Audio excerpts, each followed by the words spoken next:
Aya, leo niko na kiulizo tu. Oka ichipange ama ipangwe? Why is Musalia Mudavadi and the rest attending President Uhuru's meetings? After the meetings, they come out and then Musalia seems to be very bitter. So is anybody forcing them to attend these meetings? Don't they have a right to refuse to attend those meetings? So kwa nini ukipikiwa simu unaacha na mambo yote unafanya, unakimbia huko, ukifika huko agenda isipokufavor wewe unatoka huko kama umekasirika? So should Oka be organized or get disorganized? Wajipange ama wapangwe? In politics, usipojipanga utapangwa. So if they are sitting on a fence waiting, kuna mtu atawapanga na wapatie kile wanataka, ole kwao. They either get focused or somebody will focus them on where he wants them to go. Wajipange ama wapangwe? Talk to us. Why are Oka so they're very ready to attend Uhuru Kenyatta's meetings, but when they come out, they talk like they did not want. In fact, today's newspaper, tomorrow's newspaper, yes, is showing that Oka is uncomfortable na hizi mambo za Uhuru. So it means like in our wastia time. So ni nani amewalazimisha waattend hizo vitu? Nani aambie Oka lazima waattend hizo meetings? They should decide. Wakiona hiyo kitu haiwasaidii, waachane nayo na waambie president, sisi tuko focused na tuko na direction yetu. Yeah, I think tomorrow's newspaper, the Star, says that Uhuru is derailing our campaigns. Oka chiefs now claim Uhuru is derailing our campaigns. Wanapikiwa simu na wanasikia ni kwamba ile agenda ako nayo sio ile inawapendeza. Let me just put a clip for Musalia Mudavadi. He seems to be very bitter. Ama history ya madimoni it's inarudi tena. 2012, 2013, he experienced the madimoni from State House. Are they revisiting him the second season? Jambo lingine, we must not allow anybody to impose leadership on us. Yes. Yes. We will not. Yes. We will not, and we must not, and we should never allow anybody to impose leadership on the people of Kenya. Yes. Yes. Mwananchi ndio ataamua.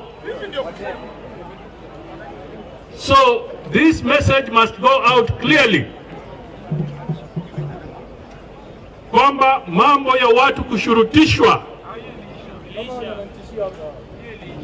ama watu kupigiwa simu usiku na kuambiwa lazima uende pale ama pale, tuachane na hayo maneno. Let us allow the people of Kenya to make a choice of their own free will.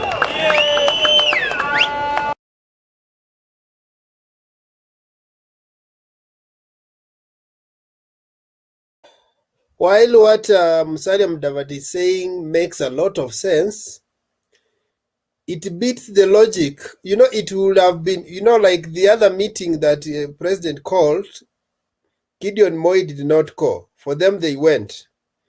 And after the meeting, it was Mudavadi speaking that way. It beats the logic. You know, if it was Gideon who was speaking that way, I could understand. I could also know that this guy refused to go to the meeting and because he understood the agenda. But this is one guy is called for a meeting. He rushes there. In fact, he spoke this message in Kakamega. After that, he was called for a meeting. He went. Then today he spoke the same message. Why did he go for a meeting? Amejipanga ama amengoja kupangwa? Talk to us. So let me welcome these guys on the show. We have already people who have joined us. Kuna WG, kuna Ochare, Jim, and kuna Dan Maina. Good evening, guys. Ama it's already midnight. It's still 10:50, so I can still say good evening. WG, what is your take?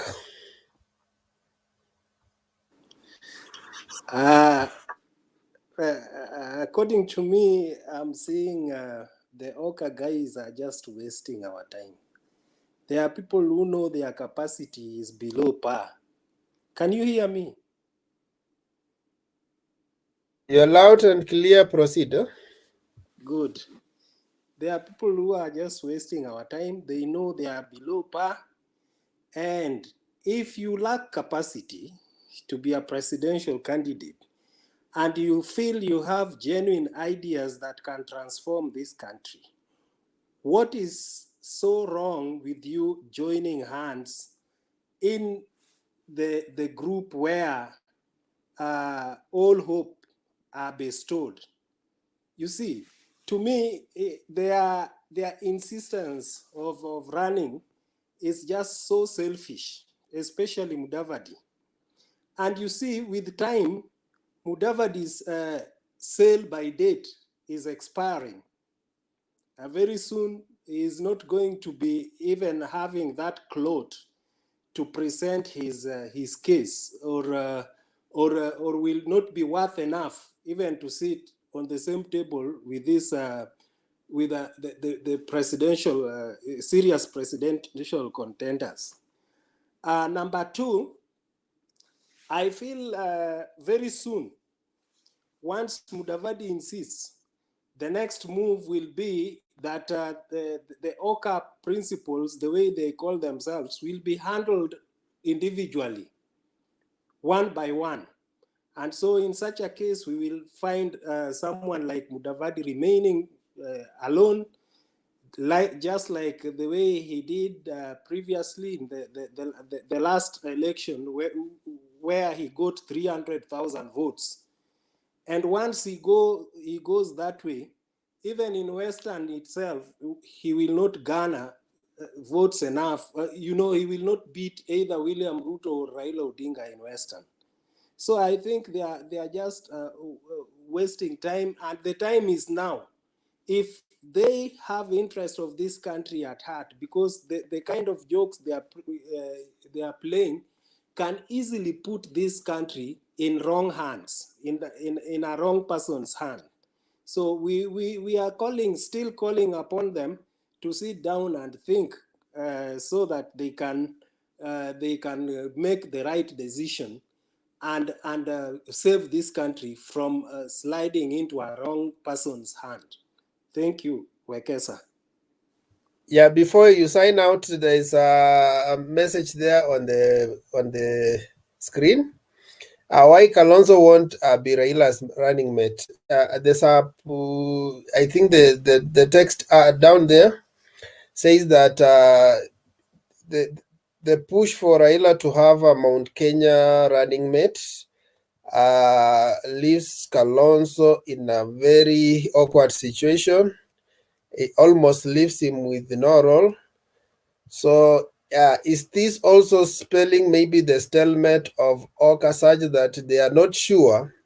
You see, Oka came in place with hopes to ride on BBI to get those around 4 or 5 positions. Now those positions disappeared.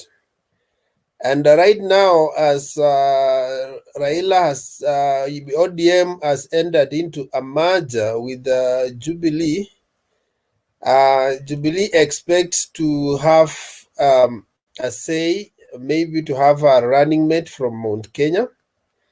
And so the chances of having a running mate from Oka have diminished. Is this what explains why they are confused? They are not sure what to do? Wekesa, can I say something about that question? Yeah, actually, I had asked you to comment on it before I go to the next person. Yes, that complicates the issue for the Oka principles. Having said so, we need to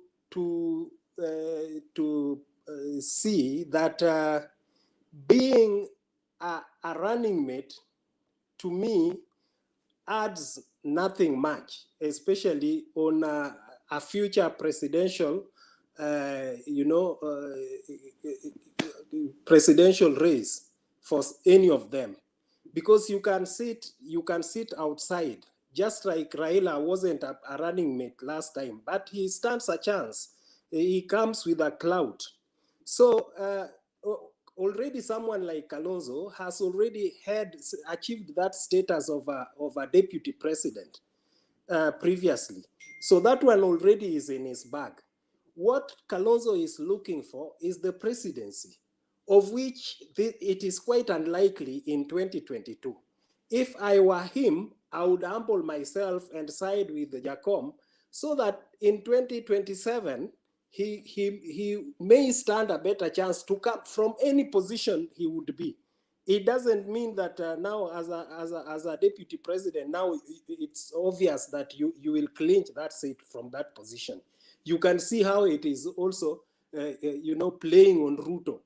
He's not a de facto, somebody who is going to get that seat automatically like that. He's fighting for it. So he could fight for it from any other circle. And that one, same thing applies to Musalia Mudavadi.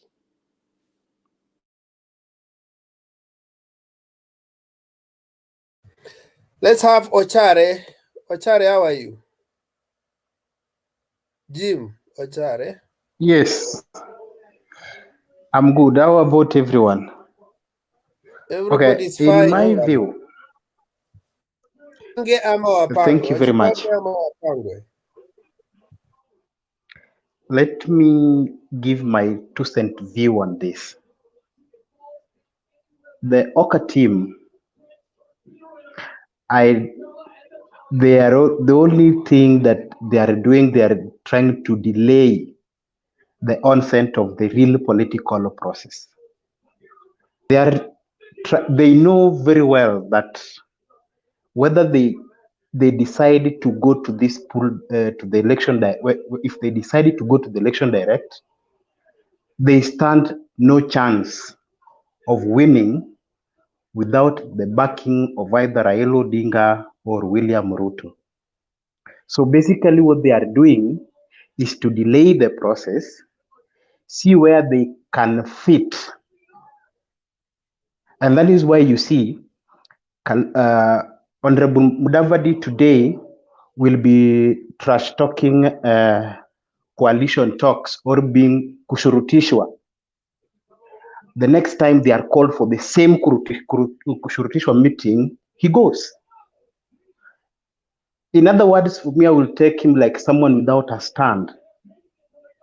Because if you don't appreciate a process, there's no need of continuously accepting to be called for the same activity. And another thing, in my view, when another thing complicating political life of these the Oka guys is now the question of the running mate. Because guys, from whichever angle you look at it, the running mate, Mount Kenya stands a chance of being given that position of the running mate. From whichever side, if you look at the Tanga team or the UDA team, there is no any other place that William Ruto can pick a running mate other than Mount Kenya. You look at Raila Odinga, for him to stand a better chance of climbing the mountain and at least getting 20 or 30% of the Mount Kenya votes, a running mate must come from that area. So this also complicates the maths for the Oka team, because for them to decide to work with either Ruto or Raila, there must be something substantial that they are getting in return. But as it stands now, with removing the question of running mate, they are left with nothing. That is why you see them running around and about, chest thumping, saying they will not be forced to support somebody, but they are making no progress.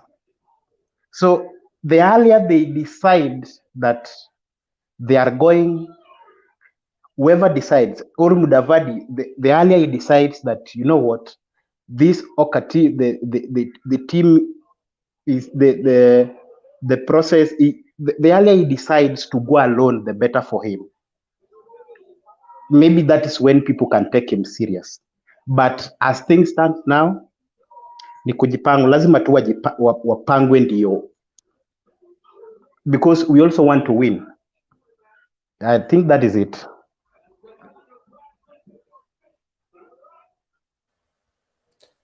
Thank you for your contribution. Let's have Dan Maina.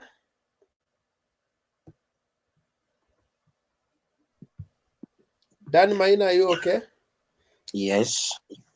Oh, I see you are clear and loud. So can you comment Oka wa Uhuru achane na Oka wajipange ama wapange?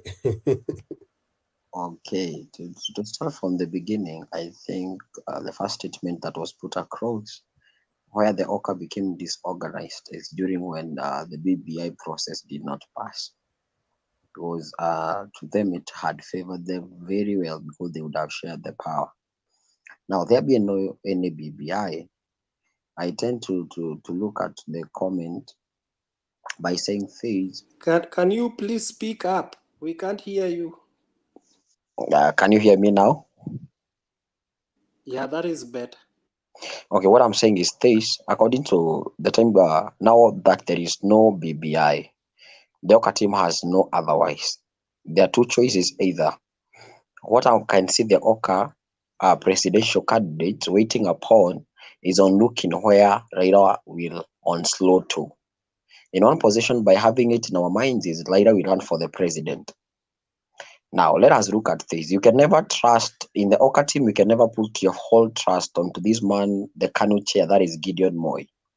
Don't forget, as per now, after the elections of 2017, the Kanu and the Jubilee made up and formed a coalition. Also on the same, you have to look, they also come, the ODM party on Jubilee are in one set. And don't forget also, Junet Mohammed said that they are talking with the Kanu party also.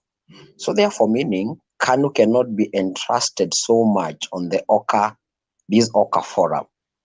Number two, when Oka is at this stage, if they are joined together, who are they helping?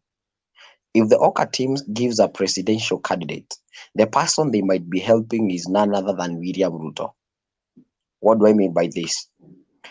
When you look at the western part of it, if Musalia decides to stand on his own, Kalonzo stands on his own, what is going to happen? The regional people are going to support their own leaders, no matter the percentage of the votes that they get.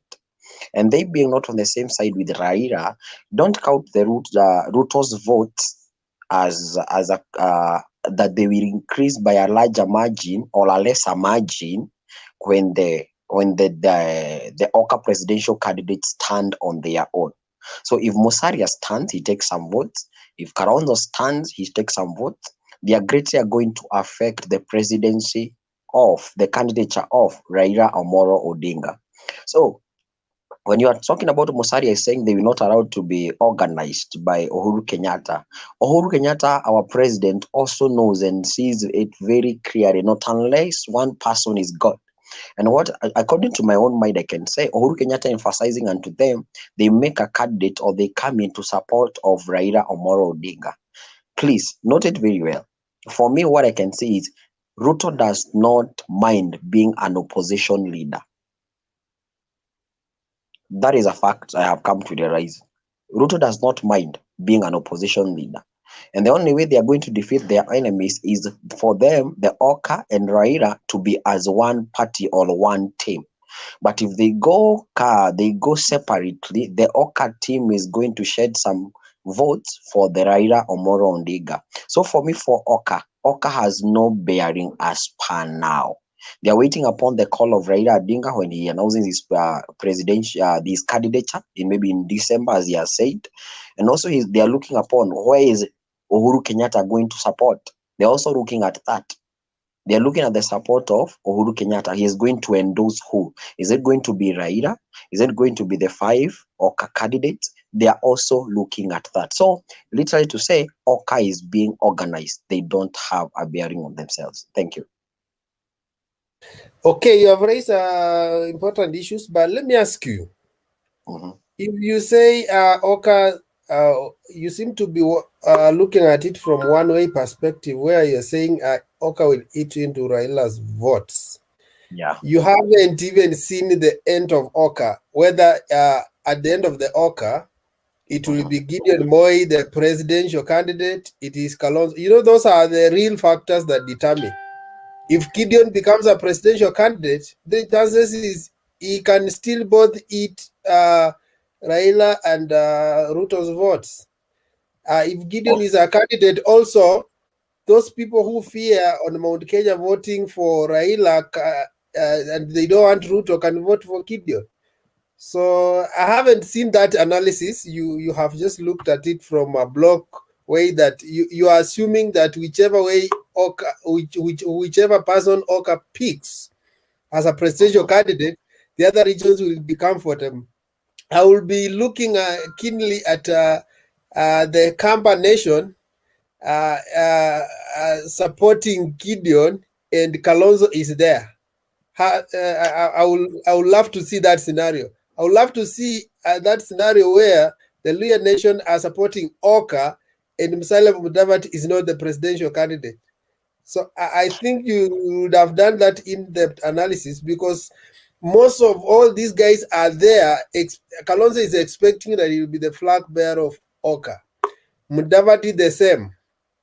And then when one of them will not be picked, people will ask themselves, Kalonzo, why is it that you refuse to be a running mate of Raila and you have decided to be a running mate of Mudavadi? Yeah, okay. You need to go deeper. Can I comment? Yes. Okay, Brother Kesh, from my own point of view, let me say on one position, on my area after in the coming general elections, my first presidential candidate that I would have supported and voted on was none other than Musalia Mudavadi. That was my best candidate because I believed in him. But now a problem came in when I look at it is, let's have the facts. The fact is, Musalia, even if he stands alone, he got no votes. Is it true? The number of people supporting Musalia cannot be compared with the number of people even supporting Raila Odinga. The number of people that Musalia supports, remember these are Luhya. Luhya is one tribe I always say, like the Kenyans. They are patriotic to Kenya because these people are not tribal. Because Luhyas are people who can vote in any candidate who they perceive they want. So that is one thing I've come to understand. But Brother Wekesa, if I look at this, let us have the reality being there.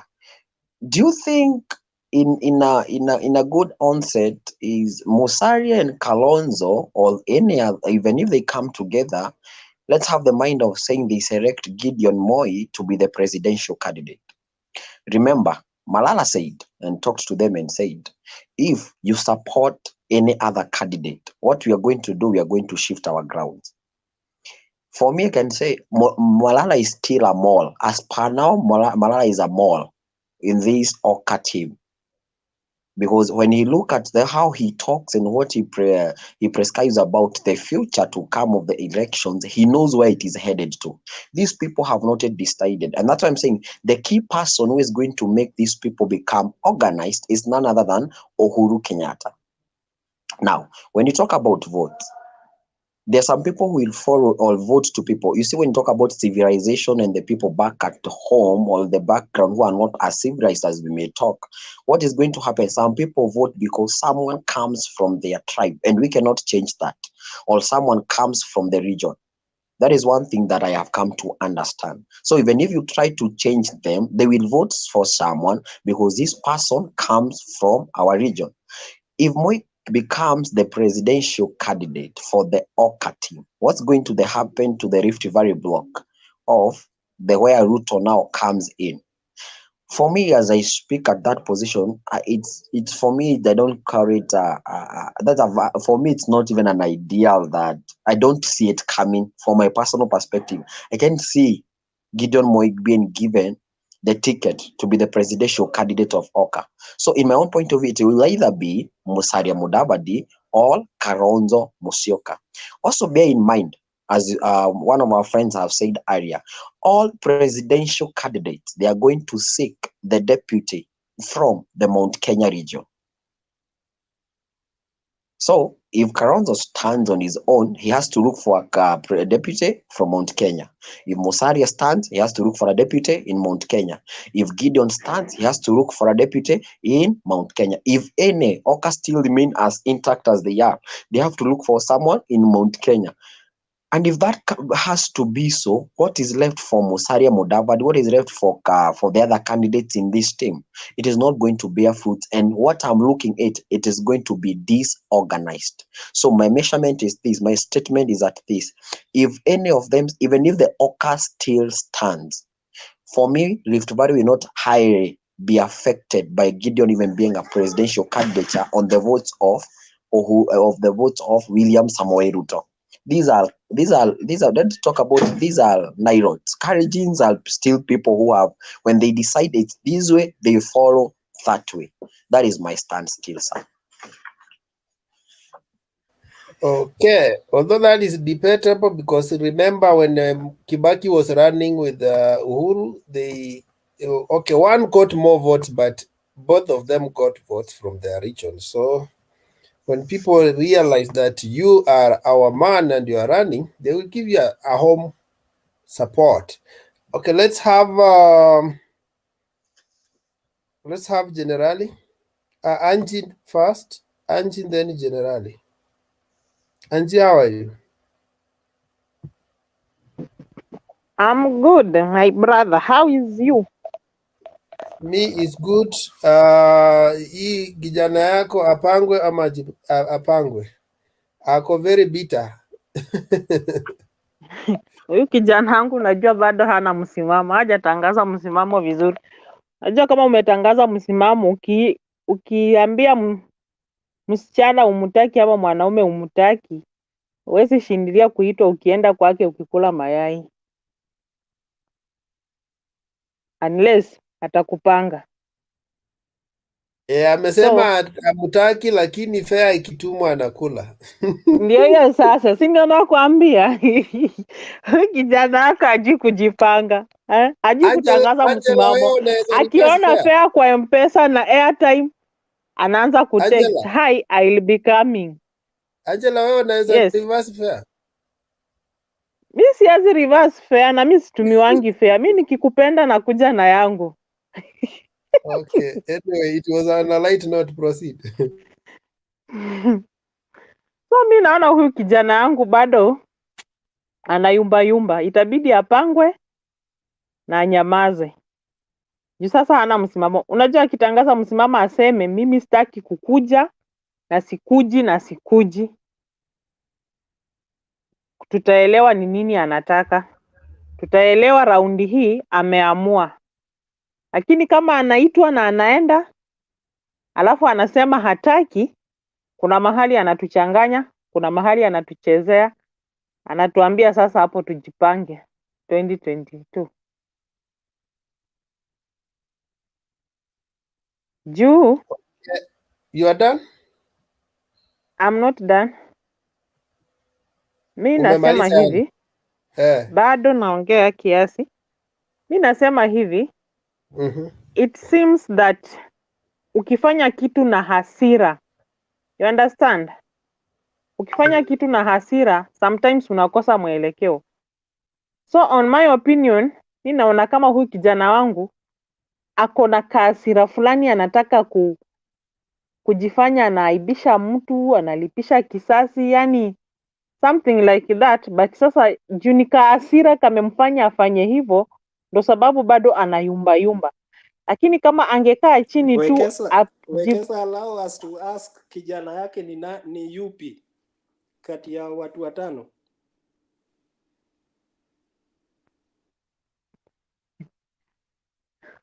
Angela, jibu maswali yako. Kijana yangu kwa watu watano, this is Musalia Mudavadi. Do you understand me?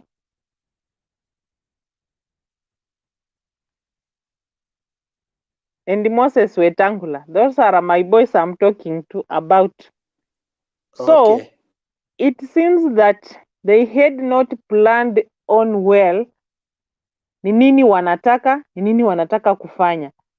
But kwa sababu ya hasira fulani na mtu fulani, ndo sababu wanaamuka tu, mara wako huku, mara wako huku, mara wako huku. I'm still watching them from a distance. Bado naona hii mchezo yao ni ya kati tu bure, na wasipochunga watapangwa, na kama hawataki kupangwa watangaze msimamo kama wanaume, na tujue wanaume wamesimama. Aache kucheza kama wanawake. Mbarikiwe na haya.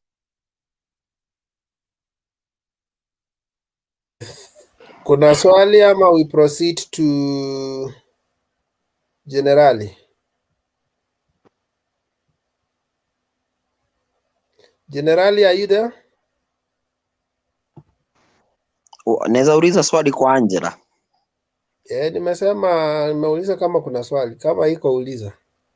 Nataka kuuliza Angela, according to her, wanaonaje vijana hawa wako na hasira kwa nani?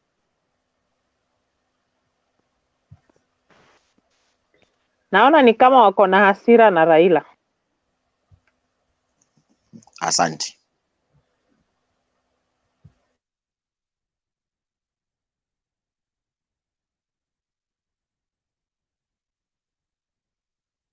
Okay, generali kama yuko ready. Generali hata ametoweka. Let's have Professor Becky Imanya.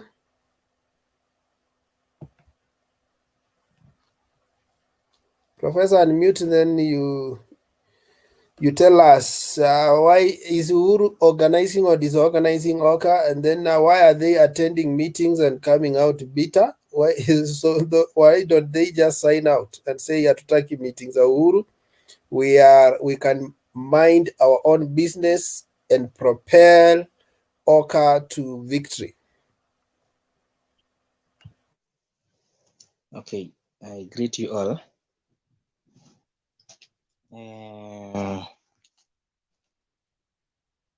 Uhuru knows what is happening. That is why he's trying to organize these guys so that they can endorse maybe one from Oka, or they can endorse Raila Amolo Odinga. But one thing I know why these guys, they usually come out bitter is all these guys wanategemea baba. Kumbuka, Musalia Mudavadi has been a political appointee. All the ministries amekuwa akiwa appointed. And Musalia depends much on Raila. Everything Raila. For Musalia Mudavadi to remain relevant, he must be very close to Raila. That is why he's much bitter. He wants Raila to endorse him. But now he knows Raila has a base. Raila commands a certain majority. So Uhuru is trying to organize these guys so that they can endorse Raila, but they don't want. And I know at the end of the political journey of 2022, these guys, they must support Raila Odinga. Then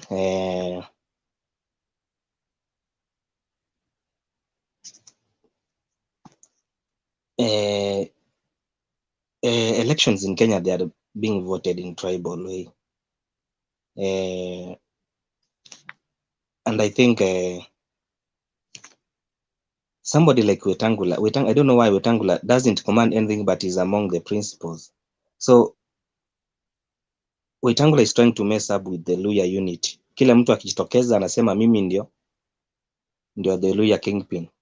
Ukiona siku hizi hata Oparanya na yeye mwenyewe anajiita is among the Luya kingpin. So these guys, they must come out with a stand, or else, okay, I know they may make a mind waende wa run 2022, and then wanajaribu, they are being used, these guys, they are being used by somebody else to spoil the votes for Baba in Western Kenya.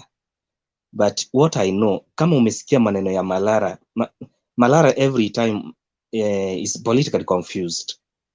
Malala ameingia siasa I don't think ameingia siasa kitambo, from 2013 akiwa sijui ni MCA.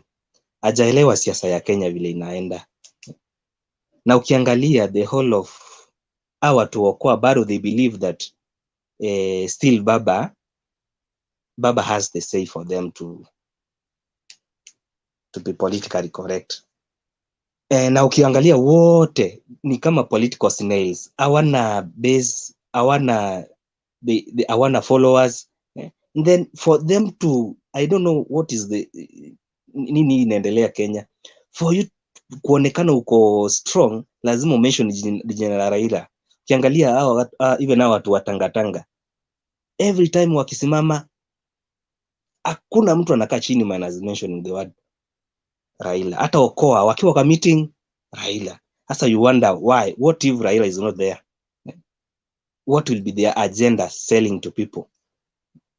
So naona Uhuru anajaribu kuwa organize, but I don't know what wako na bitterness gani. I don't know what Raila did to them. And na wajue vizuri sana, these Okoa guys, the best time they can ever be relevant in politically ni 2027. 2022 acha wasahau kabisa. But mtu mwenye anaonekana anaweza leta Okoa ionekane kidogo ni Mudavadi, but bado ako chini, ajiridimu kidogo. That is my contribution. Professor, let me ask you, do you love football? Do you watch Not football? really. But you do watch, Sometimes, isn't it? Yeah, I do watch. The only person who is marked in football is the person with the ball, isn't it? Exactly, yeah. Yeah, so most of the people mark Raila because he has the political clout. I think it's the rules of the game.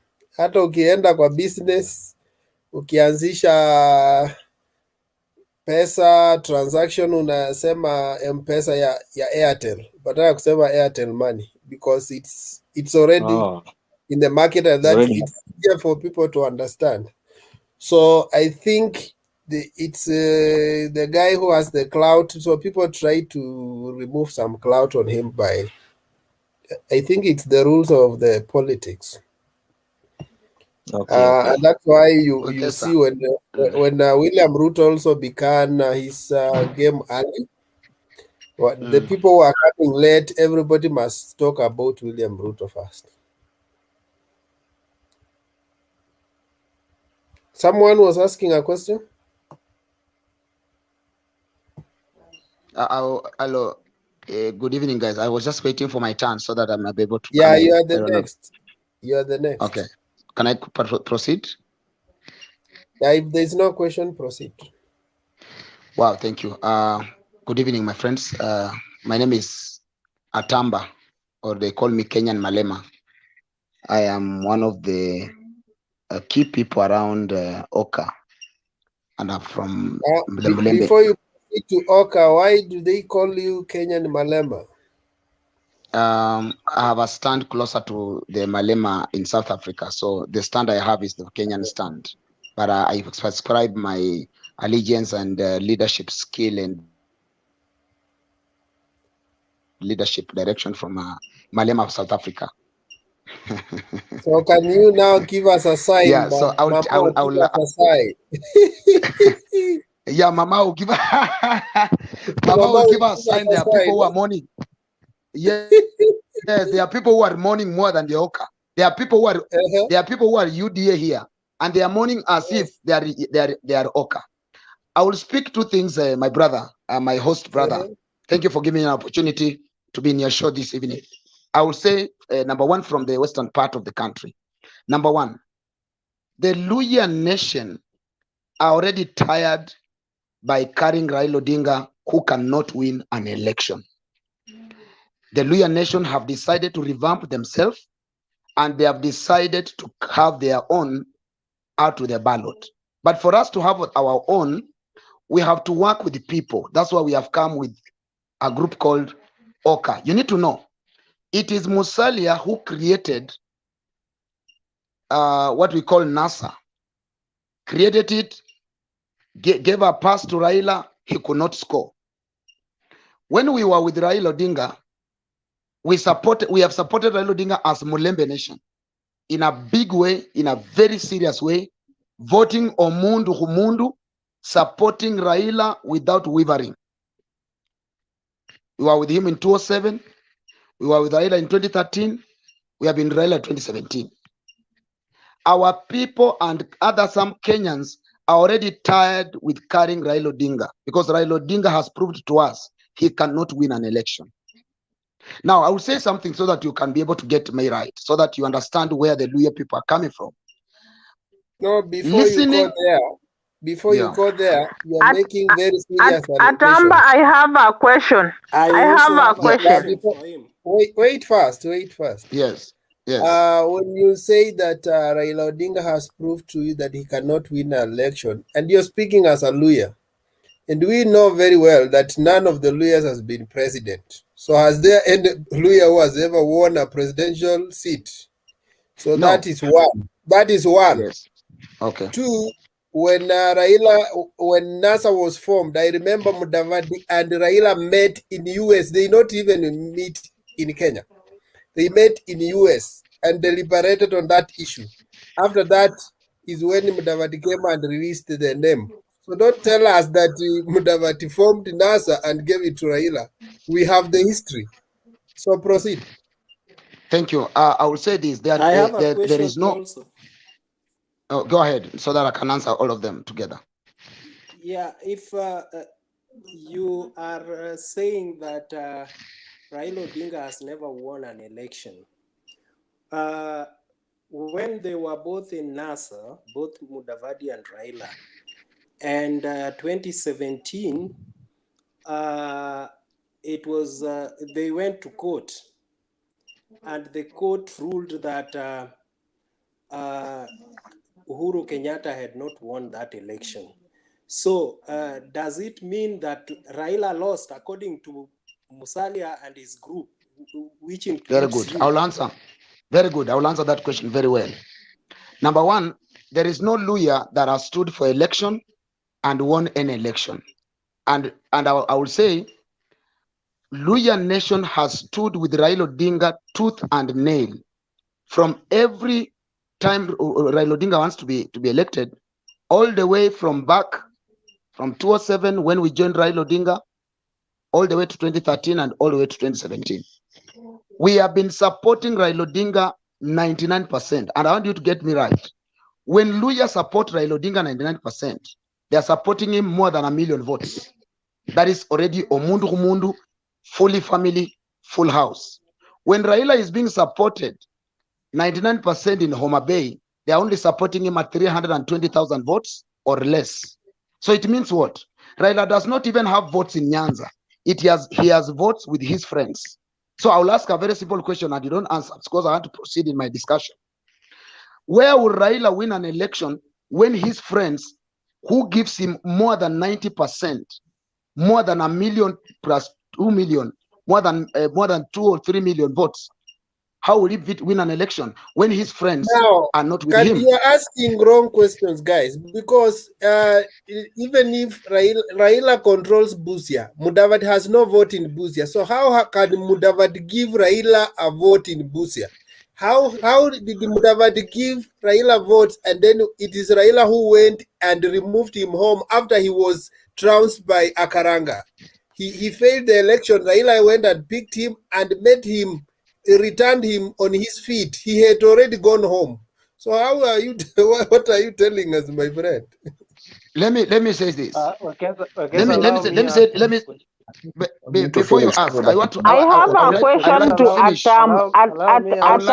I have a question. Finish.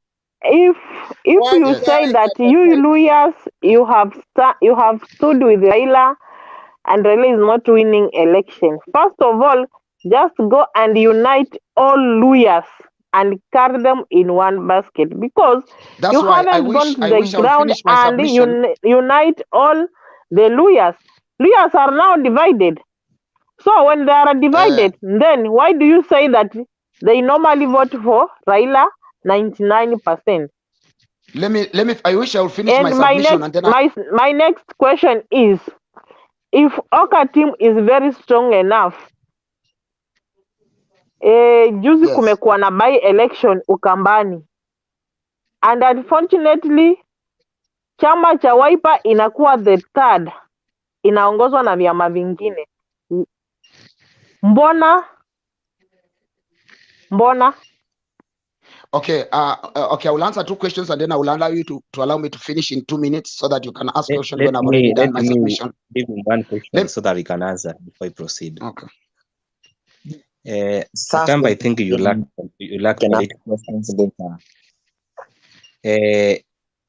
in history, somebody who has been running against Kikuyus does not see the light of the day. That applies to Raila Amolo Odinga. I want you to understand this. If Raila Amolo Odinga will be the president 2022, mark my word, 2027 you'll have a Kikuyu presidency. So Raila has been demonized by Kikuyus since the regime of Kibaki and the regime of Uhuru Kenyatta. That is the reason why Raila was not able to win. He won, but the victory was taken. Then allow me to finish my submission. I'm building an argument so that when I finish in 1 minute, then you can ask me my question. But let me answer a few questions that you have said. One, it is true, Musalia Mudavadi, after he lost election in Sabatia, he came through Raila through supporting ODM, and he became senior in that team when Raila Odinga gave him an opportunity again to come back to parliament. But I would say, in Kakamega and in for example, somebody talked about Busia. I would say very simple. Musalia Mudavadi and ANC party is just born yesterday, and I will be very honest, and I will not be a sycophant when I want to answer a question that is very honest, where Musalia has strength and where Musalia does not have a strength. And I'll go back to an election when my sister talked about Machakos in Ukambani. Let me use the election that we did back in Western before I put my submission. We went to an election in Matungu, and Raila came and had a campaign for his candidate who was Were.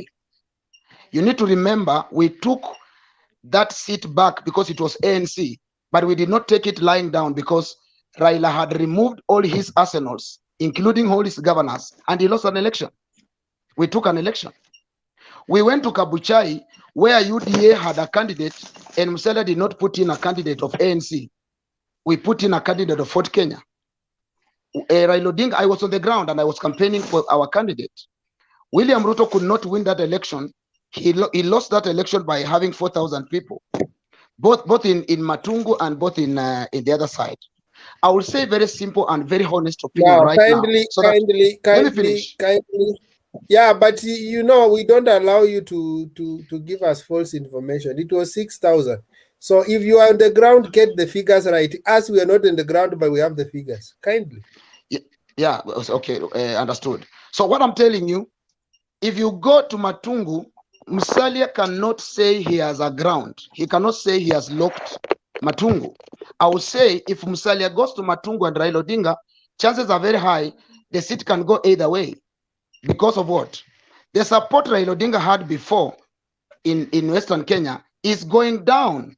He's losing the ground because now as we talk, Raila Odinga could not win that election and he had enough arsenals and he has been on the ground for too long. Musalia Mudavadi with the new party, we went into Matungu and won an election. Let me put my submission so that I finish, and then if there's somebody else will speak, but if there's a question, I will answer. I'll say this as Oka principle today. Number one, Raila Odinga cannot win an election without friends. That's what I'm telling you. If Raila Odinga goes to Western, for example, he will get a 40% of Western vote. Because that vote of Western Kenya, he will not get it fully because the Mulembe nation have refused to agree with Raila. We began to refuse Raila Odinga's in Western Kenya by making sure we put our people in positions that Raila Odinga was having his candidates. Number one, in a Muhaya constituency, where I come from, Raila Odinga lost that seat to ANC candidate. Today, Raila Odinga has a governor in Vihiga County today, but he does not have MCS on the ground. He has 1 or 2, 3 MCS on the ground. Already the support Raila Odinga had in Western Kenya is dwindling and going down day by day. If you go to Kakamega town, the MP for Kakamega Shinyalu, Honorable Hamala. Let me finish my point. Somebody creating an error. Kindly, all of us, let's remain muted. Let's remain muted. Thank you.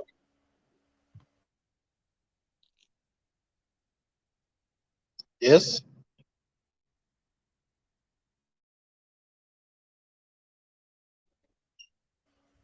Eric, I can proceed. proceed. Yeah, thank proceed. You. Yeah, When we went to Kakamega today, Raila Odinga was controlling Kakamega town by putting MPs in his ground. Today in Kakamega, Raila Odinga has only 2 MPs. Right now, the places that Raila Odinga was having support, he doesn't have support. I will finish up by saying, if we go today to Okoa, Kenya is a brainchild that Musalia and his principals have come together and they have formed it. And they are forming it in one single thing so that our brothers can also hear me and understand, and Kenyans can understand. Raila Odinga is a political broker who can never be trusted, even with the leadership in this country. Why do I say so? I don't want to put allegations that are not true, because in this program you agree on truth, and I will put truth on the table. When we were in NASA together with Raila Odinga as Luya Mulembe, we were controlling the minority seat in the Senate. When they could not agree with Wetangula, he removed Wetangula and put his own tribesman in the same seat. When we even thought that Raila Odinga would be a friend, when he went into handshake, anything else that Raila Odinga did was to support his own Kisumu town and his own people. I'm telling people this. We have told Musalia Mudavadi, don't look back. Go to the ballot. Let us see how much vote do we have. Let me say as I finish. If Musalia Mudavadi locks the vote, Musalia Mudavadi is not supporting anybody. So I've heard people say, oh, Musalia Mudavadi can be a project of William Samoei Ruto. Listen to me. Since Musalia has been in politics, I want anybody in this group here to tell me, have you ever seen Musalia Mudavadi in the house of William Ruto? Have you ever seen Musalia Mudavadi in any political place going to beg? Musalia is a principled man who cannot even go to anybody's for things. We are our own, and the Mlembe nation have said they cannot carry Musalia, they cannot carry Raila Odinga anymore. The Luya nation have said they want to have their presidential candidate, and we have friends, and we have continued to talk to friends. They give Musalia an opportunity to be able to go to the ballot. Anybody that is thinking that Musalia Mudavadi will cow down because of being called, and I want to say what Musalia said in Kakamega. Before you conclude, let me allow. Let me ask you this question, then I'll allow 1 or 2 people to ask you a question, and then you wrap it up. Huh? Okay. I think you are over-excited with Mudavadi without understanding the political delay. Now, let me not even go to the country. Let me just take you back to Western. There are lawyers in Trans Nzoia. Is there any ANC support in Trans Nzoia? Zero. ANC, we have an NC MCS in Trans Nzoia. Yes, we have MCA. Okay, sir. Yes, MCA. We also have. Wait, you will answer. I'm putting up. I want you to write down and you answer. Okay, one. Let's come to Bungoma. Is there any leader of ANC of Bungoma County? And is Musalia Mudavadi building any inroads in Bungoma County apart from waiting for 1 or 2 funerals to attend? So is he building his backyard, or is he just bashing people that the lawyers don't want, and he himself is not consultating the best? That is the second question. Let's come to Kakamega. Which of the governors in Western supports Mudavadi? Zero. Let's go to Busia. Where does who even among the MPs supports Musalia Mudavadi? So this is the whole Western. You want to project Mudavadi as the one who doesn't want other people, and the lawyers are fronting him. Yet we are not seeing that movement. For example, Raila has just gone on the mountain recently, and he has 7 out of 10 governors supporting him. We can now say, we can have a conversation and say that person is serious. But this is person whose backyard he has not even converted one governor to support him. And yet you are here bragging how the Western don't want. And when Raila goes to Western, he actually controls. Governor Haemba was supporting Raila on BBI. When you go Wangamati, when you go to all the Western governors, none has ever stood with either Wetangula or Mudavadi. And here you are bragging that, So I want you to tell us. In fact, let's not look at the other. I think you have 3 questions. I need to answer very well. Let me begin from Busia. In Busia right now, we don't have a governor supporting us because the governor in Busia is ODM. But we have Mheshimiwa Bunyasi in Busia as an MP of NC. We have MCS who have been voted on NC ticket. We are building people. No, you have been telling us. That is not answering, because you are telling us that the ground is shifting. So you should tell us that in Busia we have an ODM governor who has moved to ANC, and then we see. No, I will not say. I will not tell you that. You are telling us the ground is shifting. Omwami, I will not say that. I will just tell you. But in your submission, we are not seeing the ground shifting. Let me tell you something. Because you might not see the ground shifting by seeing prominent people following Musalia Mudavadi. But I will tell you, in Busia, we already have inroads of people who support Musalia Mudavadi, including the MP Bunyasi and several MCS who are in the county government of Busia, who cannot support the governor Ojamong there. We have our people on the ground. Number 2, you have talked about Kakamega. Answer one by one. Now, in Busia, yes. In your own assessment, who has the people? In your own assessment, in Busia, my brother, I'll be very honest in submission, and my honest submission will be very simple. We are yet to get into. Okay, brother Wekesa, let us Brother Wekesa, you have a stand on your own position, but I literally agree with him. I want him to bring out the information. I have no stand. I will also ask you questions based on your submission. No, I want him to bring out the information. It is what it's okay. You see, Wekesa has his own way of how he supports. But I will answer Wekesa because I'm on the ground. I will say what is right. Yeah. I like the way Malema is positive. The problem is this guy is approaching from their way of point of view. they generalize that, oh, you are against us like that. We are here to dispense on information. Listen to me, Wekesa. So I like the way you hear are me. answering and proceed. Wekesa, let me proceed with my submission. If I go to Wekesa, Transoya today, I've told you. Wekesa, you are the chair, and we expect to be neutral to promote the debate. But if you seem to be leaning against one side, you are killing debate. Now leave that sympathy addict. Me, I'm here to control the debate. And when somebody is talking things that don't make sense, I will ask questions. I will not talk because I have to balance. Allow the panelists to interrogate. Allow the panelists to interrogate the speaker, not the chair. I have the role to bring out the information. I have the role to bring out the information.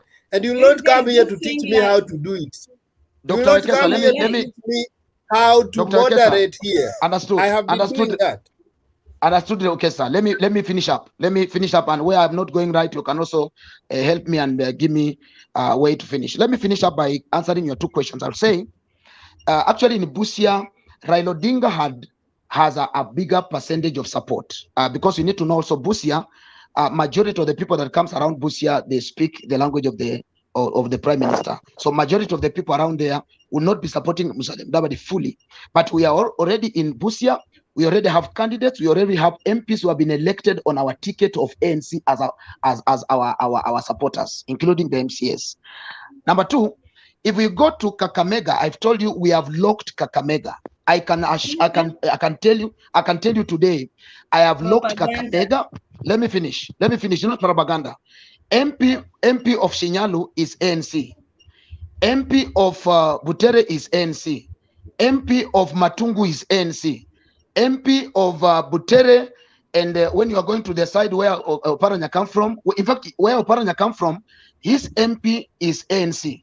Where has that one happened? If it is propaganda, those MPs were elected where Raila Odinga had also MPs. Today, Raila Odinga has only MP in this man called Kizito. Even today, when he tried to tell the people he wanted to become a governor, he was chased away, and he was told, "If you don't come with understand the NASA deal, let me finish. No, let me you finish. have to give the right information. No, I'm giving the right information. You understand the NASA deal. What is his name? But Wekesa, I'm telling you, those MPs that are saying that I'm telling you, are they ANC or they are ODM? Yeah, I'm saying the NASA deal was when they agreed. They said that in this region, that's why Raila. There was nothing like listen, my brother, you are not getting even you don't have the information. The NASA deal was. Yeah, in your stronghold, we allow you to feel. That's why Raila allowed Mudavadi to feel Bungoma. No, you are not saying the truth. Listen to me, my brother. No. Let me tell you the truth. I was in the NASA team, and I was part of the NASA team. I was also in NASA team, and I'm still there. You migrated. My brother, in NASA team, even Wetangula was struggling to become a senator because we had a senator on ODM ticket. We had a senator on the other people. One of the issues that happened also within NASA, why we lost many seats, is that we were standing with many candidates, and Jubilee had only one candidate. And you see, where Musalia had won election, it is where we had also an ODM members of parliament. So don't say that we were only dominating ANC. Today, as we are talking to you. No. Now you are talking about Wetangula. Who campaigned for Wetangula if it's not Raila? Who campaigned for Wetangula? He was rejected in his own county. Did you have an ODM? Did you have an ODM senator still in Bungoma? It is the same Raila who told the Sifuna to step down for Nani. Thank you. So there was a candidate. It is Raila who supported. It is Raila who supported Wetangula to win. So I will tell you. Let me finish my submission. Already, where Raila had support, we have put in MPs of ANC, and people of Mulembe have said no to ODM issues. Let me finish by bringing in Transoya. Up because we also. Let me finish up. Let me finish up. Solo. And he's telling lies. Because you are arguing. Because you are not listening. Let me finish. I will finish up by saying this. Yeah, finish with your line. Thank you. I'm finishing with this one statement. Yeah, the people of Mulembe have refused Raila's presidency, and they are not ready to carry Raila again. We have a presidential candidate, and we are going to make sure Raila Odinga does not get any support in Western Kenya. That's what I'll finish by saying. And why are the Wekesa, Oka okay, people allow going me Okay, to meet submit. the Let president? Why let's can't don't they worry, proceed just let to tell the the next president that person. we have Let's refused have your meeting, we okay. don't want? Who is talking at the back? Wekesa. So let's have David to contribute. Tulikuwa tumefika. Wekesa. Yeah, David. Yes. Please let me just remind the Penny, had you the guy. contributed? No. Just I want Yeah, to wait get first. him I on will what give he you has chance. said. I will give you chance. Wait first. I'm just checking on the order. We had done Atambo. Had you contributed? I had just finished my submission. Oh, Atambo is the same guy. Oh, yeah. Okay, so it will be Penny, Yusuf, and then David Minor in that order. Okay, who has a question? It should be brief, kindly, because he has taken much time. I have some two comments to make. The rest, if there are comments, can we do the comments in our submission? I only wanted a question. Okay, that's fine.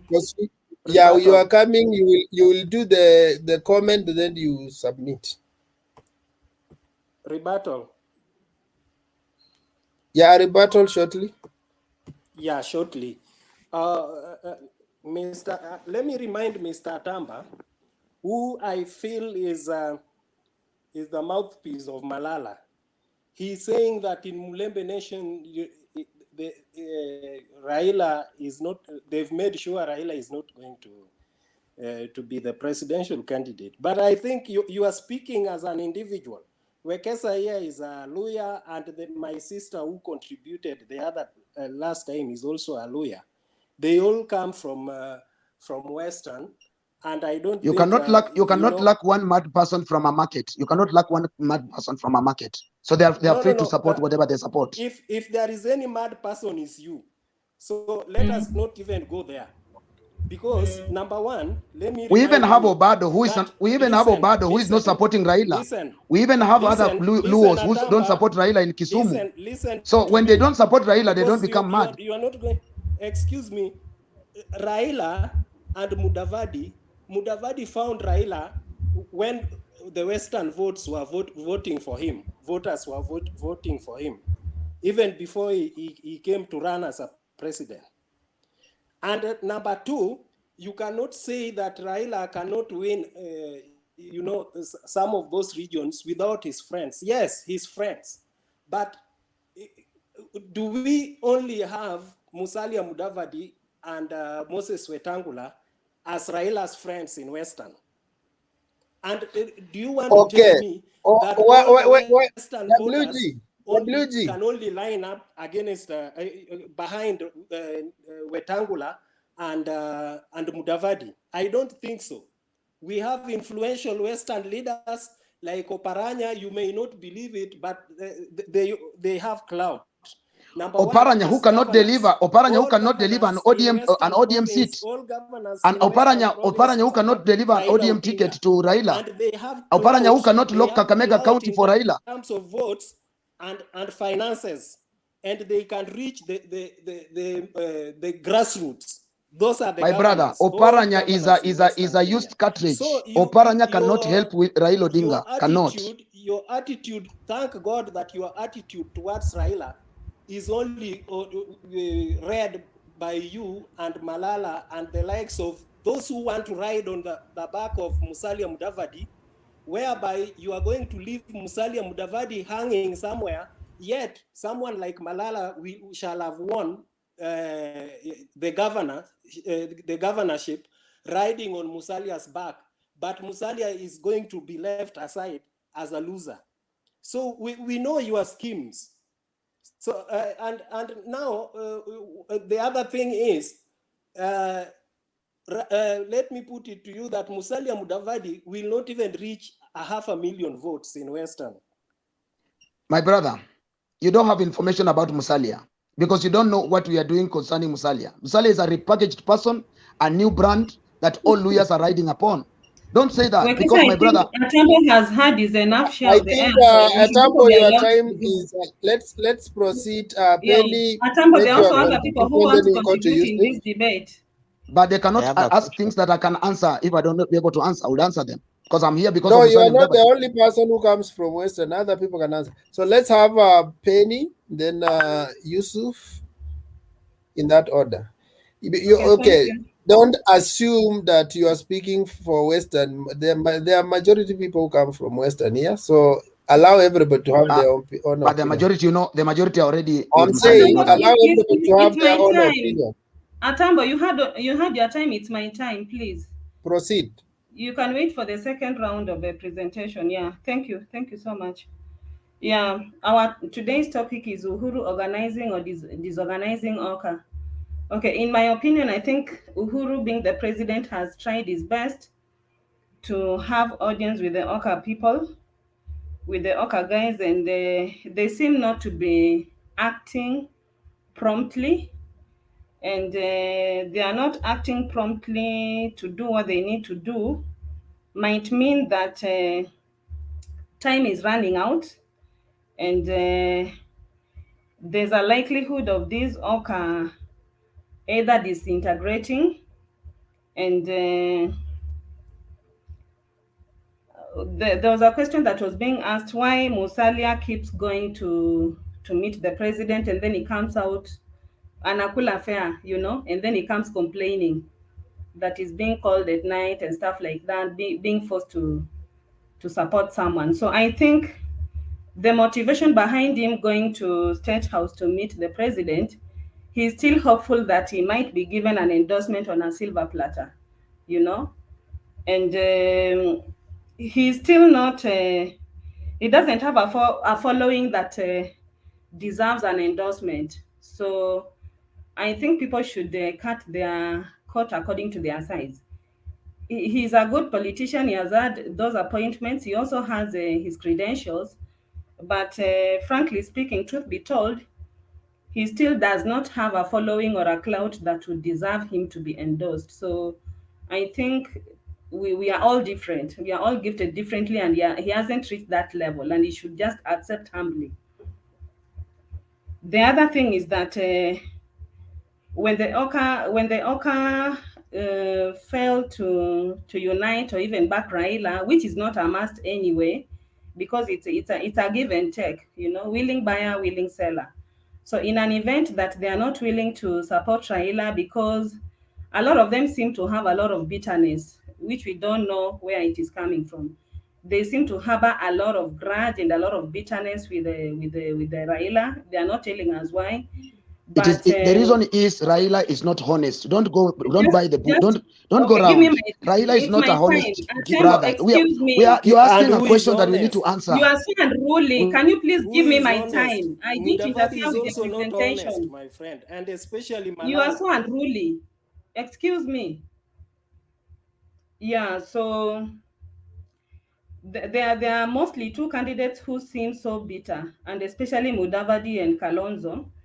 They seem somewhat bitter with the Raila, and they are not telling us the reason for their bitterness. While the actual fact is that they do not have the kind of a following or the political goodwill that would warrant them to be given the endorsement that they are looking for.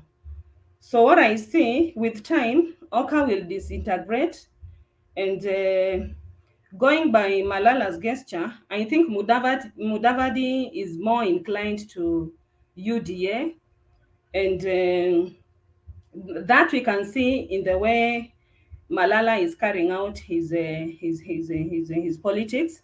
He seems more inclined to UDA, and therefore there's a likelihood that Mudavadi is leaning towards UDA than towards Baba or even the Oka guys. And then in his presentation, Atamba was saying that Mudavadi is now gaining ground in Western, which is a big lie. Mudavadi does not command the Western vote as it stands. It is still Raila who is commanding the bigger Western, the bigger Western vote. So Mudavadi is not the commander of the vote of the Western vote. He does not command that vote at all. Atambo said that Musalia has never been seen in any of William Ruto's meetings, but I would like to reiterate by saying that Musalia is a very good friend of William Ruto, and he is even one of the people that attended the June Ruto's whatever wedding. So when you come telling us here, implying that they are big enemies, you should know that these are very good friends. And Musalia attended that wedding, so that should show you that in politics there are no permanent enemies. So with the Oka people, I see Gideon being a bit easy. He seems a bit easier with the Raila and does not seem to have a lot of issues with the Raila support. And in an event that their coalition disintegrates and does not make it to a coalition, is likely to support Raila. Then we are now left with the Kalonzo Wetangula, and Wetangula, because I've said that Mudavadi is likely, he's more inclined to UDA, and we will not be shocked to see him joining hands with the UDA and even being deputizing the deputy president. I think for me it will not come as a shock.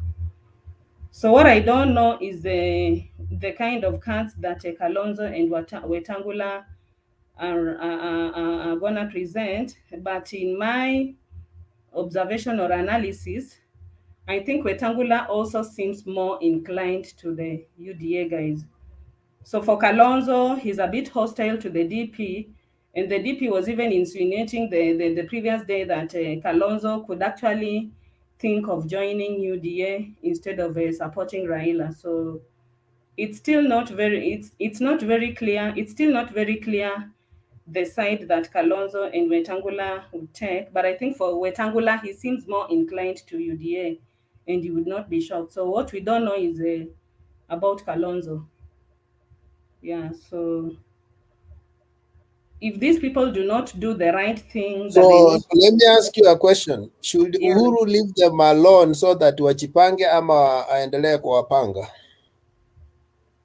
Okay, I think Uhuru has done his best and time is running out, and any attempt to keep on persuading them to either join hands with Raila will just cause more confusion. So I think the Raila's team should move on and do what they need to do and ignore the Oka guys until at such a time when they are ready to make their decisions. Okay. Also, let me Now, ask a question. yeah, ask and then you Okay, have my question is this: you have talked about Musalia deputizing, a possibility of Musalia deputizing William Ruto, but what about the Mount Kenya factor? Okay, the Mount Kenya factor is not a big factor because if the deputy president is a good negotiator, I think what he would do is he would be able to call a meeting. He would have a boardroom meeting with the Mount Kenya and give them, make promises. They would be able to negotiate such that even if they do not get the deputy president position, then maybe he would promise them something that is equivalent to that. So I don't think the DP position is such a big deal to the Mount Kenya. I don't think at that point it would be such a big deal to them, to the UDA team. Penny, can I assist you kidogo? Yeah, please. Yeah, I would like also to add that looking at the relationship between William Ruto and his supporters in Central, I tend to think that his supporters in Central have made up their minds. It would have been a point if the Central people or that section of his supporters in Central was still to be swayed by some tokens. But I don't think that is the case with William Ruto. I think those people have decided, his supporters so far have decided to support him unconditionally. The person who still has that, that aspect of giving Mount Kenya something in return for support is Raila Odinga. But with William Ruto, I think with his section of supporters, he's much more comfortable. That's the reason why he can even dare those people like Moses Kuria and Kiunjuri, who wants to put conditions for him that he has to accept them with their parties, and he can dismiss them and still remain relevant within that with his supporters there. So I think currently those section of his supporters in Central are much more concerned with William Ruto's presidency than what they get from there. That is how I analyze this, because if it was that because of what they are getting in return, I think it would have come out. But that is not what they are, even his supporters, the leaders of his supporters there are agitating for. WG, you have met your point. I think you are only supporting ni time yake. Okay. That is what I'm saying, to bring out that for Mount Kenya, the deputy president position is no longer, it's actually an issue for them. So I don't think giving Musalia the opportunity to deputize Ruto would be a big deal for them. It's no longer a big deal. Okay, so you want to tell me, okay, there are people who have aspirations. Penny. Moses Kuria had aspirations. That's why he was supporting deputy president. But when he realized the guy is not for his party, he moved out. The same to Kiunjuri. So you want to tell me that Rigathi Gachagua doesn't have ambitions such that they can just, even if they disregard him, will just be okay like that? Okay, there are instances when it has been quoted. In fact, Rigathi has been quoted as saying that he does not mind not getting the DP position. So I don't think those people mind, much as they might have aspirations, but in the interest of their party, they would not mind someone like Musalia. And in fact, I think that is their prayer. Their prayer is that Musalia accepts to deputize Ruto. That is what they are always hoping for day and night. Question. Yeah. Okay. Kuna swali Ndemba? Okay. Niko na swali. I think I would want to hear more from Penny. Which question that is a follow-up to what you've asked. They seem to be suggesting that the Mount Kenya guys have all of a sudden become non-ambitious in the ensuing moments. They seem to be giving us, in my view, a rather skewed analysis in terms of ambition. What is the mathematics? If you follow the comments by Gachagua for a long time, they have really worked so hard to build UDA. You want to tell me that they are willing at this moment to throw that away and come and give room for Mudavadi? I think for the deputy president, it's also an uphill task. The fact that all the candidates are looking towards the mountain to have someone to deputize, then I think someone who would be able to negotiate with his party of not having a running mate from the mountain would have a much easier time than someone who is under obligation to give a running mate from the mountain. And if you try to follow up Malala's politics, and we know that Malala is more inclined to, he's more aligned to the deputy president. So probably his main aim is to try and convince Mudavadi to work with the UDA. And in my opinion, if Mudavadi were to accept to work with the deputy president, do you think he would accept going for a lower, going by the mathematics? I don't think Mudavadi would accept taking a lower position than a DP. I think for him, his irreducible minimum would be a deputy president, and this is something that they can work around. Penny, just for Okay, your comment, let me put a pros up. the assured position as at now that you can sell anywhere is the deputy president. Now, remember, it is not just the individuals. It is the population in terms of the voting mass.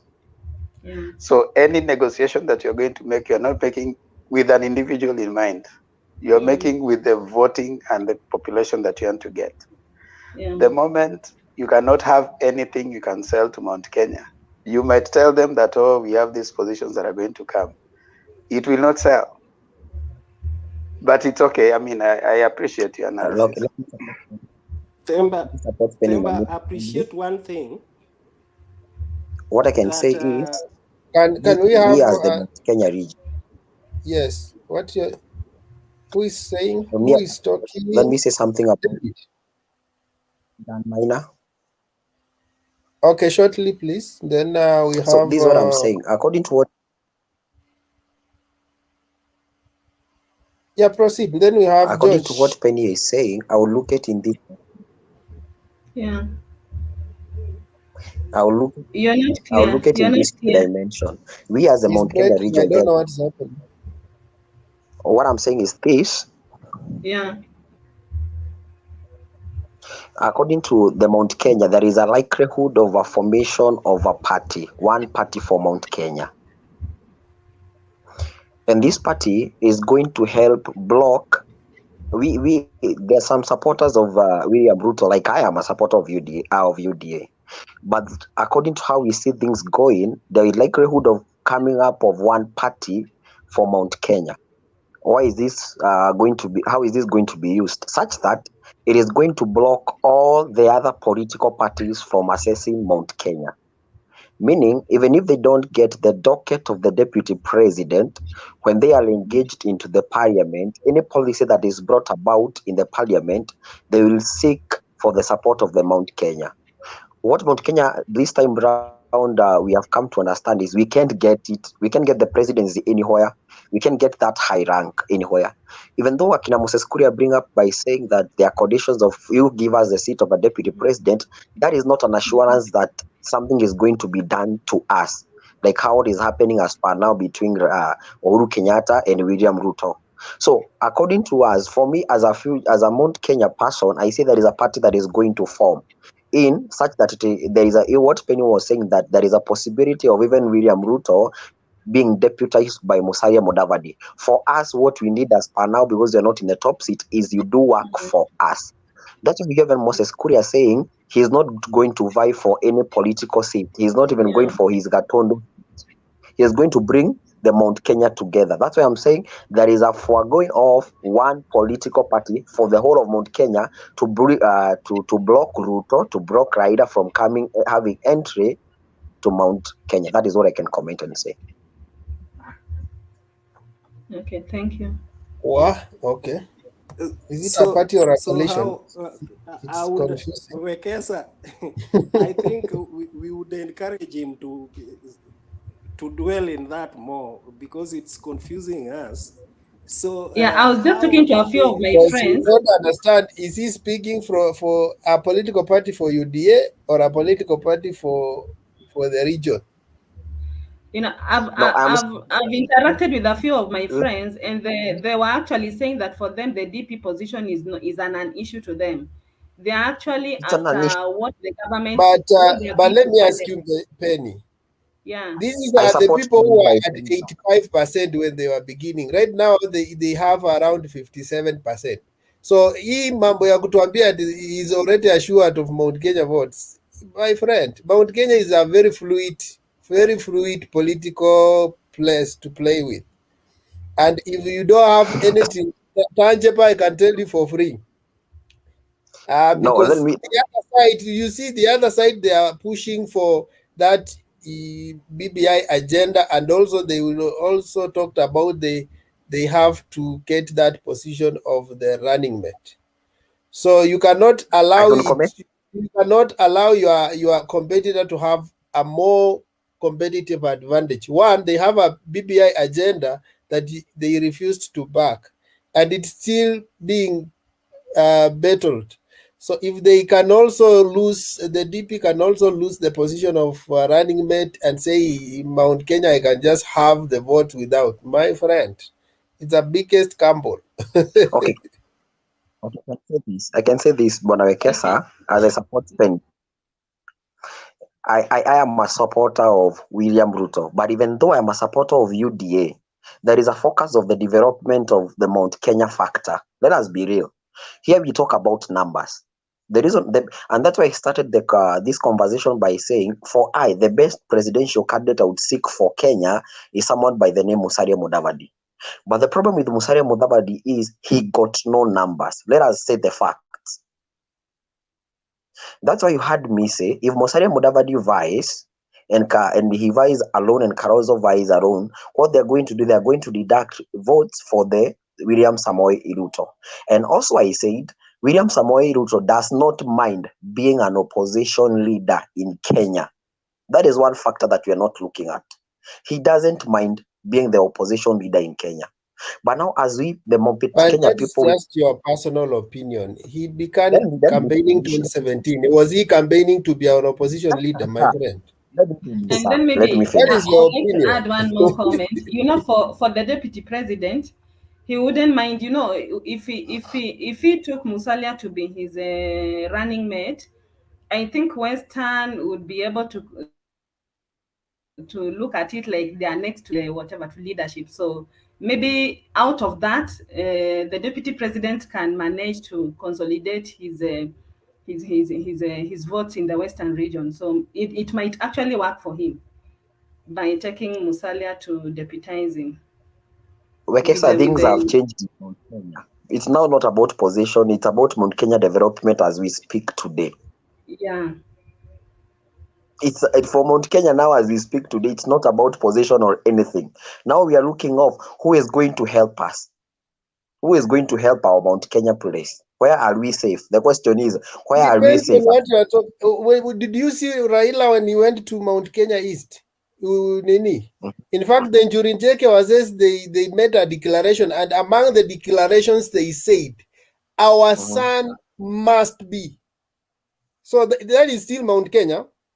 They say the dynamics for Raila, you know, Wekesa, you cannot. No, we are talking about Mount Kenya. You know, they are the same people. It doesn't matter whether they are supporting Raila or they are supporting Ruto. It matters to me. It If matters. they are still the Mount Kenya people, if they have some of them have that mentality, it means even Ruto supporters have the mentality.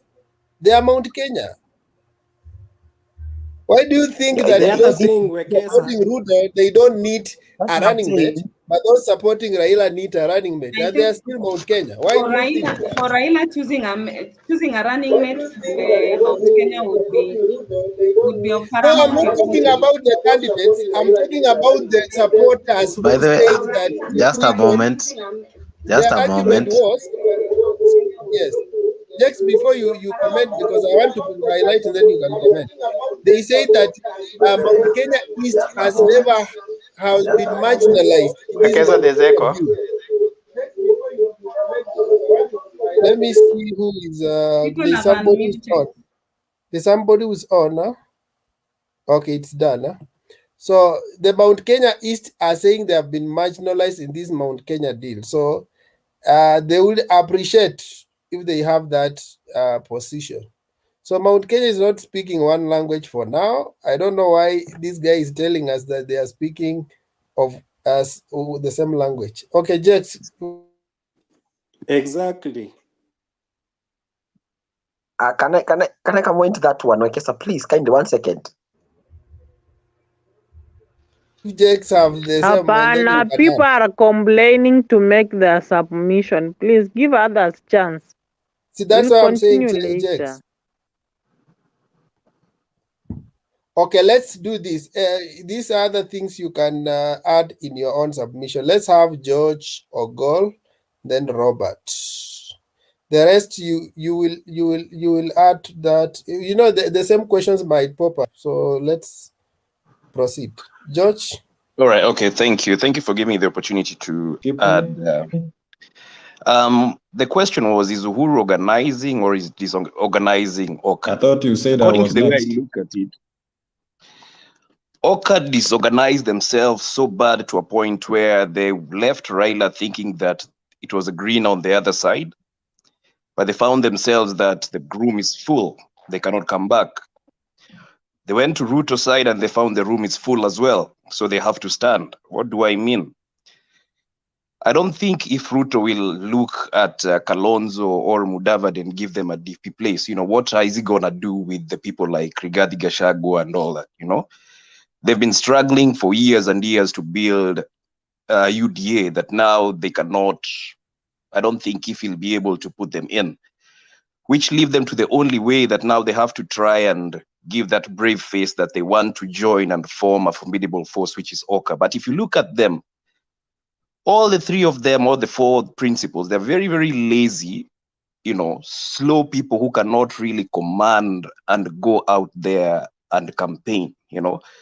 William Ruto did not just wake up and become William Ruto. He had to fight for it, and he built a name as a brand as a William Ruto, same as Raila Odinga, And if you cannot, and that's why I always look at, if you look at the Oka principles and if you look at William Ruto and Raila Odinga, you cannot compare them, So most of them, I think they're just trying to angle themselves, looking at where are they going to fall in. But as we speak, the way I look at it, the politics of 2022, if they don't make the right choice, they'll be deemed politically irrelevant and that's the way they will go. That's how I look at it. Thanks. Let's have Robert. Then George, you had dropped off, so there was a rearrangement of I was following the arrangement on my backstage. So let's have Robert, and then George, you can come in. Thank you, Bwana Wekesa, for the opportunity. The question today is Uhuru organizing or disorganizing Oka? Uhuru is actually trying his ways to save this country, the best he can to save this country. And he has already looked at what Oka is trying to do, to the extent that even given time, they are not able to agree among themselves on who is going to carry that Oka flag. And given those circumstances, Uhuru is a worried man because he knows what his backyard is turning into. He's able to feel it. He has all the machineries to know where his backyard is tilting. So, and he also knows that the ground is not all that or 100% supporting him. So he's left with strategies of trying to organize these leaders together and have bring them together and have one coalition that will field a candidate against William Samoei Ruto. But you see, the Oka team seems to be having a different agenda. And the agenda is they are looking for that support from the president. And that is why if they get a call from the president, they honor it, thinking that perhaps the president has changed his mind in supporting one of them, which even according to what we are foreseeing, will not materialize. because that group of Oka is a group that only consists of selfish leaders, if I may use that term. Selfish in the sense that if the four of them can't agree amongst themselves on who is going to carry the flag against all other presidential candidates, then only waiting for someone to come and endorse them. Seriously, that is not a serious team to anyone. And presidential campaigns are not a walk in the park. They come with a lot of resources, and maybe perhaps the four of them cannot muscle all those resources together to run a presidential campaign. And therefore, they would want someone that maybe will come in handy or support them in that cause. And maybe perhaps that is what they've been looking for in the president meetings. Now, Oka itself has disorganized itself in the sense that they are not able to agree. People have waited for long times, meetings after meetings, and maybe thinking that perhaps they've agreed, and looking at the matrix as it is, and even the seniority, we don't think Kalonzo may deputize Mudavadi, and Mudavadi also agreeing to deputize Kalonzo. That we are not seeing going to happen. And perhaps maybe what we are going to see here is a divided Oka. Mudavadi going it alone and Kalonzo going it alone in the end. But waiting to see whether one of them will support the other, that can only happen when they get an endorsement from either Raila or Uhuru Kenyatta, which is also not forthcoming.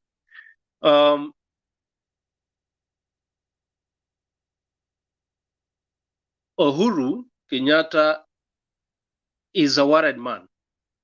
He's a worried man in the sense that where this country is heading to, according to the way he see both the sides of the political divides aligning themselves, there is a lot of votes tilting towards William Ruto, especially from his backyard. And he has tried with all means, trying to convince his backyard on his political choice, which he has not outrightly mentioned, but from the look of things, he has been trying to actually speak to his people, and even going as far as using his own mother tongue just to send the point home. And the only thing that will happen in the end, according to me, is that Raila Odinga, if he wants or if he expects the Mount Kenya to support him, he will not have any choice but to have a deputy from that region. Now, the question is, where will the deputy come from? Is he going to come from the east side of Mount Kenya or the central itself? So that is also a question, because the east side has also come out strongly, saying that in the gamer community, they've also been shortchanged for a long time. And that therefore it's time for them now, if at all there is any position that is going to be given to Mount Kenya, then it has just to come from Mount Kenya East. That is also a question that is playing out there in the gamer community. Now, in the gamer community, we've also seen a lot of division among various leaders. There are leaders who are proposing to have a party of that region, which will negotiate with other like-minded communities, either for a deputy position or for other positions in the government. And there are also people who have made their mind, like Gachagwas, Kimani Chungwas, and the rest who are following Deputy Ruto, that it doesn't matter whether they get the deputy position or not. And that section is confident with William Ruto at the helm of power, even if they don't get the deputy position. That also brings the division of the gamer community. So gamer here, even if we put all the candidates, we are not going to have gamer voting in one block.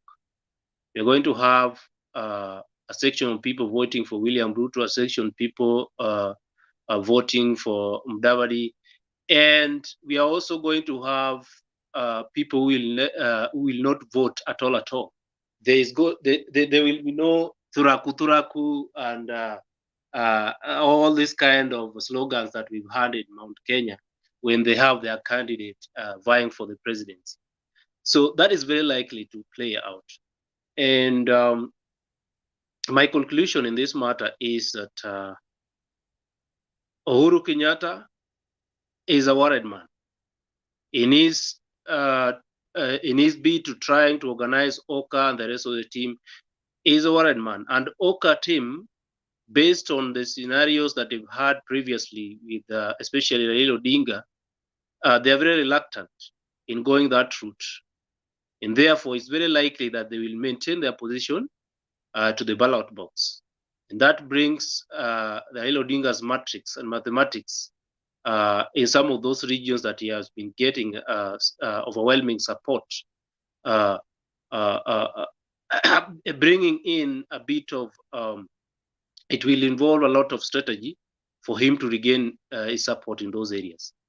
Allow me say this as my final submission.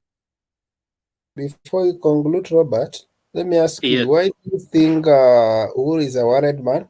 Because 2013, Uhuru didn't seem to be so much interested in this presidency thing. In fact, he was among the people who didn't care if Musalia Mudavadi was the president. But I think is it the deep state or the systems that forced him to take the mantle? But right now he seems to be very careful on who succeeds him. Why is he worried? He should just allow the game to go the way it's going. If Oka will go its way, it can go. If Azimio la Umoja will go its way, it will go. If Hustler Nation takes the lead, it will go. Why is he so much worried? Good question, Wekesa. I think the president is worried because, he has worked with both the camp, and he knows where the truth lies, and he knows on whose hand the country is safe. So the president is not blind. In fact, and it's not about protecting his wealth. I've heard it from some quarters that the president is just looking at the future and trying to look for someone who will be able to protect the wealth. As a matter of fact, in this country, if somebody has actually acquired something in a legal way, it will only take you a legal way to take that particular thing away from them.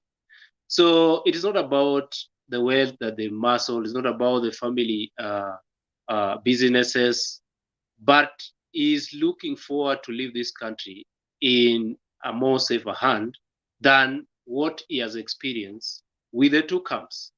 Okay, Robert, one will argue that if the president was such worried that maybe DP cannot be a good successor, why wouldn't he have changed the DP in 2017 such that he has, because God forbid, but by nature, if Uhuru is not there, Ruto will be the president.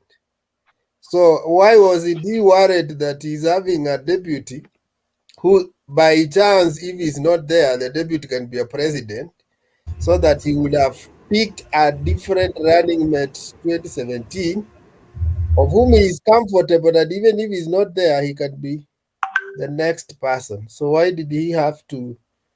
Why did he that so low? Uh, One thing, you see, politics is about interest, and at that particular time, Uhuru Kenyatta was looking at his interest of being elected as a second on a second term, and the only mathematical strategy he could use at that time is to get the support of his deputy. And then if there is any other thing to be aligned, then it has to come later. And I think that is what we are now seeing. But we are not also ruling out that he didn't know his deputy as at the time of 2013 up to 2017. He knew him very well. But there is always time for everything, when to strike and when not. Wekesa, So can I he was ask a only question? waiting for the he was only waiting for I'm trying the to right mute time you to just strike. because there's an echo coming from your end. So Yeah, I yeah, don't but know I have how. a question, eh? I Yeah, have a work on the question echo, immediately. then we ask. Work on the echo and then ask a question. I don't know. There's an echo from I your end. have worked on it. Um, Okay, I ask a have question. heard Robert. Robert simply says that Uhuru is looking for the kind or safe pair of hands to which he will have the nation. Maybe my question would be, what type of hands did he have in 2013, given that he was having a case in ICC on crimes against humanity? So what type of hands did he have then that Kenyans trusted him, despite him having a case that those hands are slightly cleaner than any other hand that we have in this current or in the forthcoming general election? What type of hands did he have in 2013 that Kenyans trusted those hands? A good question, Jex. Allow me say the following. In 2013, it was not actually about Uhuru Kenyatta and William Ruto and their case at the Hague, but it was about the Kenyans, their constitution, and the morality. So if Kenyans decided to abandon the Chapter 6 of the Constitution and also decided to forgo the morality that comes with all the leadership and and the governance, and voted in candidates with cases without allowing them to finish those cases and then come back to be elected, then it doesn't become the issue of Uhuru Kenyatta, because Uhuru Kenyatta did not elect himself in that office. Actually, it brings back the era that Mudavadi was called a demon, because Uhuru Kenyatta, in his own senses, was looking at the constitution and he said, actually, we have a case, and it will only be patriotic enough, and if we can finish up this case and then come back for an election, or give someone a chance to be elected, You're so that we lying. can be able to support them. But you see, that is not the view of Kenyans. And Just one moment. someone is talking. Yes, it's Jakes. I think what you've said is not correct. You have said that Jakes, I've not even finished my statement, and you're already judging me that whatever I'm not saying is not judging, correct. not judging. I just Are you needed it being to be fair here? correct. No, I just needed it to be correct, or rather, Okay. help me Or you're understand when asking you a say question and you already have an answer. Not really. Help me understand when you say that Uhuru, or rather Uhuru Ruto then, when the Madimoni issue came about, was simply because they had a case. I don't remember that part, because all I know is this: they were still negotiating. There are so many clips to back that up. They are still negotiating. One night, Uhuru says Musalia tosha, but in the morning he says he didn't know what came over him. He doesn't understand what demon came over him that he chose Musalia. In any case, the issue of ICC was not really what made Uhuru kind of step down or step up for presidency, because in any case, he said during the debate that the ICC issue is a personal issue and he will deal with it personally because it was a personal challenge. So there is no single time that Uhuru stepped down because of ICC matter. So that is the correct part. You can go back to evidences based on clips and videos and statements issued in the past. That is the correct part. Robert, can I give a comment on that? Okay, then go ahead. I think what Jex is asking is something that we can understand is based on the voter behavior across board. That in spite of the comments of the leaders, the voters will still have to exercise their voting rights. I want to give several examples. Number one, Kirinyaga people were told it was immediately after Waiguru had been sent in for the NYS case.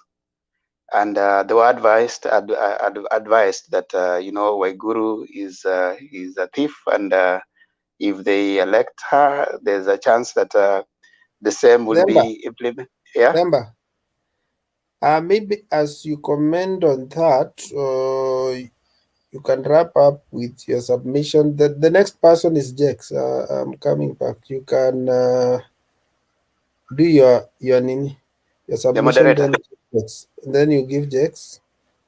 Yeah, I will be back. Wekesa, does it mean my time is over? No, it's not over. Let me just actually making a comment. This was bonus time. Your time ilisha kitambo.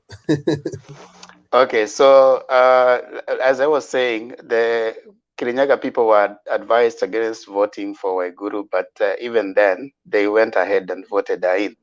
And you know the story. Nairobi people were also told about Sonko and, the things. Right now, Nairobi doesn't have a governor. Even further outside the country, when Obama was leaving the office 2016, he told the people that, hey, if you elect this person, this is what is going to happen.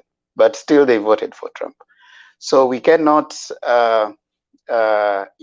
argue that because the situation was different then, the person doesn't have a right to comment. The leaders have a right to comment and give their views, but that in no way determines who is going to be voted. So we cannot take that right of commenting that I would want to have this and this. Jex, whenever you unmute when someone is talking, there's an echo. Yeah, so the argument that Uhuru should not talk because he had issues of ICC when he was coming in, the advice was given, but still people went ahead and voted. But of course, all of us are not strangers in Kenya. We know that the previous 3 or 4 elections have been controversial. So I don't think Uhuru now withdraws his right to comment on 2022 election simply because he's a president or simply because he has been, associated with one or any other political leader. We need to have him preserve that right to comment. But at the end of the day, just like we always say here, we might have all the analysis, all the comments, but at the end of the day, it is the voter who will decide who becomes their leader. So I want to allow Robert to wrap up so that I give my just 1 minute, Robert, so that you wrap up, and then I give my submission, then I moderate. 1 minute, Robert. Thank you so much, Themba. Allow me finish this way. The president, as much as he's a political leader, and as much as is the president of this nation, that does not exonerate him from commenting on an issue as a Kenyan. He's still a Kenyan. And this brings the part that we need to listen to him, because we don't know what he knows that we don't know.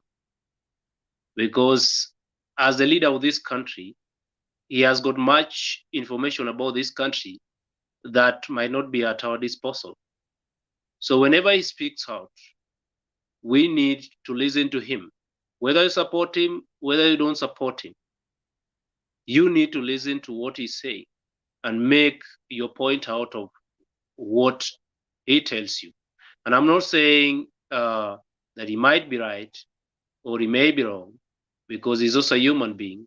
But whatever a president or a leader of a nation brings out to the public, it is something that is weighty and should be taken seriously. That would be my final submission. And back to you, Demba. Thank you so much, Robert. I will be brief on my submission, just about 2 minutes or so.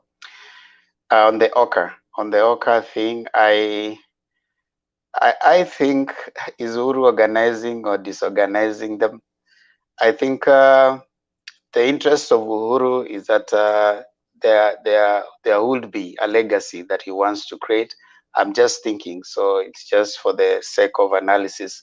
I really don't know what he tells them when he meets them. What we know is when they come out, several things appear, like Mudavadi appears to be suggesting, like he was saying that the people, now he has started saying that only the people are going to elect their leader, which is, I think, the ideal thing, and which is what, I mean, everybody is interested and everybody knows that will happen at the end of the day. In the Oka matrix, I in my own perception and the way I look at it, I see number one, Gideon and Chirongo might not be so keen on working with the Ruto. Musalia has been told, in uncertain terms by his backyard, that if he supports Raila, then they are going to walk away. So that means he's more likely to find support from his people if they go towards Ruto.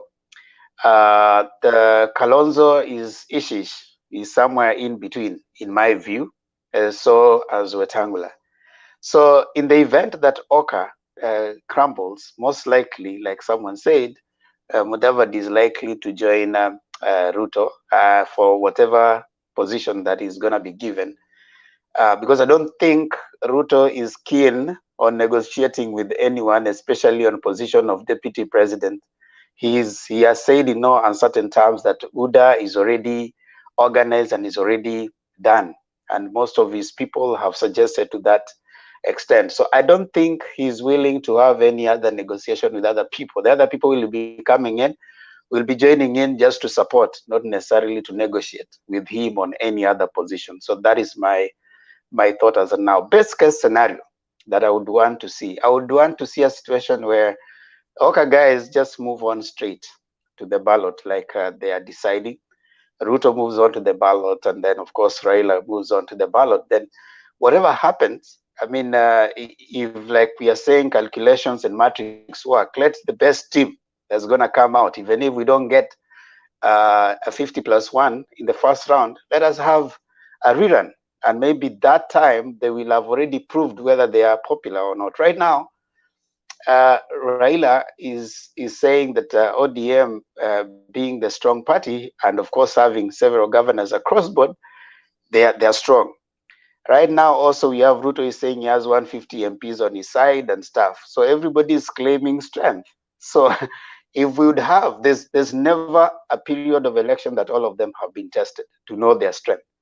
So if we are going to have that, I think it's going to show us where we are. And I think that will be the most peaceful election rather than a two-horse race. Two-horse race, in my view, would cause more of a divided country. But when you have like three or even three-horse race or something like that, in my view, that will be the best case scenario. But in the event that as we move towards the thing, they crumble, then I see Gideon and Jirongo moving towards Raila together with Kalonzo, and Mudavadi moving towards Ruto. But that will be a very tough race, because it's going to cause extremes without a middle ground, which is what they're trying to bring across. Like when they're talking, you find they're trying to say, the other day, I think Malala suggested that if you elect Raila, Ruto people will be on the streets. If you elect Ruto, Raila people will be on the streets. So they're trying to say that they are the middle ground. They are the ones that who are coming to bring peace. I don't know if they want to use that as their campaign policy or their campaign manifesto, but wish them well. So is Uhuru organizing them? I'm not so sure. Probably he's just trying to give his views. But at the end of the day, like they say, the people of the country will decide. I want to stop there. Then I allow other people to give their presentations, unless there's a comment.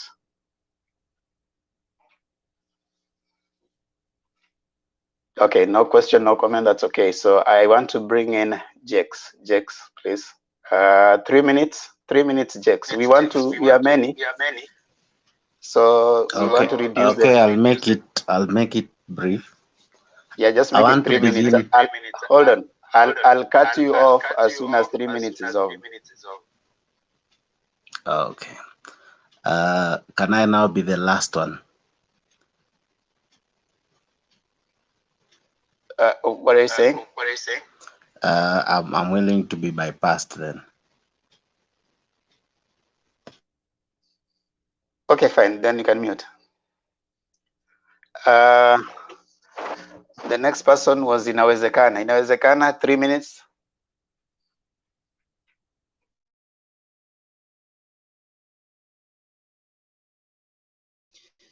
Yes, Mr. Tempa. How are you guys? Can you guys hear me? Okay, I will be short. The topic of today is Uhuru organizing or disorganizing Oka? Okay, I think Uhuru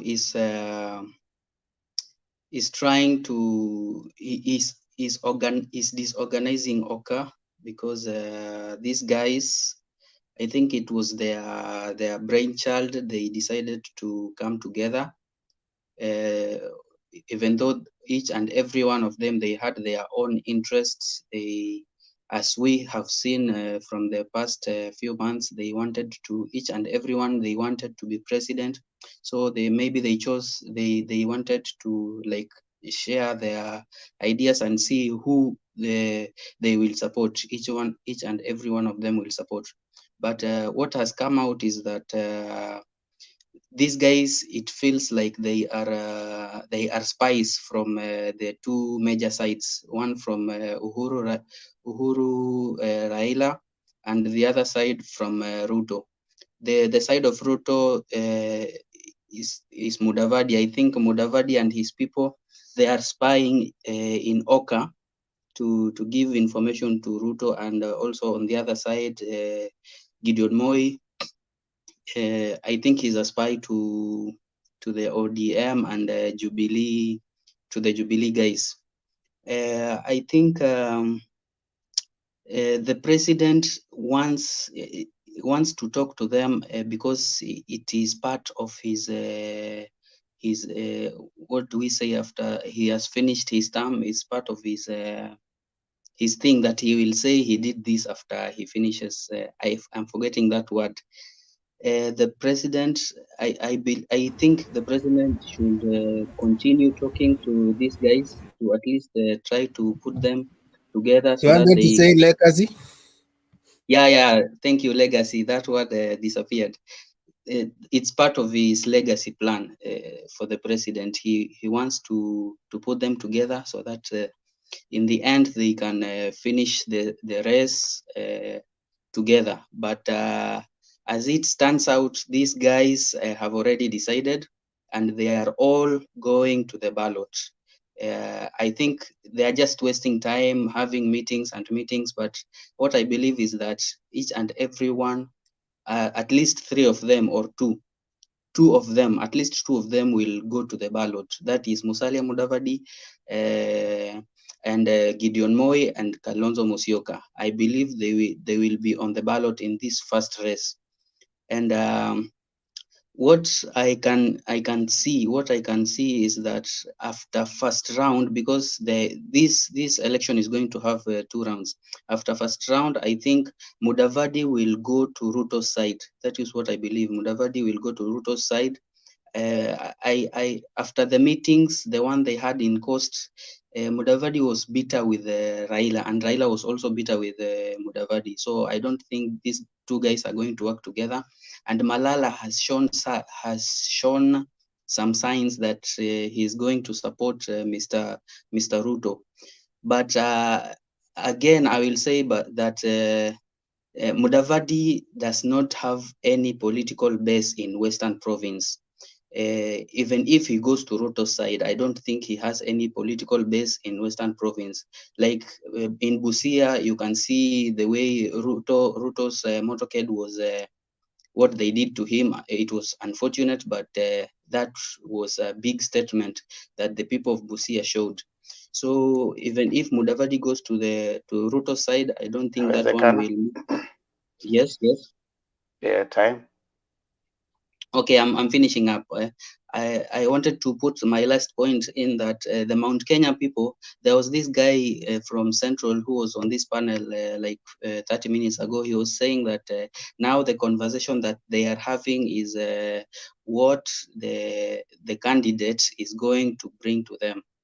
But this is what Limuru 3 is going to do. Limuru 3 where there is Martha Karua and this other Moses Kuria, they have shown signs that they are going to support Raila Amolo Odinga because of what he talks about. He is saying he's going to support the Mount Kenya people. So I believe this thing is for the taking for Raila Amolo Odinga, and I've finished my statement. Thank you, Inawezekana. Do you have any question or comment on what he is saying? I have one question for Inawezekana. Okay, and Jakes, hold on, Wekesa. Jakes, people are saying you should not be intimidated by Themba and Wekesa. So I don't know what we did that they think you are intimidated. So yes, go ahead, Wekesa. My question is, he said that Uhuru should not interfere with Oka because it's their brainchild. I'm not sure whether it's their brainchild because in the meetings they used to put a big seat to show that there's somebody who has not attended that meeting and is part of them. So was it their own mistake? If it's their brainchild, was it their own mistake to show the country that there was somebody who was part of Oka but never attended their meetings? Just he attended by symbolism. The big seat, you mean Raila Odinga? No, when they attended a meeting, okay, they could show pictures of their meeting, isn't it? And yes. In the meeting, there is an empty seat. So that means there is somebody who was supposed to occupy that seat but is not there. So they were suggesting that this is president is part of Oka, so you guys should not be worried. I think that time it was Oka and the ODM courting for president, and they showed the world or Kenya that there is somebody that is part of their meeting. So is it bad for him to be calling them and controlling them? No, you know they have same interests. I think they share the same interests, even though I believe it was the brainchild of Oka. They have same interest with the president. The president wants to unite the country, and so does Oka want to unite the country the same way. So I believe Oka also wanted even Raila Odinga to be part of the team so that he supports them. You remember earlier they were saying Raila should join them on the basis of equal what? There's that term that I'm forgetting. They have equal say during that meeting. If I have answered your question. So I believe it was their brainchild, but the president is sharing the same ideas with them on the basis of having unity of a country. I hope I've answered. Yeah, though partly. Although some people believe that Oka was a deep state machination to tame Raila. So it may be true, it may not be true. Any other question? I've finished.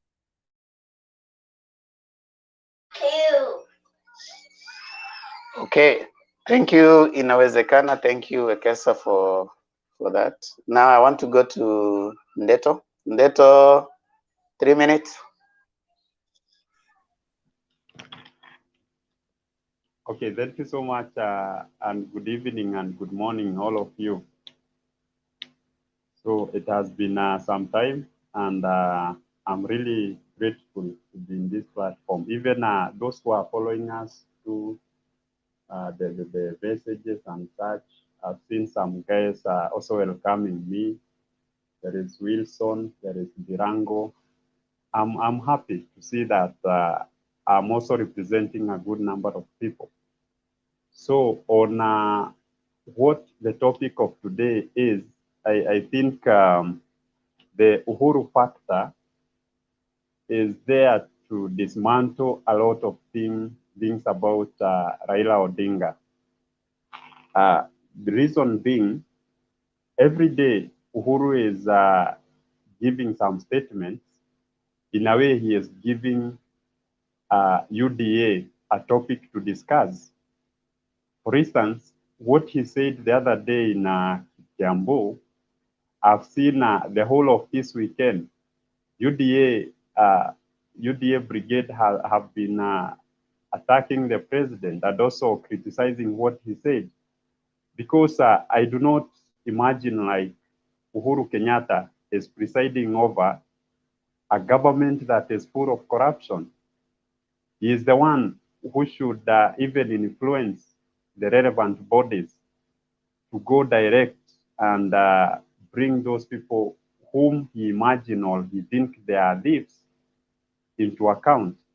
So as a president, I don't think that going out in public and uttering some words of intimidation, words of which are not producing or providing hope to Kenyans, I do not think that's the right channel to do. Even if he has maybe something to campaign about whoever he is supporting, I think he should at all costs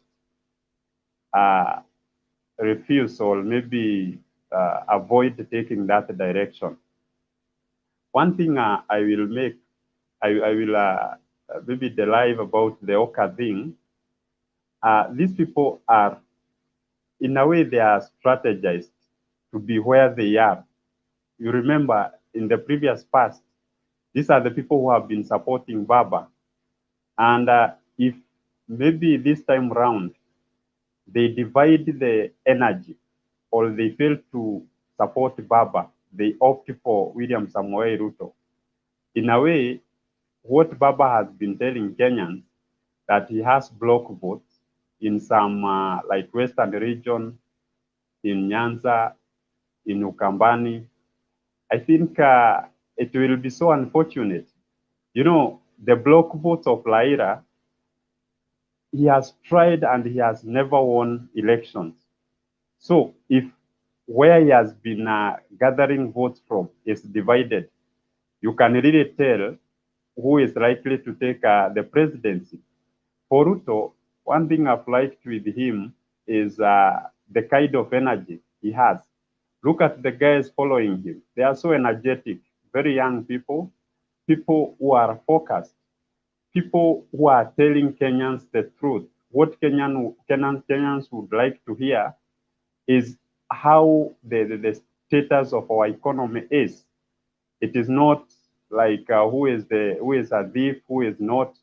Yet we know that there is the DCI, there is the judiciary.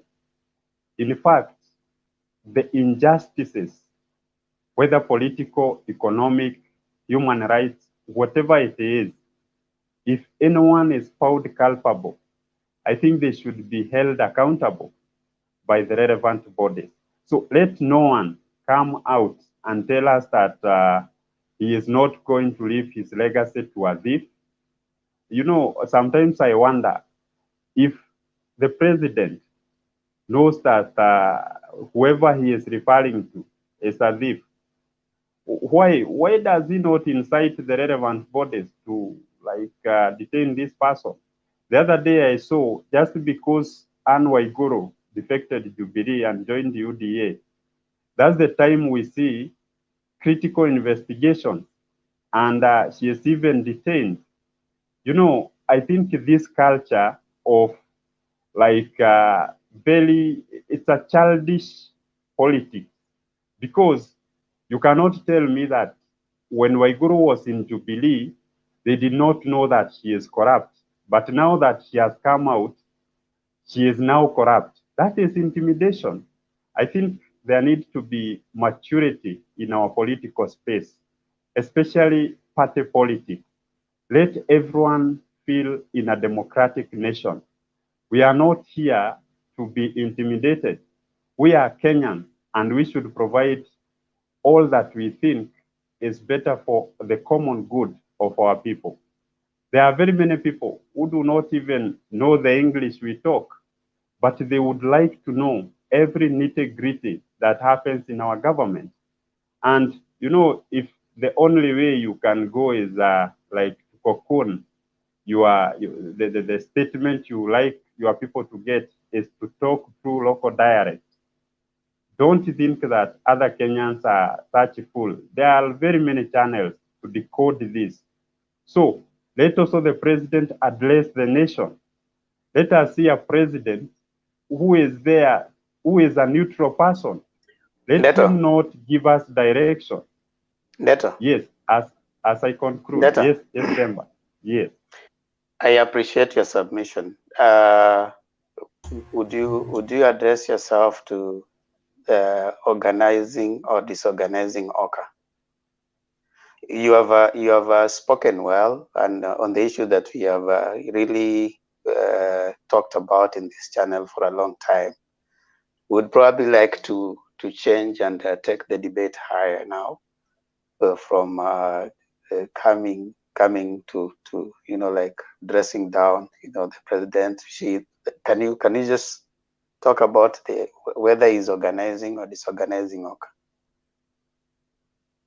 Okay, I think I was not so far from that topic, because my introduction statement started with the same. And I think what the president is trying to do is to inject sense of, you see, monarchy, where you force people to dance your tunes just because you have an interest on the outcome. I've seen someone like Musalia Mudavadi. This is a guy who has a potential even to be the president of this nation. But just because he is influenced in a way, the person is always intimidated. He never arrives into a critical decision. Look even at Kalonzo Musyoka. He is another person who is a potential, but these are people who do not believe in themselves. Leave alone even Akina Wetangula and someone like Gideon Moi. Actually, I saw Gideon Moi yesterday trying to telling people that they should differentiate between Kukula and Kura. I think these are people who also seem to be like coached. These are people who need also to be well oriented in the political arena, because you should be telling people what is this that will come for. I listened to someone like Gideon Moy telling us that education will be free, and he will also lower the taxation by half. I could see a lot of deception. That is not practical in Kenya. If it is in a developed nation, it is true. But let these people not give us vague kind of promises. You know, we are a learned group. We are learned people. We know what tax does to our country. That's the source of our revenue. So if you tell us that we lower tax by half, then it's like you are also out of this world. So if the president is somehow trying to shape the politics of Oka, I think President Kenyatta has nothing to do with Oka. You know, these are people, you know, they will finally say that, you know, we were just finding a group we should join to. And if maybe there is a party that will provide a coalition, in a way they might land on it. But so unfortunate, UDA is not ready to form a coalition. So I see them also disintegrating very soon. You'll find maybe someone like Musalia Mudavadi getting into the UDA brigade, and in a way, Oka will be left with no one. So let us remain maybe strong. Let us not see as if maybe there are some people who cannot lead this nation. This is a democratic nation, and everyone has a right for the same. Thank you, Demba. Thank you so much, Ndeto. Is there any question or comment on Ndeto's submission? I got a question. Okay. There's a question. Yeah, go ahead. We'll start with Thank you. and then Penny. Okay. Yeah, okay. Thanks very much for the. Can you hear me? Okay, thanks very much for. Let me hope I was spelling right. Mr. Ndeto, is it? Yes. You mentioned that president has to come forward rather than just condemning some thieves and pointing out without being direct. He has to come out and tell us, because he's the one with that in that regime. I appreciate without raising that concern, but I think most of us, we think the title president is just an easy title of coming out and just mentioning people's names easily. You know, sometimes we have to recall ourselves. Oh, let me give this a scenario before I go to the point. Me and you, we can be friends. Okay, we can be friends. You come from a posh family. And me, I come from my struggle. I raised from my struggle. And then we merge together. Okay? Because you can imagine, because, oh, I'm a partner with this person. Okay? Now our secrets, they start becoming open to each other. So we start understanding each other. I can see your bad side, I can see your good side, and you can see my bad side and my good side. At the end of the day, because you come from the rich family, I can end up translating your richness you got through an illegal route. So it's easy for me as well to use that route to get access when we are doing business, me and you. Okay. So you mentioned the president has to come forward and mention who are those people. The election of 2017, all those things is shambolic went in 2017. The killing of Musando, if he knows the truth, do you want him to come out and tell the truth? That's the things like that you're trying to tell us. So do you want to tell me president should come forward and tell the truth? Because for me, the way I see president, he knows what went wrong in this country.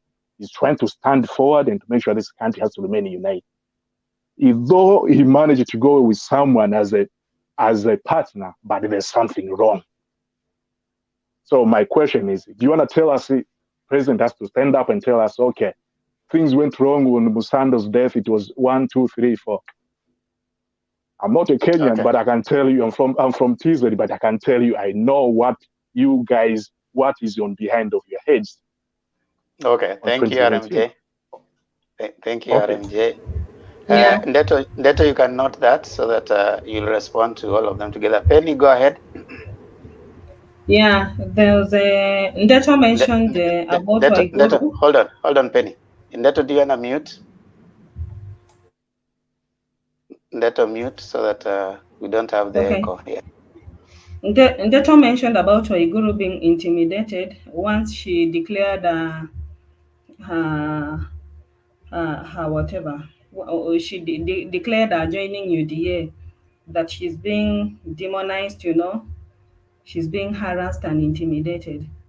But I wish we had a culture of telling the truth, because it is quite evident. We all know what transpired with the Waiguru when she pertaining the NYS. We all know what happened. So I think for me, I would have been much delighted if the opponents from UDA came out and said that we do not want corrupt people. Why are there double speaks? Because if you look at what people like Murkomen and even the DP himself are commenting when Waiguru was so being sanitized by Baba, they came out and I think they spoke reasonably. So right now that Waiguru has crossed over into the UDA is still playing the same, they are still committing the same mistake of assuming and pretending that Waiguru is as white as snow, Why can't we have a culture of calling red red and white white, Now that he has crossed to UDA, so what happened to the comments that Murkomen and the DP used to say about the money, the disappearance of large amounts of money in NYS? Why has she become clean? Why can't UDA be the yardstick to whatever, the yardstick against which we can measure some level of integrity? For me, I think I would have been more delighted if a UDA came out and said that sisi hatutaki waizi, don't cross over to us. I think for me that would have earned them a lot of marks. But it's all about double speeches and pretense and hypocrisy. So I must say that concerning Waiguru's issue, I'm very, very equally disappointed by the UDA as well as the government. Thank The you, Penny. government effort in trying to Thank you. sanitize her. Yeah. Thank you, Penny. Inawezekana, you had a question. Keep it short. No, Themba. I think Penny has already spoken about. I wanted to mention about Waiguru. I think Waiguru knew what was coming to befall her, even before she decamped to UDA. So this was just hullabaloo. She knew what was coming to her, and yeah, that's what I just wanted to mention. But Penny has already elaborated, so I have no question. Okay, thank you. And I have go a ahead. question. I have a question. Okay, Wekesa. My George, question is you too straight have a to George, you in too have a terms question? of. Okay, fine. Wekesa, go ahead. So my question, Andeto, you say that Uhuru is trying to intimidate likes of Mudavadi. Don't you think that all people have been sharpened through the process? When you look at William has come out strong because he was they tried to intimidate him, but instead he became even larger than life. Raila has been intimidated by Serikali for a long period, but he became who he is. Kina Joho became who he is because of intimidation. So why should Mudavadi be intimidated and accept to be intimidated? My question is that. Okay, thank you. George Ogol, a question? Keep it short. All right, I'll keep it short. I don't know if it will be like a question or a comment, but just to add on what Ndeto asked about the president's comment about he will not leave the country to thieves. Now, I think if you're looking at it on a brighter side, you'll be like, that's a very good statement, because if I were the president and I have to leave the country to others, I will never want it to leave it to people who will squander, to thieves, in quote. But there are the people on the other side who think that they're being targeted. My question is, he didn't mention anyone, but even the Bible says that there are people who will be running if there's nobody chasing them, you know. So the people who think that they're being targeted, you know, what do they know about themselves that they think that the president was talking about them? Okay, Ndeto, you can respond to the ones that you can. Okay, thank you so much, Demba. I have 4 questions, and I will begin with the question that was asked by RMJ about maybe the issue of how truthful maybe the president should come out. And he gave an example of a case like Mosando. If we expected maybe Uhuru to come out and see exactly what happened. My only concern there was not even so deep. It was, you know, this is the head of state. This is the president. This is a person whom every Kenya is looking up to. And if he tells us that there are thieves in the system, meaning there are relevant bodies who can be assigned for, and they do the investigation and bring these people to book. As well, you know, when you say someone is corrupt, it's not such easy. Like the case of Waiguru, for instance.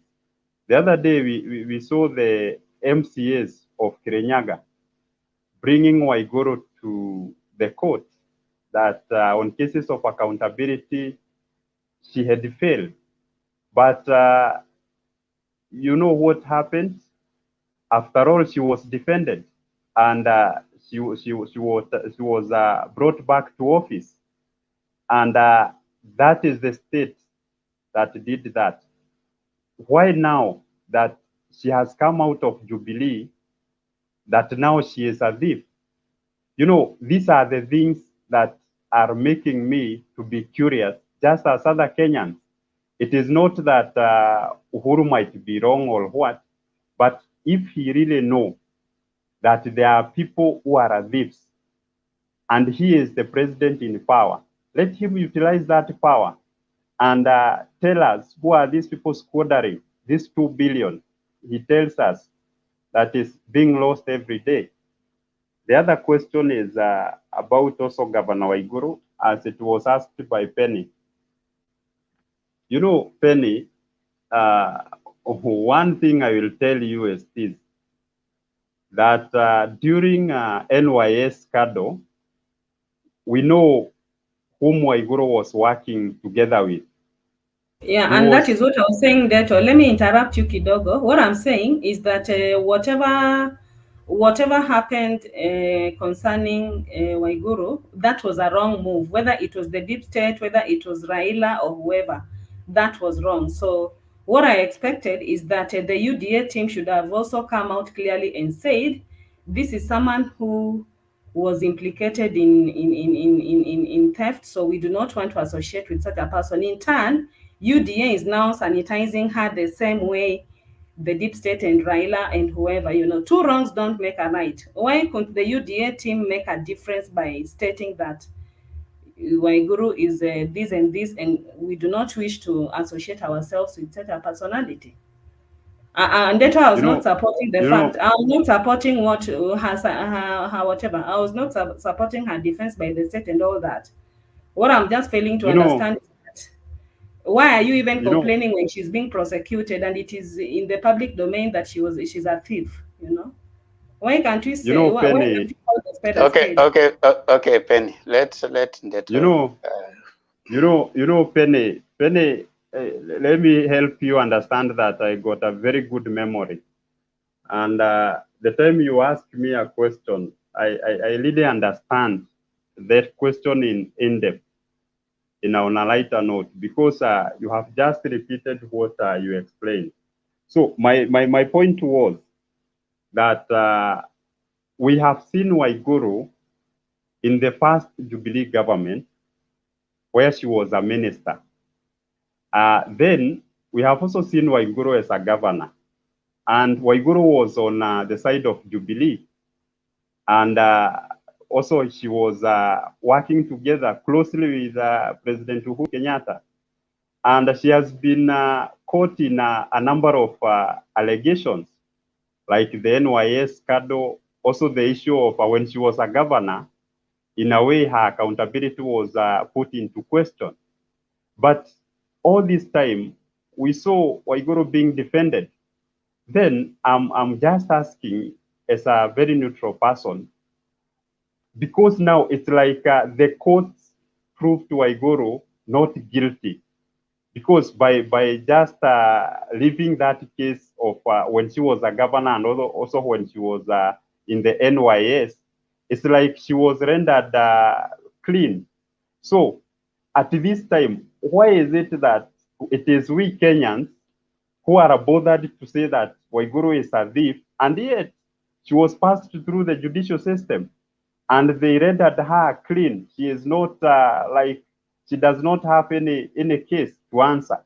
So now that she is in UDA, this is the time that the Jubilee government have started realizing that Waiguru is corrupt. They have started realizing that there is this one thing that Waiguru did in NYS, and all these years, they have not brought her into book, so that Kenyans, we can understand that she was not even supposed to vie in 2017 as the governor, because I realize and I understand that IEBC cannot allow you to vie any position as far as you are involved in any corrupt cases. Why was she not stopped from vying as a governor? So I think those are fundamental questions we should be asking ourselves.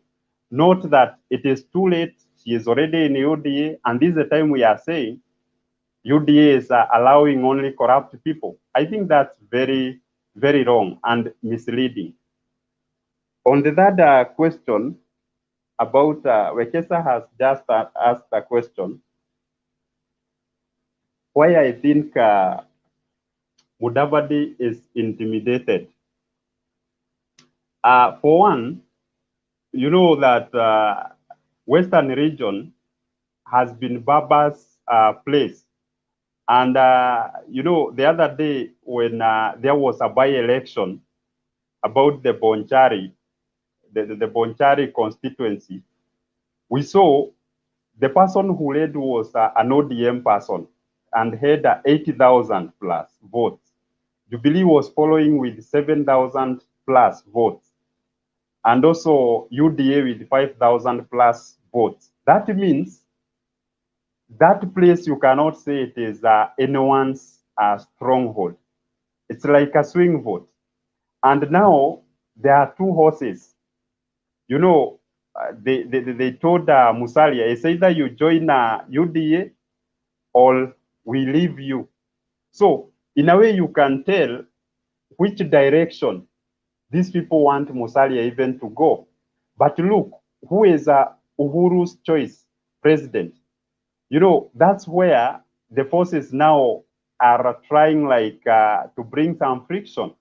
Because at Wrongland, as usual, you know, it has been, people have gotten used that Mudavadi will always support Baba. But this time around, it's like it might be a bit different.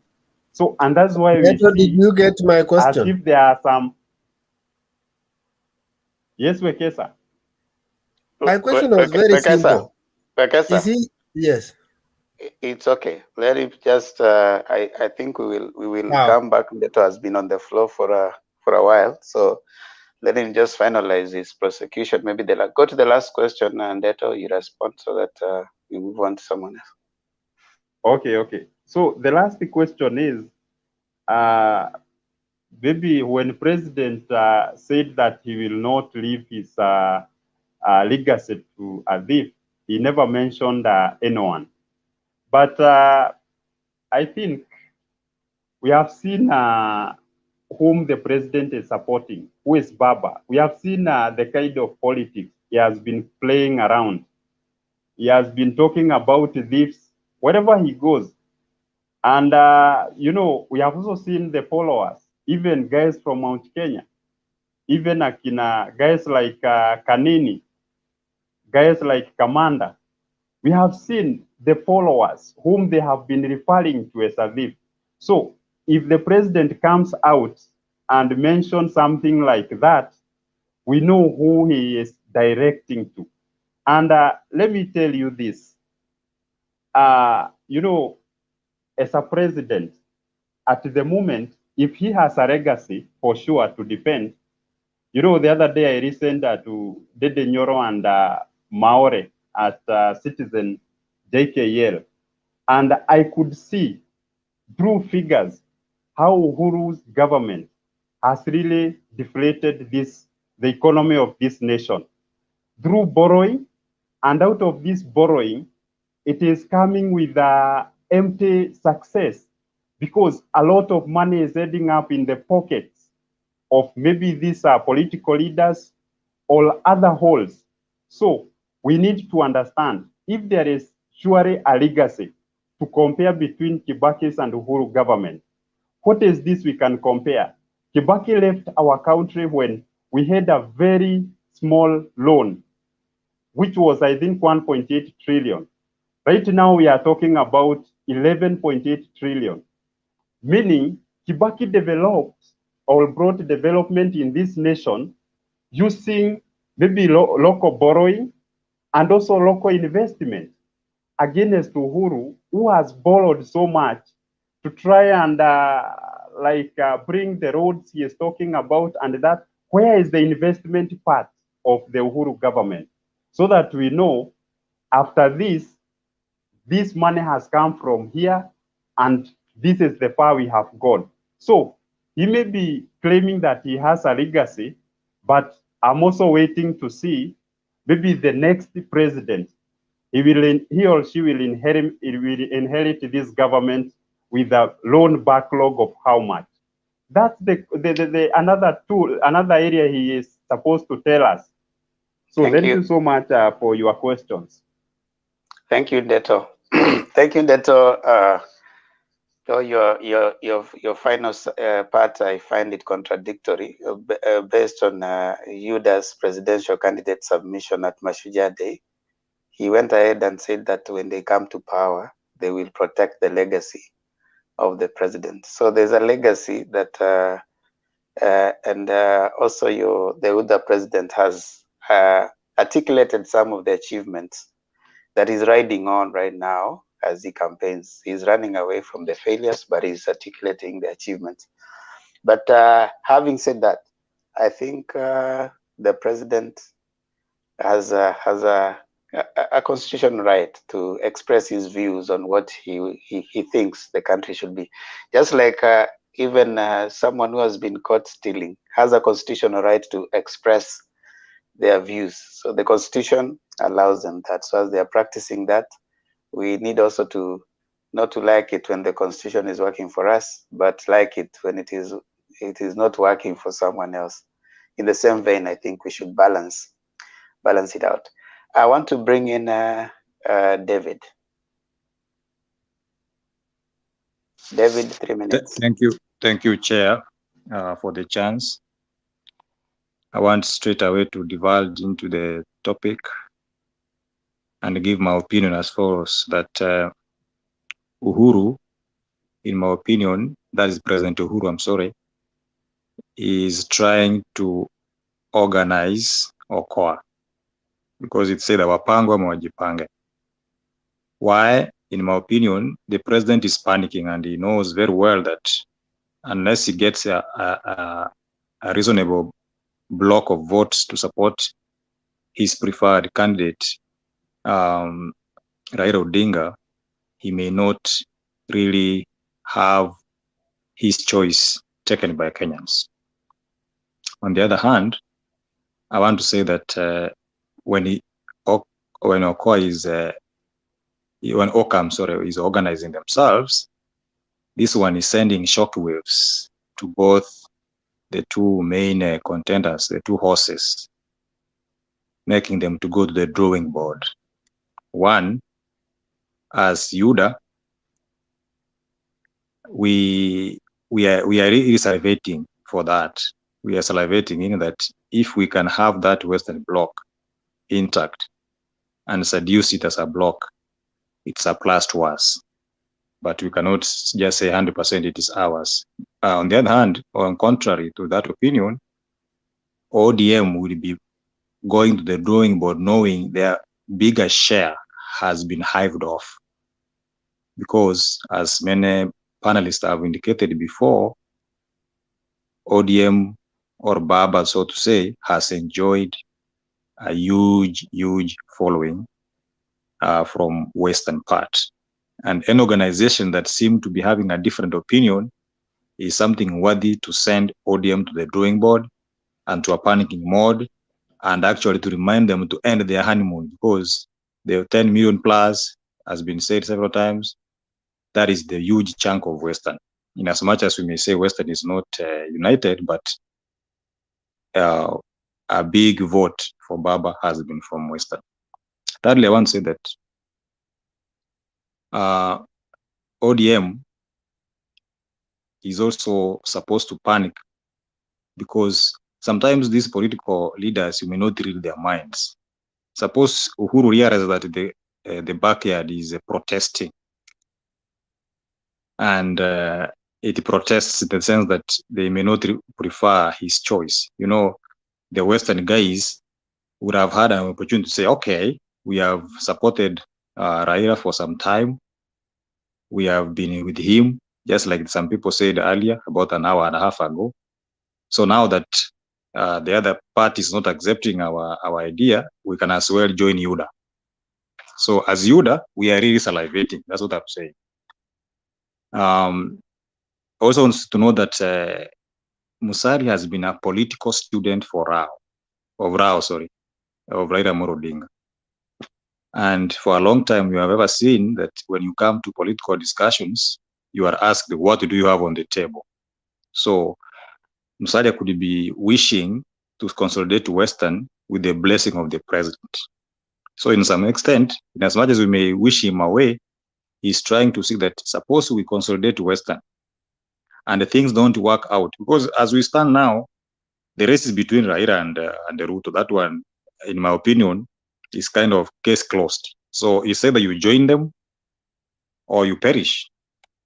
So the Western people could be wishing to form their bloc to have a bargaining power, either sides. But the people to worry in this case, to be very honest, are the ODM, because it is their bloc that is being sold. So they must work hard first to maintain that bloc in their basket as we soldier out to get votes from the central part. Lastly, I want to say that Kalonzo to me is an issue, because you have seen him support Baba. Baba akimwacha aende rally, he can't even attract a crowd. So the same way Yuda is viewing him like that. Kalonzo is an issue. He may not have much to bring on the table, but the Western Bloc, we are really salivating on it. And the president is trying to see that Western Bloc is intact to secure his opinion or secure his plan.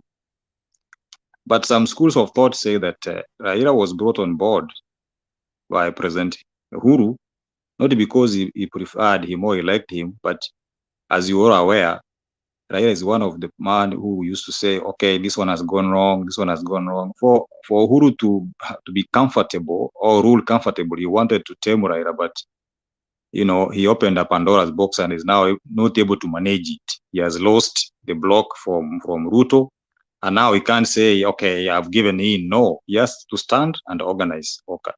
Those are my simple submissions in my own opinion. I have two questions. Okay, thank you. There are questions from Wekesa, Penny, and it has a can. Okay, Wekesa, go ahead. Yeah, my first question is that So why do you think that Kalonzo has no?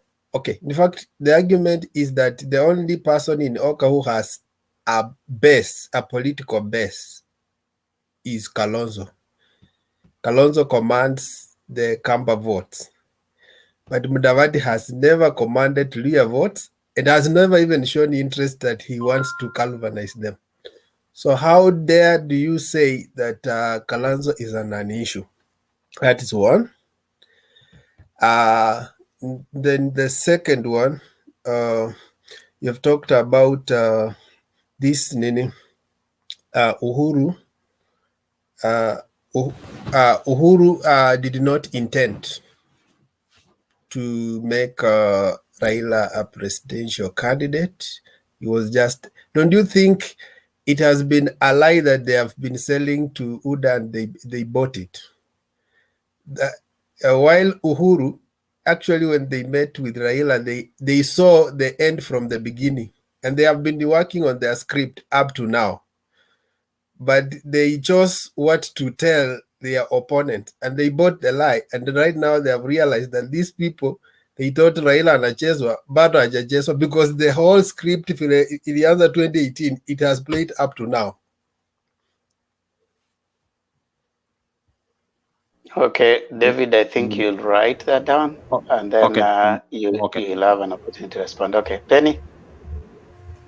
Okay, right now, I wanted to make a comment that for Raila, right now it's still too early to conclude that he would not be able to get votes from the rich Mount Kenya region. I think it's still early, and there's still so much to be done. So we can't conclude that at this moment that the president is unable to helping get votes from Central, if that is what I heard, if what I heard is correct.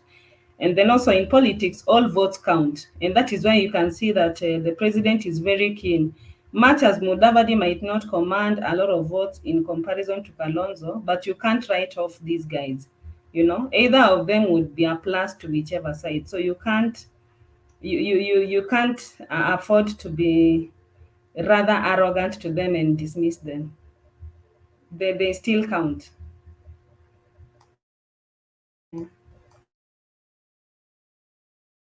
Thank you, Penny. Inawezekana?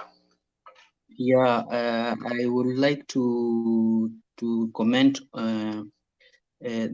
I don't know his name, but he has said I am agreeing with the words that he has used concerning Mudavadi and Kalonzo, but I don't think his interpretation of the words that he has used is correct, in that they are salivating on Mudavadi's coming to Uda's side.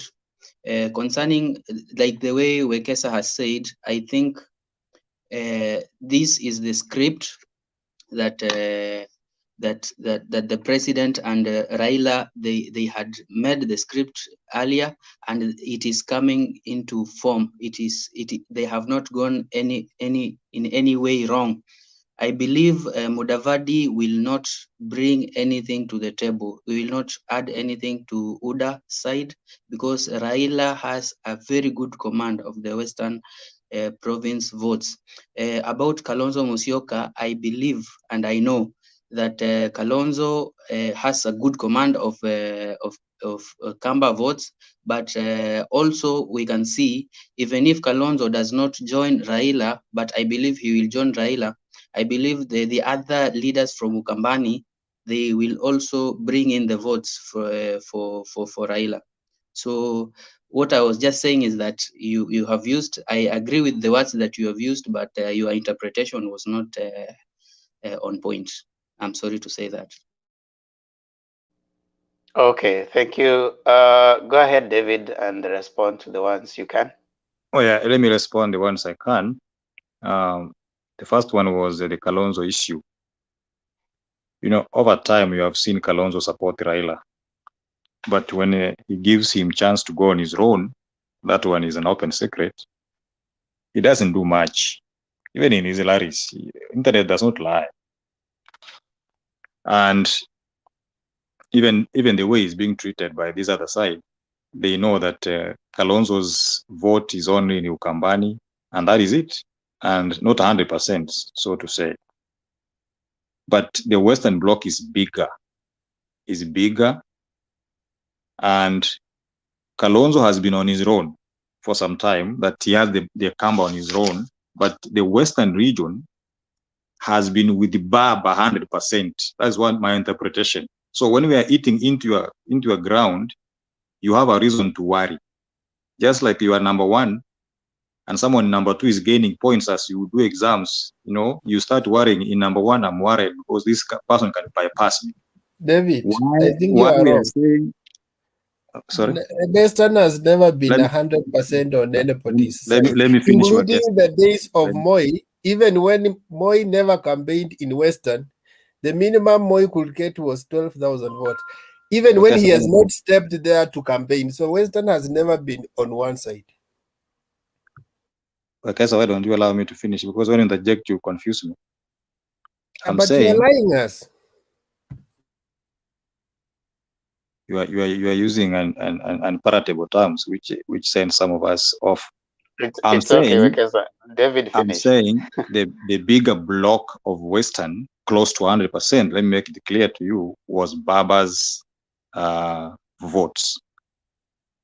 And when these guys are isolating themselves to make a grouping of their own, of independent mind, as I can call it, the people to worry most are the ones that have been holding this vote.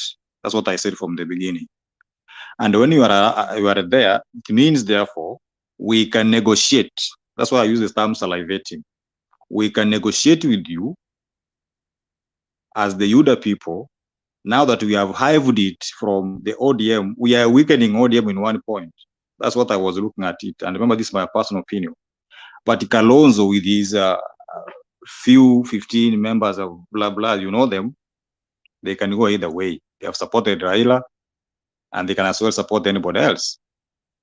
So Kalonzo cannot intimidate Yuda as the Western Bloc can do to Yuda. Neither Kalonzo can cause much harm to ODM or to Yuda, as you know how many they are.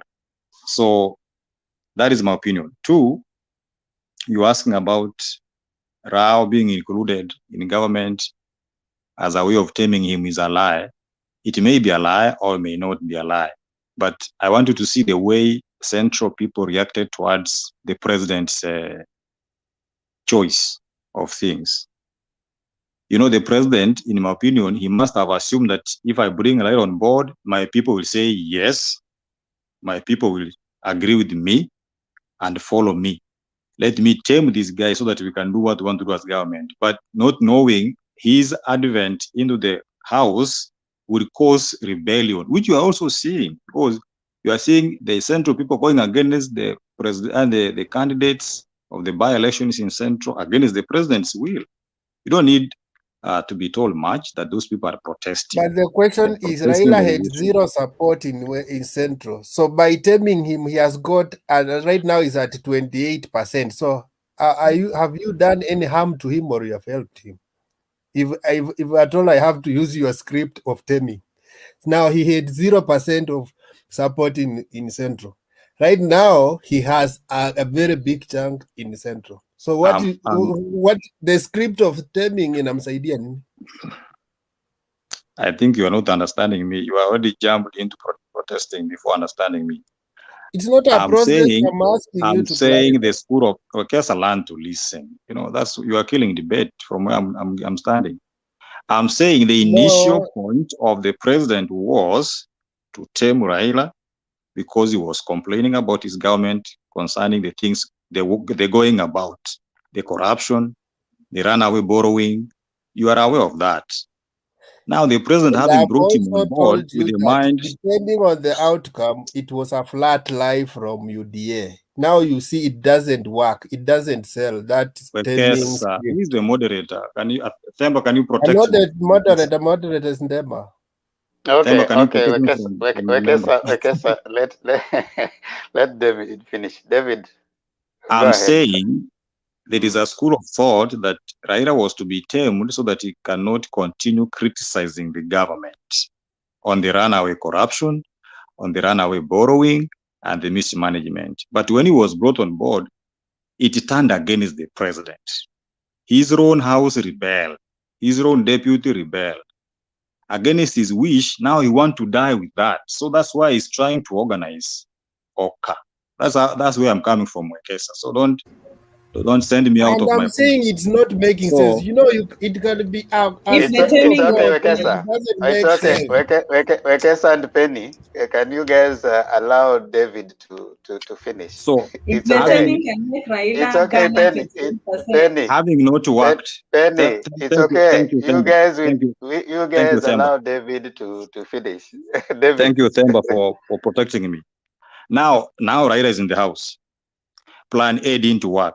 The president has to die with his Raila Moro Odinga. And that's why he's trying his best to consolidate blocks of votes. That's why he's extending to Western. He's trying to persuade his home votes and the solid votes, of course, of Raila from Nyanza and the rest, so that he can run away with this one, because plan A didn't work. That's a school of thought. You can criticize it, you can agree with it or disagree with it. So, kupanga ama kutopangwa, the president has a task to ensure his project succeeds. But again, as Yuda, we also salivate. That's what I said. We are also looking at it. Nyinyi jipange, we will come, we will negotiate. Lastly, I want to say that let nobody just thump with these 2022 elections, neither Yuda nor ODM, because as it stands, it can go either way. So it's upon us, Yuda, to persuade the other side, not throwing them stones, abusing them, or saying bad words again, because we need them for us to win. The same way that side needs us. So it's high time people toned down, stopped the abuses, because the honeymoon is now ending. Things are now shaping up. If Western forms a block, definitely this thing will have to go to the negotiating table and everybody can pick it. And that's what the president wants to see, that block solid. I don't know whether I've answered them. I need to be sorry because Penyaniko, I may not speak much. Yeah. Thank you, Yeah. David. You have attempted, which is okay, and also they are free to disagree. At some point, they'll also have their comments to what you said. I think David has closed on something very nice, and he has said that either way, whichever side of the political divide you are at, you're interested in numbers, and each person comes with numbers. So even those of like Penny is saying that why are they accepting Waiguru? They're not necessarily accepting Waiguru and cleansing her. They're interested in Waiguru comes, she has a support base and she has money. I mean, any political player at this point in time would be interested in even if it's 2 voters that you are coming with. Definitely at this point, nobody, even if, let's say, for example, the strangest of reasons, Ruto would change his mind and join Baba. Ruto will be clean from the time he joins Baba. And if Baba, for some strange reason, says Ruto Tosha, he will stop being a Mganga. So this is all politics. And I think as we move forward, David has said something. It's about kutongoza msichana. It's about you're interested in that person, whether you agree with them or not, you agree, it's about getting their supporters to your back. And even Uhuru, that Ndeto is busy criticizing here so badly, he has support. And there are people, the older people will be interested in that support. So whatever it is that you're doing at this point in time, I think the idea is not really to just thump and go very extreme, but to try and appreciate that we are in a political competition. We are interested in those numbers, whoever is coming in. Right now, it's so hard for us to go and deal with corruption. I mean, to talk about it and even say, oh, we don't want this person because he's corrupt. Nobody will do that. So I think David has really made a very good summary, even as we defend our different positions. At this time, I want to bring in Jex so that he can also give his presentation. Good evening, good morning, good afternoon, and Baba, good to see you all panelists. Sam, good to see you. David, Dineto, and this dude with the lovely uniform, Inawezekana guy. Thank you for being part of the show. Penny, as always. Wekesa and Themba. Now, the question, or rather the topic of the day is Uhuru organizing, or is he disorganizing the Oka team and all? I I like to begin it from a very different take, because I don't believe in some of the things that Uhuru has done. One of the things I would want to start by saying is this mentality of use and dump tactics really ought to come to an end. It was easy for Uhuru to be with Ruto 2013 to 2017 because he knew very well he will galvanize some votes and get some people to vote for him from regions that probably would make him win. It was easy for Baba to be with Kalonzo and to be with Musalia and Wetangula at that particular moment because he knew there is a portion of votes that he would galvanize through them. But once you have attained what you wanted, or rather failed not to attain what you wanted, you dump, criticize, and use very funny words to describe someone who once gave you a support, someone who once gave you their time, their resources, their effort, their everything, their all in all to make you who you are or not what you are. I say this with some reservation because I ask myself, when did Musalia become a weakling or Kalonzo, while when they were busy helping him during Cold's time, they were strong. When they were busy helping Raila during NASA time, they were strong. But once they leave him, we say very funny words to describe them. They are no longer principles, but issues or obstacles. They are no longer one among equals.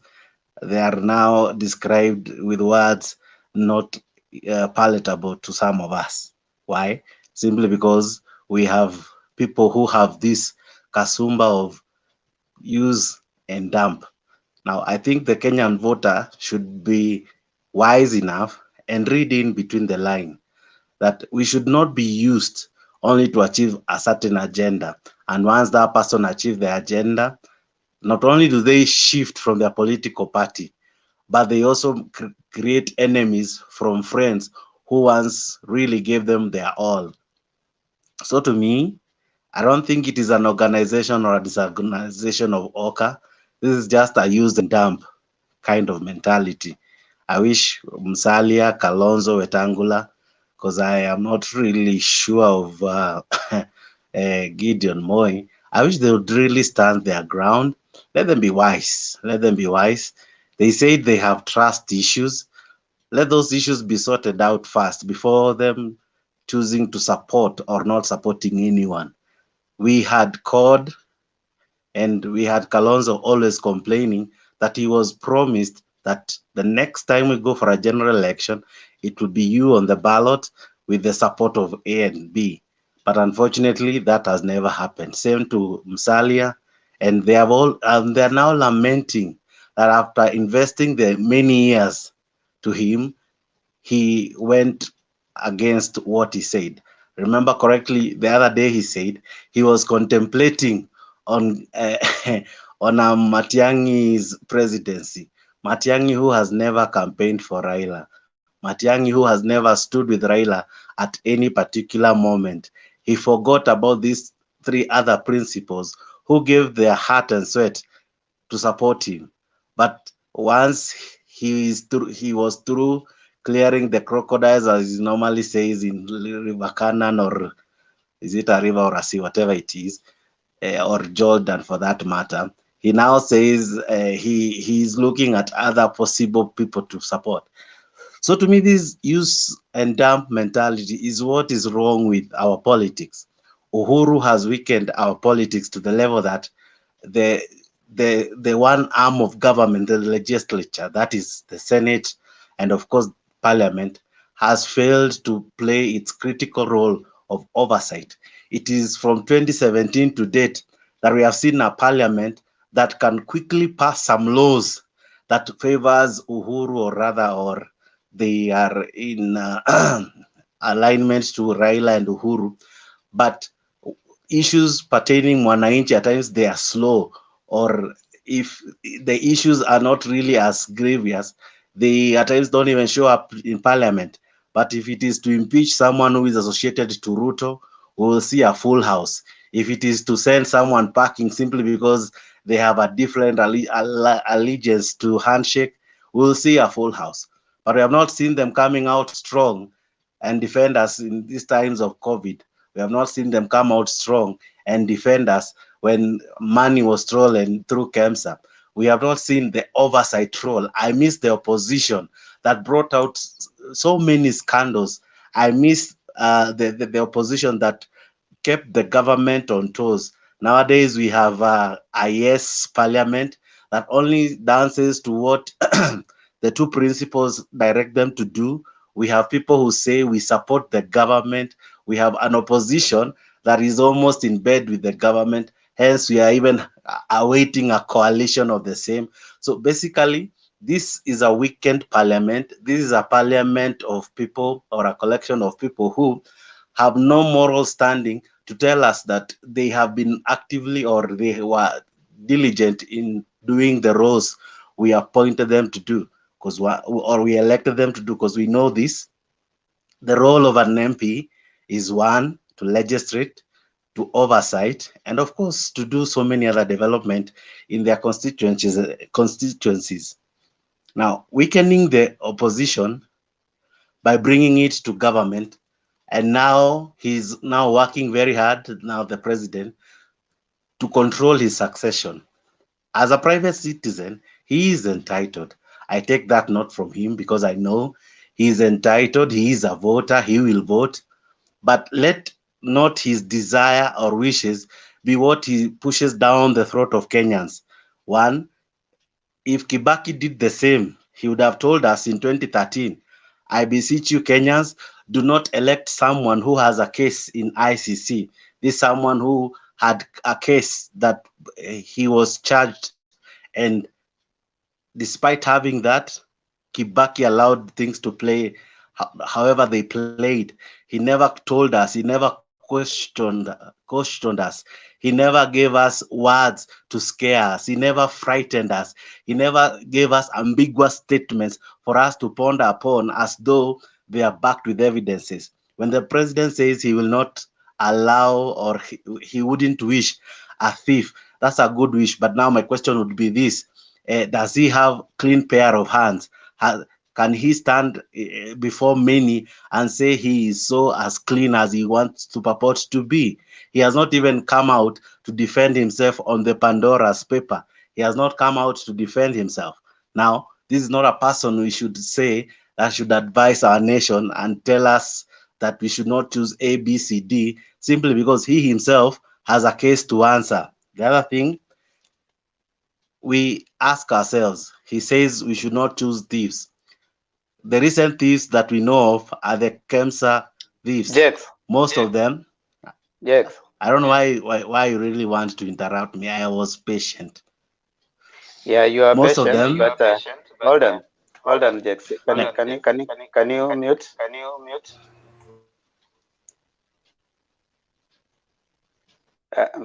Thank you. You haven't muted. Okay, thank you. You are prosecuting well, but you realize that the direction you're going is what we discussed, I think, yesterday or 2 days ago. So you are actually going into that tangent. If you can remain within the relationship between the president and the Oka team, understand your desire to go that direction. Just remain within the president and Oka. Thank you very much. I am, and I choose to continue with my chain of thought. As I was saying, Kibaki never directed us who to vote for, how to vote. He only allowed a fair ground. That is what the president should do. In any case, he has My point is this: he has no moral grounds to dictate who we should vote for. He is a voter like you and I. In any case, if he knows of thieves, he has all the instruments of power to bring them to book. If he knows Oka to only support Baba, that is how they survive. I think he is doing them injustice. Let them decide. These are grown men, for crying out loud. They are able to make wise decisions. When they left NASA, they knew why they were leaving. In fact, they cited this, that they had trust issues with NASA, or rather they had trust issues with some of the leaders. In fact, we had this guy, their secretary general, saying that they will not kneel down so as to match the level of the small guys. Small guys meaning he was making ODM seem big, which it is, and the other party seems small. Now, since they are small, let them not be cajoled to join them now that they have a need. We should not use and dump them. Correctly speaking, in 2017, they were all together. They left because they had their reasons. These reasons need to be resolved so that Musalia may feel confident, so that Kalonzo may feel confident. Let's not just push them to something they don't want. Another thing, I tend to say, and I wish to say this. Hold on, before you go on. Do you think he's organizing or disorganizing them? If he's organizing, just mute a bit. If he's organizing them, how? If he's disorganizing them, how? Probably that will help our debate for today, as opposed to like just attributing. You've right now just talked about what the president should not do, but you haven't said the strengths and the weaknesses of Oka. If they are a formidable team, if they are not, what do you think they should be able to do, as opposed to focusing so much on the president?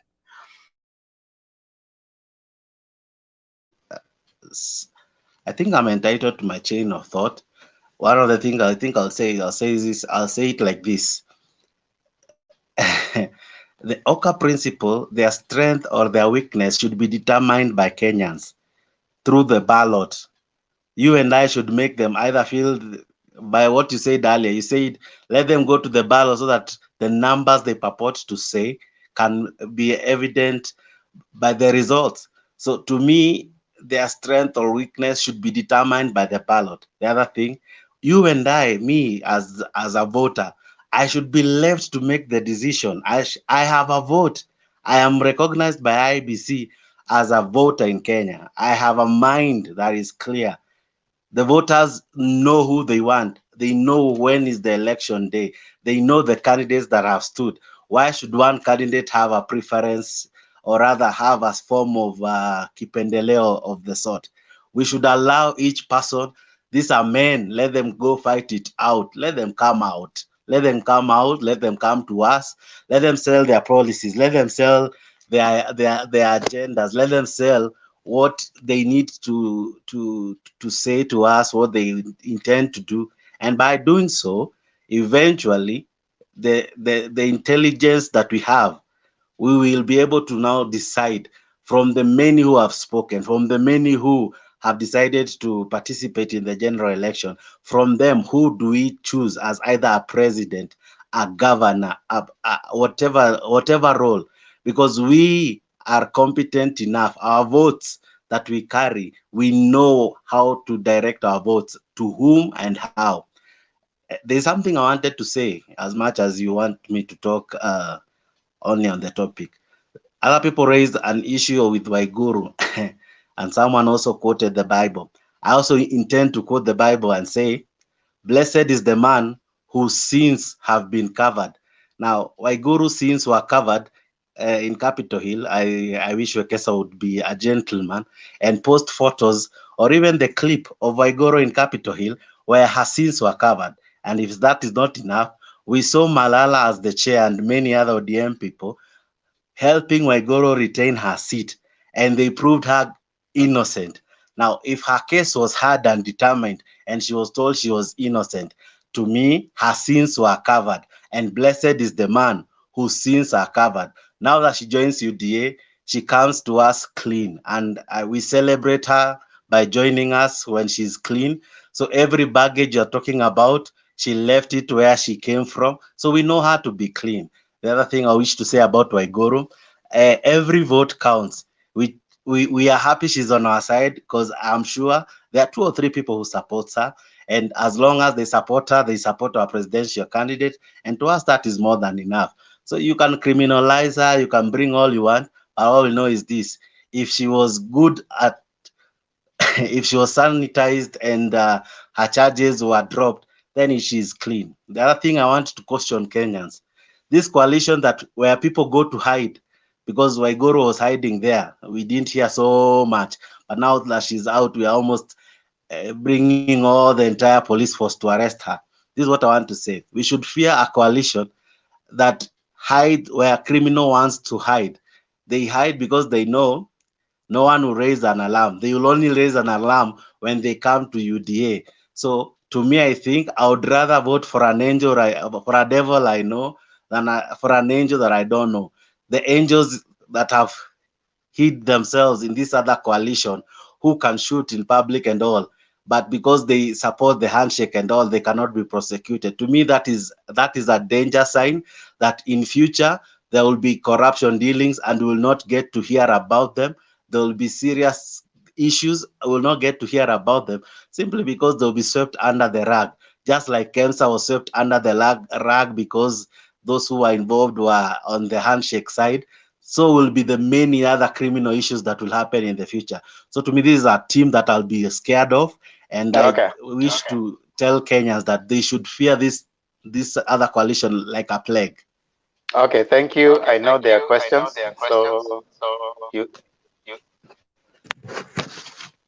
just mute. Yes, just a moment. Okay, thank you. I know there are questions that you can just stick right there so that we can have them coming, and then you respond to them. Any question? There's one from Inawezekana. Wekesa has a question. Then you don't have a question. Alafu then I wanted to say, I think I'll make my comment in my last submission or something. Okay, fine. That's fine. That's fine. You'll make your comment in your last submission, because we just want to, after some, we'll start our final round. Yes, Wekesa. No, after some, it's me, my submission. You realize? Oh, you haven't made a submission. Okay. So what did you want? Because Inawezekana wants to ask a question, then we come to you. No, I wanted to tell you that after some, you also give me chance to submit. Although I have a question for Jex. That's okay. You'll have your time to submit. So Inawezekana, ask Jex a question. Keep it short. Jex, you'll write them down so that you have all of them and they respond. Okay, Inawezekana, go ahead. Actually, it's not a question, but it's something that I would like to clear the air. There is very serious evidence that Waiguru decamped from this Kieleweke side to UDA. Her case was being followed before she even decamped. So the fact that Jay is saying that she was being followed after going to UDA, I think that is a misdirection that he has stated on this panel. Waiguru was being followed when she was on the Kieleweke side, and the evidence is seen one time when she posted on Facebook that she was being there is this case that she was being followed, and that's I think she decamped to UDA to just gain sympathy, you know. So this information that you are putting that that you Jubilee guys, they followed Waiguru because she was going to UDA, that is false. She was being followed on case basis. I think I hope I'm being understood. Okay, thank you. Wekesa? Oh, Neto, you have a question? Okay, let's have Wekesa asking the question, and then we'll come to you, Neto. Okay, Jex, you have really emphasized the issue of trust. The same way you have talked about corruption, and you are generalizing and saying who is clean. Let me ask on this issue of trust. Who can stand and say that I am trusted? Alonso has betrayed people and he has been called watermelon, and he knows it. He knows even the origin of the name watermelon because of the issue of trust. Mudavadi himself, the Luyas don't trust him because of the time when the Luya nation had spoken. He went against the grain. And the issue, they told him that you cannot be our leader because we can't trust you. So when he's battling the issue of trust, in fact, if you want to know how the electorate interpreted the word trust for Oka, they said it when they were at either Masimba or what, a ward. And the voter made it clearly. They came the third in that. The first one was the person being supported by Kivuda Kibwana, the second one UDA. Then UDA and Oka came third because they thought that they are trusted, but people don't trust them. So when they talk about trust, they are the least trusted group in this Kenya because they fluke around. Even right now, they don't even leave alone now trusting Raila Odinga. They don't trust each other. They are together, but they suspect Wetangula is sharing notes with the ODM and UDA. They suspect that Gideon Moi is being frauded by Uhuru to know what they are doing and then tell them. So when they talk about issue of trust, it can be more of internal than any other. Okay, and then the other issue I wanted to say that you guys quote the Bible a lot. And maybe I also need to quote the Bible for you guys. There was a prodigal son who left home. And then he went and spent his time. But when he came back, the elder son said that I have been here all the years, served you faithfully. But now why are you crowning this one and giving him a signet ring? A signet ring showed royalty and importance. But the father said, this is my son who was lost, but now is found. So this issue of entitlement that UDA has, that they helped who, they helped who, now they are mandated to have that opportunity. Musahau, because even the good book you read, and even in our Luya saying, we normally say, sio mtu mwenye alilima shamba ndio atakula hiyo mahindi. Even some passers-by will come and then you welcome them and they eat. So there is no entitlement that you guys supported Uhuru, you need that. That you guys, so in politics, it's not a laugh affair that nilikusupport when Kalonzo supported Raila, he was also a running mate. So if Raila became president, Kalonzo will be deputy. So he was not supporting, actually he was running for the second position. When they formed the coalition, when they formed the Grand Coalition, Raila became Prime Minister, Kalonzo Mudavadi became Deputy Prime Minister. He did not just support, he got something in the process. So kindly comment on that. I know there's echoes, checks. Okay, but kindly comment on that.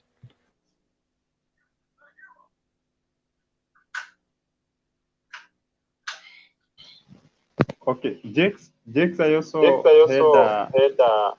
Can I answer kwanza hizo? observation. Can I answer those kwanza kidogo before, because I know you will not contradict what I've said. It's okay. Okay. It's okay. I want to begin from where Wekesa, my good brother, has left. He knows me to love him very, very much. He has told us of Aluya saying of how a farmer who works very hard, blah blah blah. I didn't even get to to hear everything. But as you have said, we love the Bible. The Bible says it so well. There's a verse in Timothy that says, the hardworking farmer should eat the first fruit.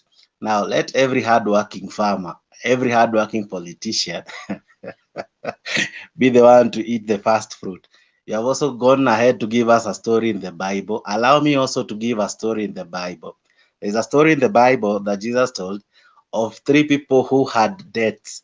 One person owed, let me give figures, maybe owned 500 shillings. The other one owed 1,000, and the other one owed 10,000. Now, then the one who the debts were owed to, he decided to forgive all of them. So Jesus was asking them, who do you think was more grateful? Now, if I relate that story to Waiguru, she was covered all her sins when she went to Capitol Hill.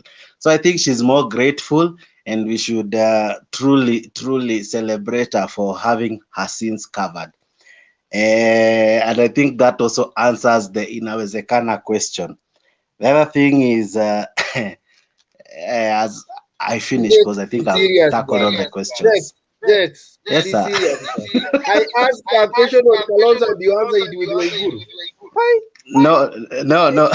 sorry. I was answering inawezekana. He had asked that question. So about Kalonzo, okay, let me say it like this. The issue of trust and the issue of the challenges that go way back from CORD to NASA to all those coalitions before. Probably we might not really know, because most of the understandings in the MOU was not truly brought into the public domain. But according to what at times I hear Kalonzo say, he laments that one time it was to be him, the next other time it was not. One time it was to be Rao, the next other time it was to be him.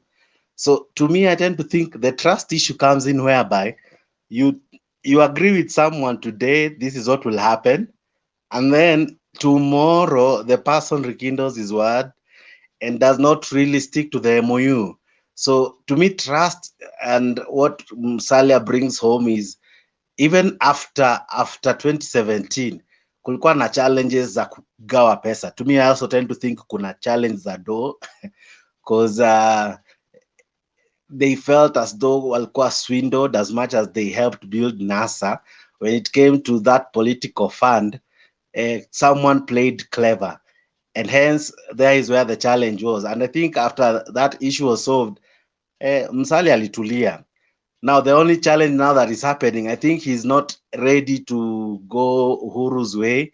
He's not ready to be pushed to support someone, which I tend to think it is democratic, right?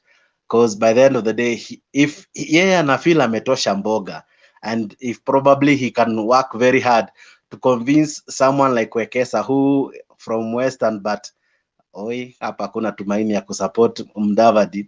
So if he can work hard and probably win some votes, including that of Wekesa, and probably end up being a president, let him not be denied. So to me, I tend to think he has all the rights to go it alone, to be it alone if he wants to be in Oka, to go even independent, so be it. But by the end of the day, let democracy prevail.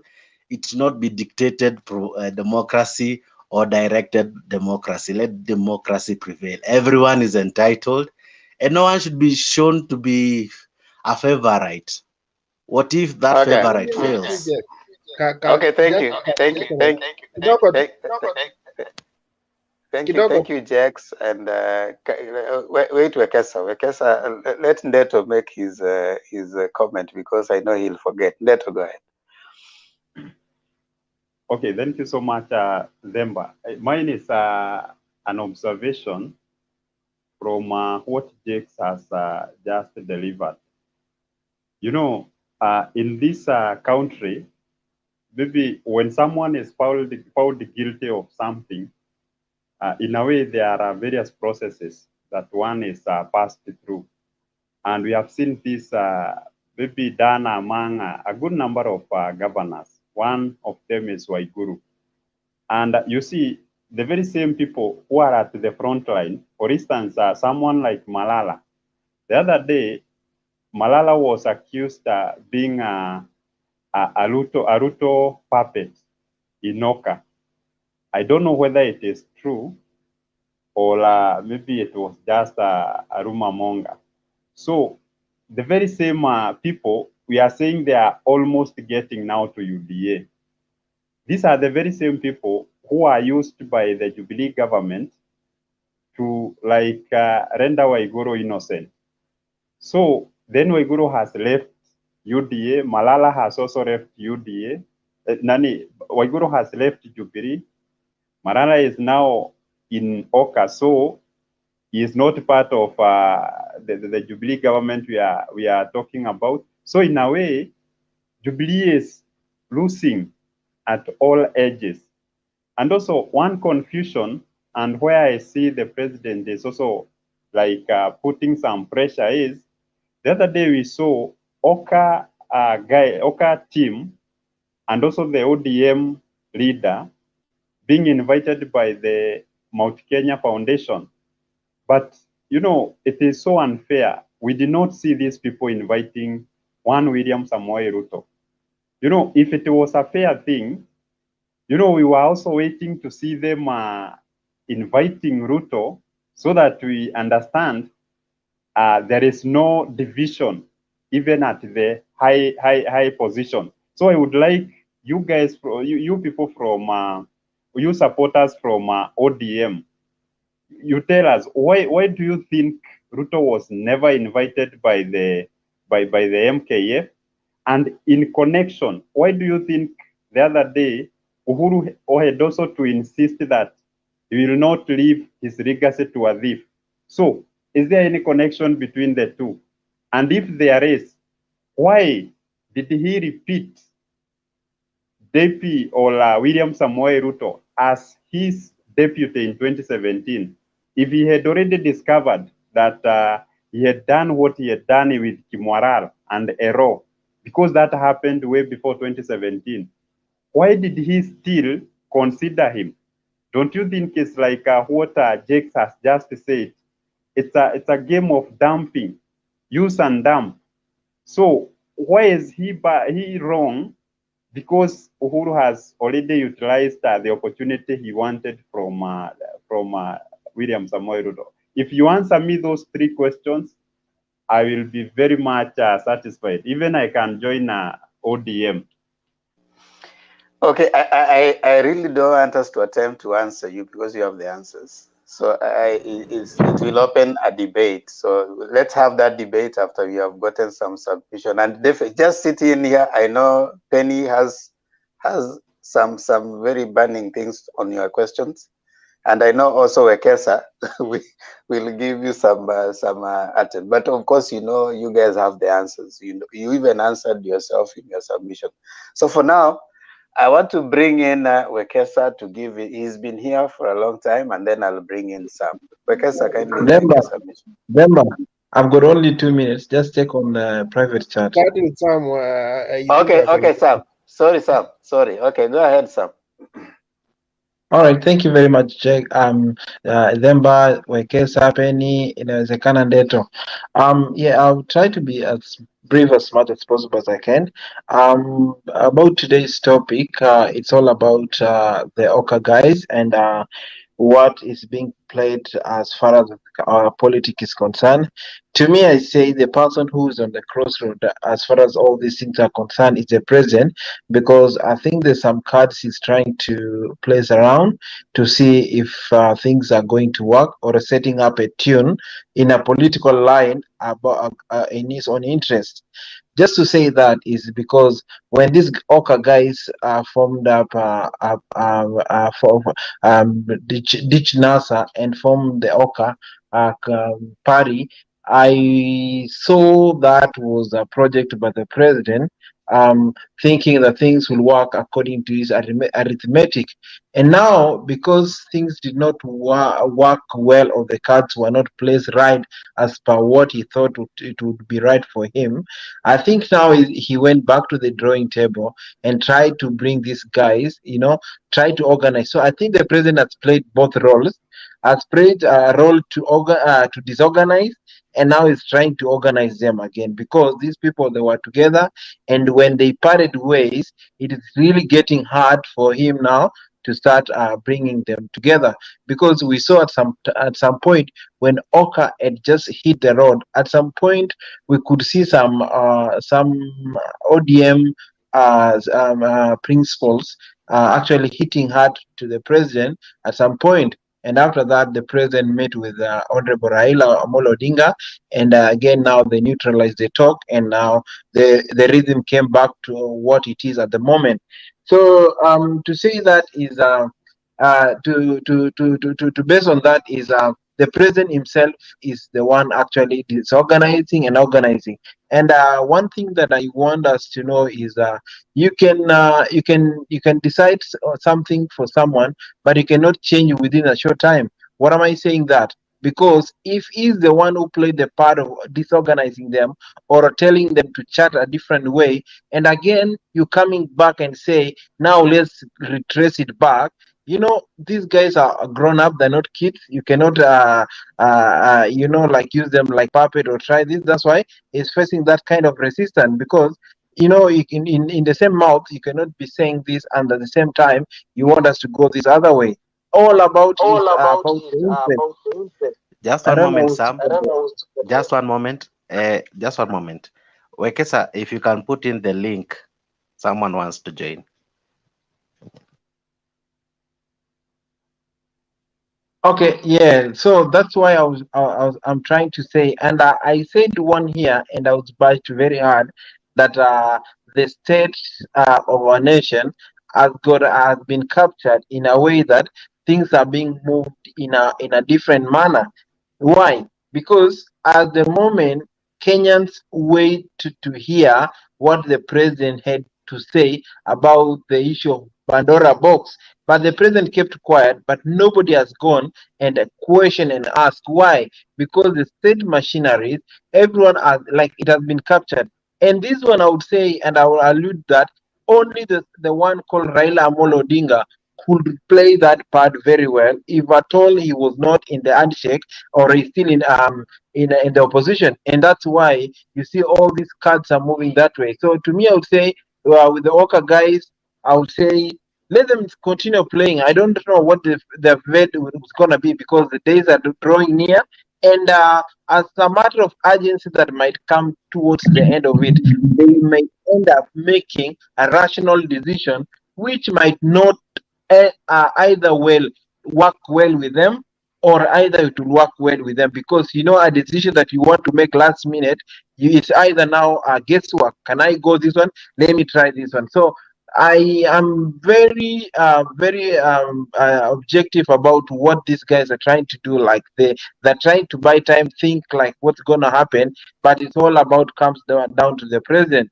So if it is it's a game of politics that are being played up, I really don't know. But we'll wait. Time will always tell. Thank you very much, guys. As I beg to leave. Thank you so much, Sam, for your submission. Sorry for keeping you.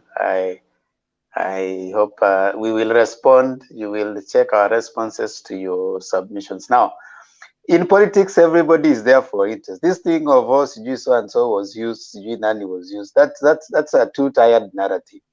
It's like in a marriage or a relationship. When you get into a relationship, you have your interest. It's not that someone is using the other. It's usually interest. So your interest is there and it is being met up to a certain level. Once that is how the nature of politics. And someone has said here, politics is not about friendship, it's about interest. Is someone serving your interest at a particular time? As soon as they stop serving your interest, you move on. So this thing of so and so was used, they were not benefiting, they were benefiting. Oka was benefiting. Whoever is it in a political system, and even right now, Kenyans, whichever side you're following, you need to know, are they going to serve your interest? Right now, Mount Kenya is saying, we want which side is going to serve our interest. So it's about interest. So this thing of trying to look like you guys were the weaker side in a particular political arrangement, hakunanga kitu kama hiyo in politics. Everybody is there for their own interest. The idea of being used is a political narrative that they want to paint. So and so used me, but they have an interest. So if you don't think your interest is there, if you think that you're just there because you're serving other people's interest, then you are being used. Someone is serving their interest, but you don't blame them. You have an interest. We are going to prosecute that further. And I don't want to bring you right now. Your questions are still pending, and I know Penny is going to be also responding to them. So just hold on right there, Ndeto. Uko hapa, tuko na wewe mpaka mwisho. So cool down, Ndeto. Weka mkono chini. But it was one question to counter what you have said, Themba. Don't worry, Ndeto. Because if you start that, we'll go back and forth, and we are here. So wacha kwanza Wekesa, maybe Wekesa will also respond, will give you more questions. So just relax. Wekesa, kindly make a submission. Thank you so much. I've realized most of the time when I'm a moderator, I don't have time to make my submission. But I don't think the main thing that brought us to this channel is to moderate. First, we came as contributors. Moderation came just by chance. So believe me, you or me, we also have a perspective on what is happening. So that's why sometimes it's good you give somebody else to moderate, and also you make your opinion or submission. So let me begin by saying there's a quote that's or an old maxim that says that give me a foothold and I will sway destiny. You only need a foothold, a stepping stone, a place to hold on, and then you can make your mark in the sand of history. So I would, my perspective for people who have been crying that, oh, maybe they have been used or misused, they should thank God that they were given chance. In fact, when somebody gives you chance, utilize that chance properly. One of the person that has been very shrewd, I think William Ruto has utilized his DP chance very well, and made sure that he has gained space on his own, and that's why he could go to Central even without Uhuru, and still make a meaningful inroads. So most of these guys who are crying that they have been betrayed, misused, is because even when they were given chance, they never became anything. They are just the same people yesterday, today, and forevermore. They are making the same cries that they were crying 2013, 2007. They are crying the same cries. So when you are given a chance, even if you are given to be a campaign manager, make sure that you've utilized that space. Even if the person you are campaigning for is not there, you can still have a dominion. Some of people, maybe you went to a particular company to work there through somebody who recommended you, he was a godfather. But by chance, that person maybe retires, or he's sacked, he resigns, or he changes to another company. You cannot cry. You have to become your own man and move forward. So that is the crisis that is bedeviling our Oka principles.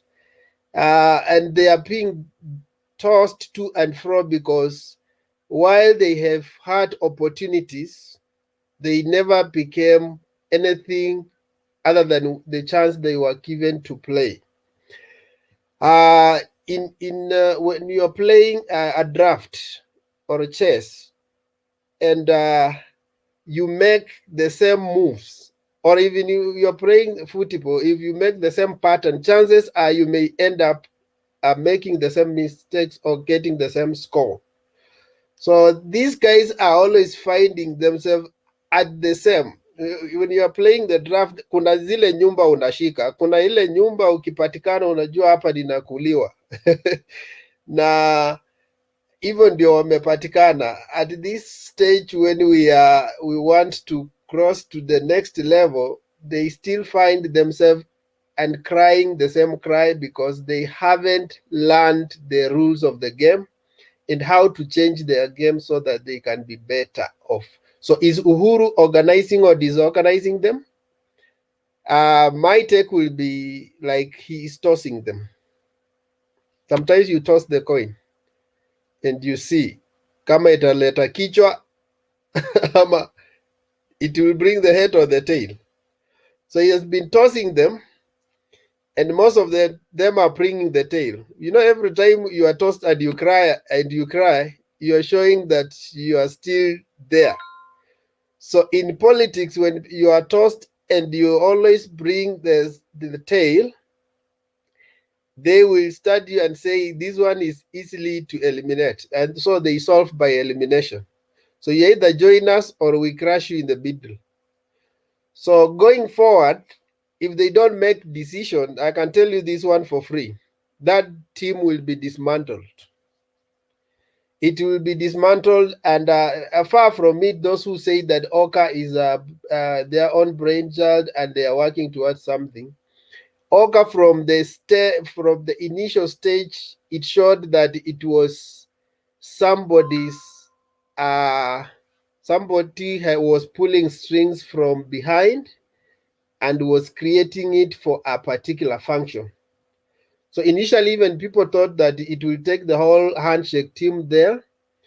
By the way, the time, I think, let me tell you one of the things we love Raila Odinga. He is a very shrewd politician. He could not enter in that thing. Even when the Jubilee was forming a coalition around itself, remember ODM did not form a coalition with Jubilee. It remained as itself. And people like Kalonzo rushed into forming a coalition with Jubilee, Gideon. And that's where they find, you see, when you are tossed and you show all the tail every time, then people see that you are weak and they can use you. So for those who are arguing that they are being used, yes, you are used because you have shown that actually you cannot stand on your own, and you need always to be angered by somebody to move, to make your political move. On the handshake part, somebody commented, but I want to say that the script of handshake began 9th, 9th March 2018. And for me, I would say that out of the pillars that they agreed in the boardroom, they only shared 9 pillars, but the pillars were 10. And the 10th pillar remained with Uhuru and Raila.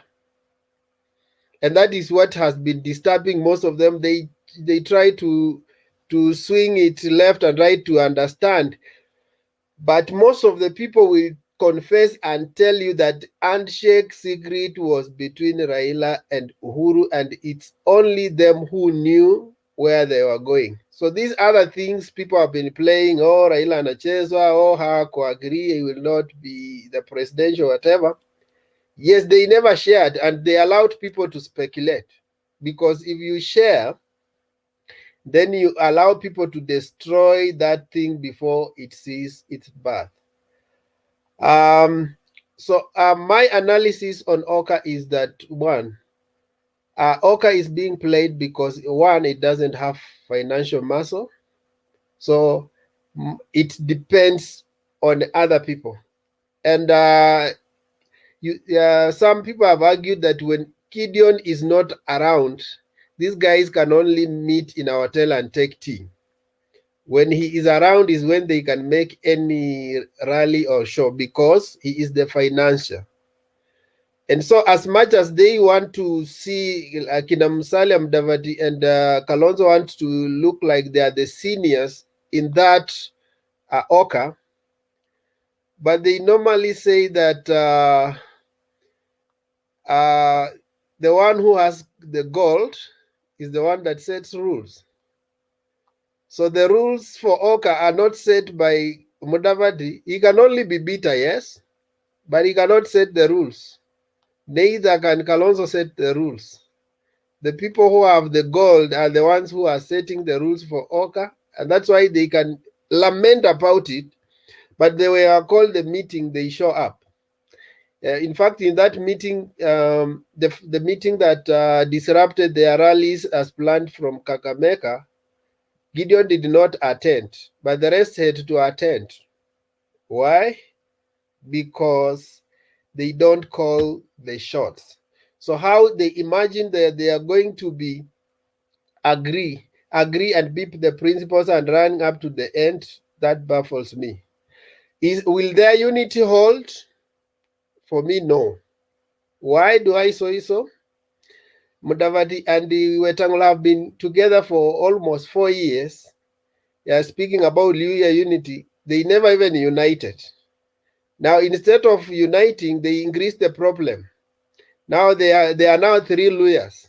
They have now Jirongo in.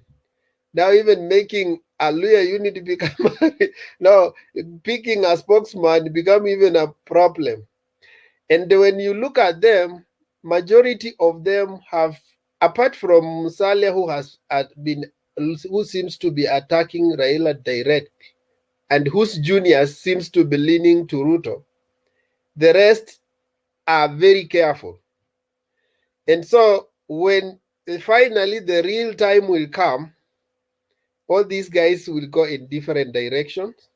It will be scattered. They say strike the shepherd and the sheep will scatter.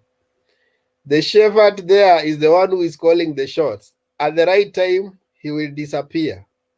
And all of them will take their own direction.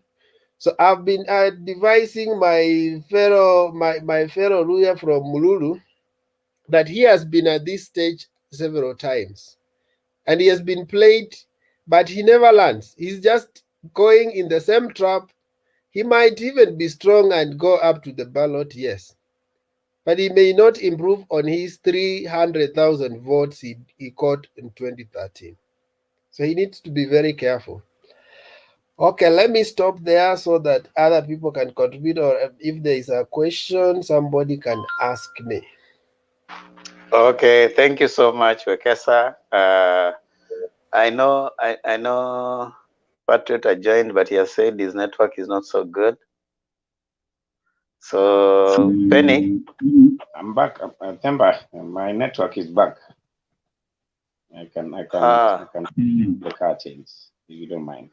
These guys have decided to give me back my net. I don't know why. After I left the company, but I can't. Okay, so yeah.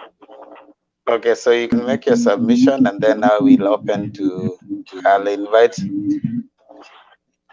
Just mute a bit. Thank you. So once Patriot has made his submissions, we'll have now the open floor. We'll start with Penny responding to Ndeto, any that you can as you make your final submission. Then we go around. We'll come to Ndeto like that. Then I think we'll be done. Patriot, go ahead. Ndeto ngoja. Thank you so much for having me here. I would have wished to be always seen. Unfortunately, I'm out of my usual net.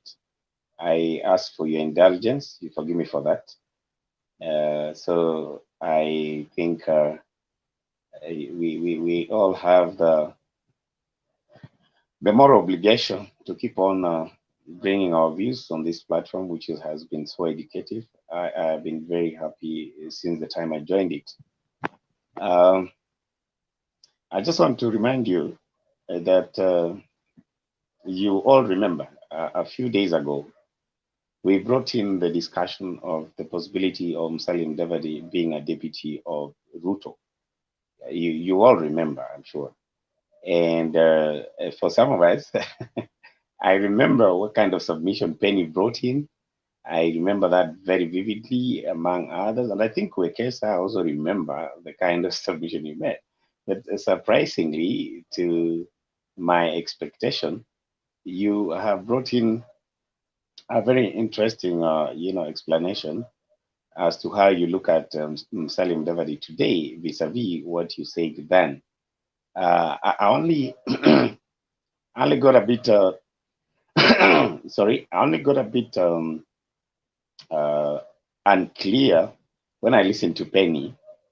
The Penny seemed to say that for sure the Ruto Musalia Mudavadi ticket seems to be formidable.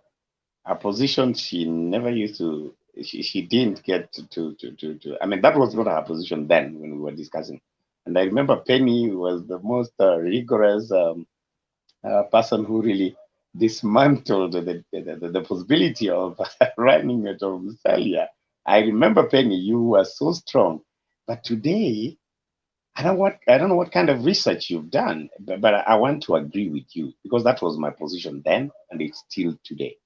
For the sake of revealing, I was actually the person who brought that topic that day, and the reason I'm happy to reveal this today, and for sure, why I've insisted to come back and make a comment is to bring you uh, to the pace so that we understand surely we can be able to predict some of these sequences politically and the way they are happening. And again, I love the way Penny you put your stuff today because that confirms you're not a fool because it's only fools who don't change their minds. Wise men do. You are progressively studying these people. One thing that is very important to mention here as we discuss on this these guys and what they intend to do and what kind of people are they. I want to say this guy seems to be reading the book, The 48 Laws of Power. These guys have really taken time to do that. I think they're burning the midnight fuel to do that. One, Musalia Mudavadi, well, he thinks, because some of us have seen it, he thinks by playing by playing the host character, we will be duped to think he's a host. For me, he's not a host, and I want to unmask that. He's not a host. He's a mule. He's not a donkey. He's a mule. He's not a host for obvious reasons. My thinking is this, and I'll still hypothesize something that I will be indicted in the course of time. I wouldn't mind to be wrong, but this is what I'm thinking. Musalia Mudavadi has a conclusion well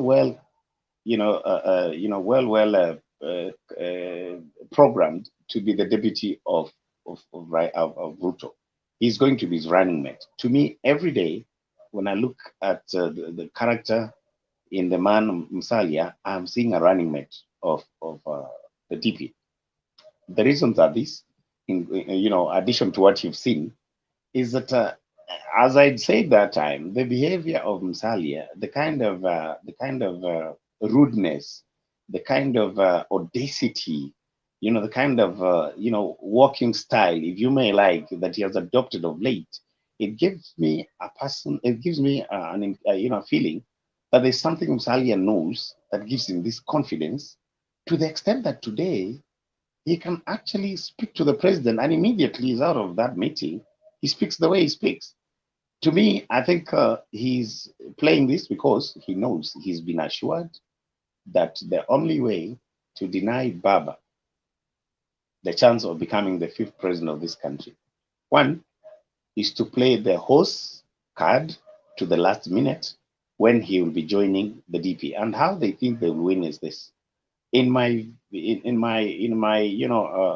well thought position, I think the three, that is Musalia, Kalonzo, and the son of Moi, will want to make Kenya believe that they will go to the ballots.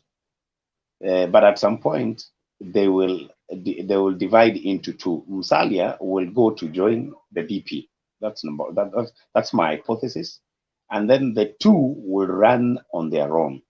Kalonzo might not join Baba and the son of Moi.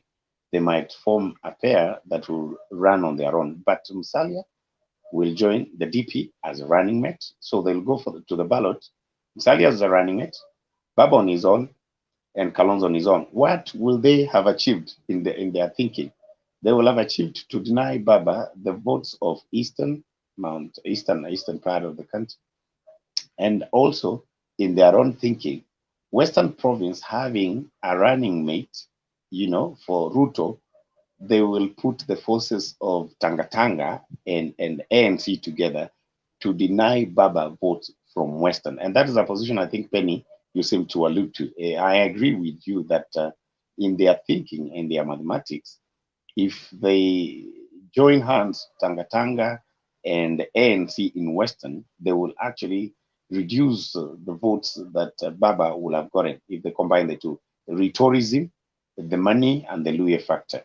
And then the Eastern, where Kalonzo comes from, that is not going to be a support for Baba. So in their thinking, they know that that's how they will deny Baba winning. In case the two do not get 50+1, then Kalonzo will be able to join, the Tanga in the second, election to do the finality of how the election will go. That is my hypothesis. So finally, as I get back to Tempa, I know it's late. You guys, I really give you kudos. You have really, stayed up too late, and I'm happy to be given this chance to rebuttal. So let me clear this very fast. So my take is this: as a Baba supporter, and I want to be very clear, candid, honest, Christian, and patriotic, we don't mind going to the opposition. That's okay. We don't mind going to the opposition. That's all right. If it means going to the opposition, we will teach some people behavior and character for the rest of their life to have not voted the right person at the right time, then that be it. But you see, here is the consequences. Here is the point. If Raila Amolo Odinga is going to end up as an opposition leader, what will happen is this: there will be no time when we will have a Luya presidency. That you can take it to any bank, because the kind of animosity that will be there between Luos and Luyas, and when I'm speaking about Luos, we are speaking about Kisses. Kisses are Luos as far as politics is concerned. We have other people from Mombasa. If the Luyas are going to betray Baba, and here when I'm talking about Luyas, I'm talking about Musalia Mudavadi and Wetangula. If they betray Baba today, one, they will never see the presidency any soon, because the only bloc that will support the Luyas to become president, it is the Baba nation, which they will have pushed to the opposition. What will happen? It will mean after a Kalenjin leader, then Akikuyu will rule. They will continue ruling for the next 100 years in a ping pong. And in that case, if Baba is going to lose, then we don't mind keeping Luyas off the card so that we play the same. That is the unfortunate thing. And from the look of things, Musalia is willing to go that road. But what Baba did for him to deserve that, I really don't see. So I want to really end by saying that it is true the way Wekesa said, this is a classical picture of the prodigal son. The prodigal son, when he wanted to come home, the father had all the reasons to smile. But the siblings, the other guys, they were not happy. That's why they decided they walk out. But I'll tell you, in the long run, the prodigal son, after being accepted by the father, he ended up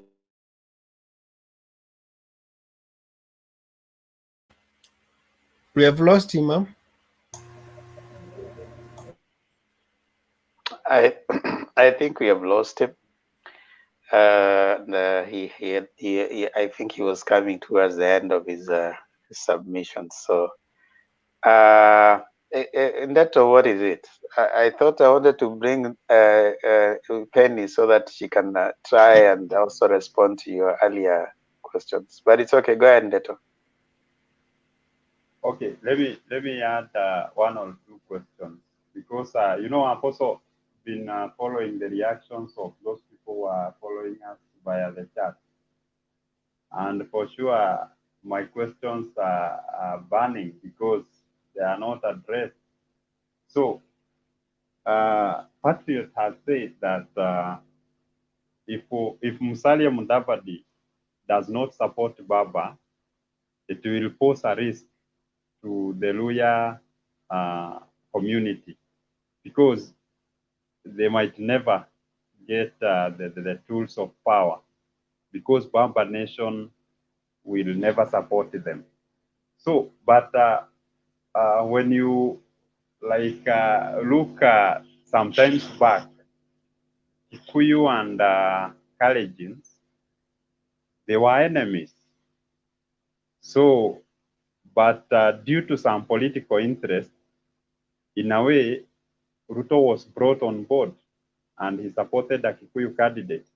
What makes Patriot perceive that Musalia tomorrow cannot also have a deal with other large communities and place a chance to be a president, rather than maybe relying so much on the tribal trends of the Western and Baba supporters? Okay, thank you so much for asking that, because I know that those are his views, and indeed every so often the politics dynamics change in every political cycle. So as at now, that is what he feels, but he's already gone. So we will hopefully, if anyone finds it within themselves to try and comment on that and share the same views with Patriot, probably will try to respond. So Penny, you'll try respond to Ndeto's earlier questions. I think you wrote them down, and also try to give your final submissions. We do around, so you start with it. Okay, I'll try to be as brief as possible.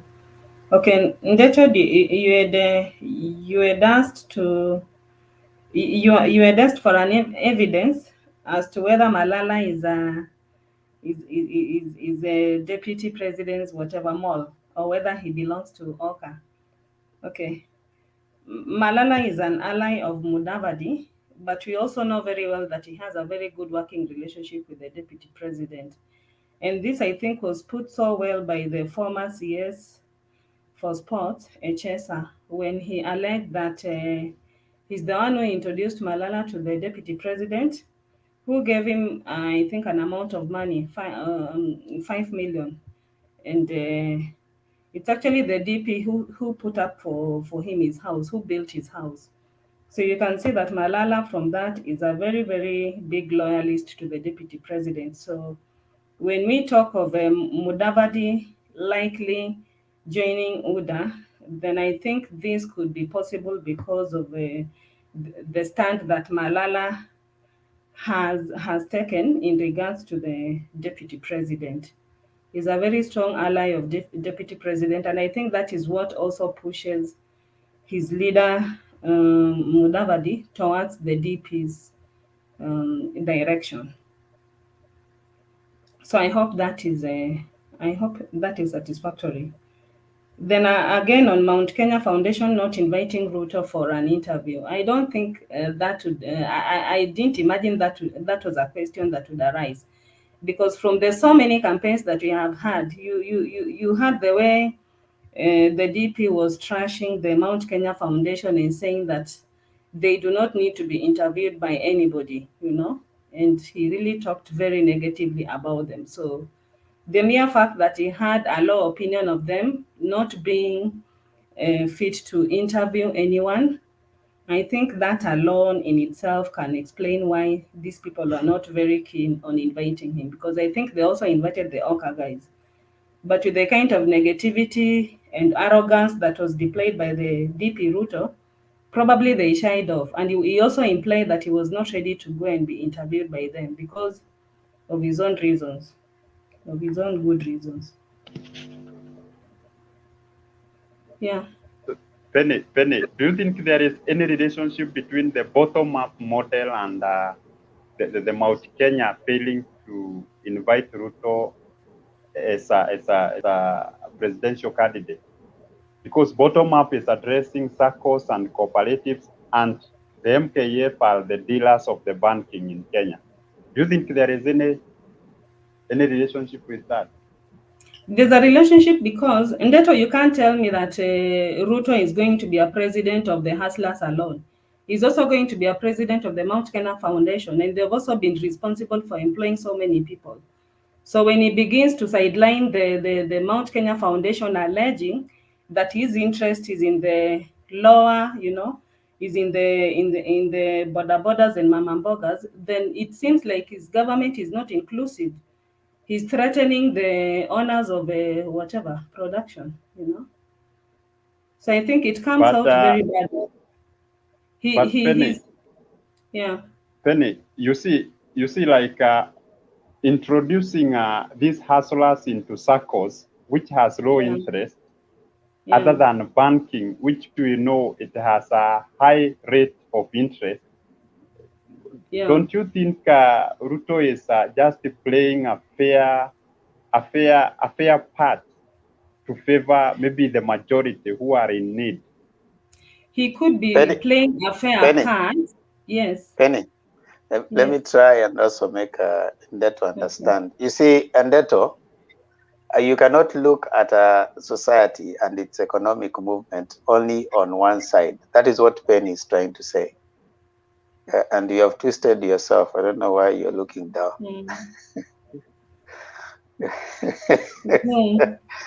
Zoom yourself back. Ndeto, can you stay straight? Are you still there? Ndeto. Yes. Maybe he has just entered into my phone. You're making us struggle to look at you. Kama Ndeto hajarudi, Patriot angemaliza nini yake, tulikuwa na maswali. Amerudi kabla ya drop off. It was the net that has been in mess, Wekesa. I am very sorry for that. In fact, Patriot, I had a question for you just before you continue. Wacha malizie hii submission. I had one question for him just before he continues, a short one. I'll make it very brief. Okay, Patriot, you're implying that Mudavadi is likely to join UDA team, which is, I also share the same thought because I think I spoke to some friends of mine from Mount Kenya. And they told me that they do not mind the DP position as much as their interests are taken care of. It's not all about positions, but their welfare. So I wanted to find out about Gideon because to me, I don't think Gideon would be willing to go the opposite direction of Uhuru Kenyatta. So I tend to think that he would lean towards Baba's side, as opposed to what you said that he would go all the way to the ballot with Kalonzo. What do you think? That's a very well thought question. By the way, Penny, I expected you to ask about Gideon. That I did expect. I knew you were going. Of late, you have become a political scientist. You're doing a lot of analysis that make a lot of sense. So you are right. That is right. However, okay, you're right. Let me support your assumption first. The truth is, chances of Gideon Moi going with Baba are very high. But I used the lower possibility of when I said there is a script that seems to be it seems to be getting to the fore on a very daily basis when you look at it, because as I said, to me I'd seen the Musalia Mudavadi thing going to the side of Ruto before this language. He was just playing. We were reading his body language. Now he's talking about it. You remember? And I remember everybody was like, no. Ruto is like from Mount Kenya. They have told him he must get a running mate from there. No, Mount Kenya, correctly the way you said, Penny, Mount Kenya are willing to give up. I'm saying the Mount Kenya will support Ruto. You get me right? Mount Kenya will support Ruto because Mount Kenya is divided. Mount Kenya who supports Ruto, who about 57% by the time we did the last statistics, which I think now they have dropped to around 52, 53. Well, I might be indicted with the coming polls, which are coming in a week's time or two. Temba, and then just shut up. Neto, wait, I finish. So, in my view, Mount Kenya is a divided house, and you can see that. That is very correct. It doesn't mean that Baba is not going to get anything.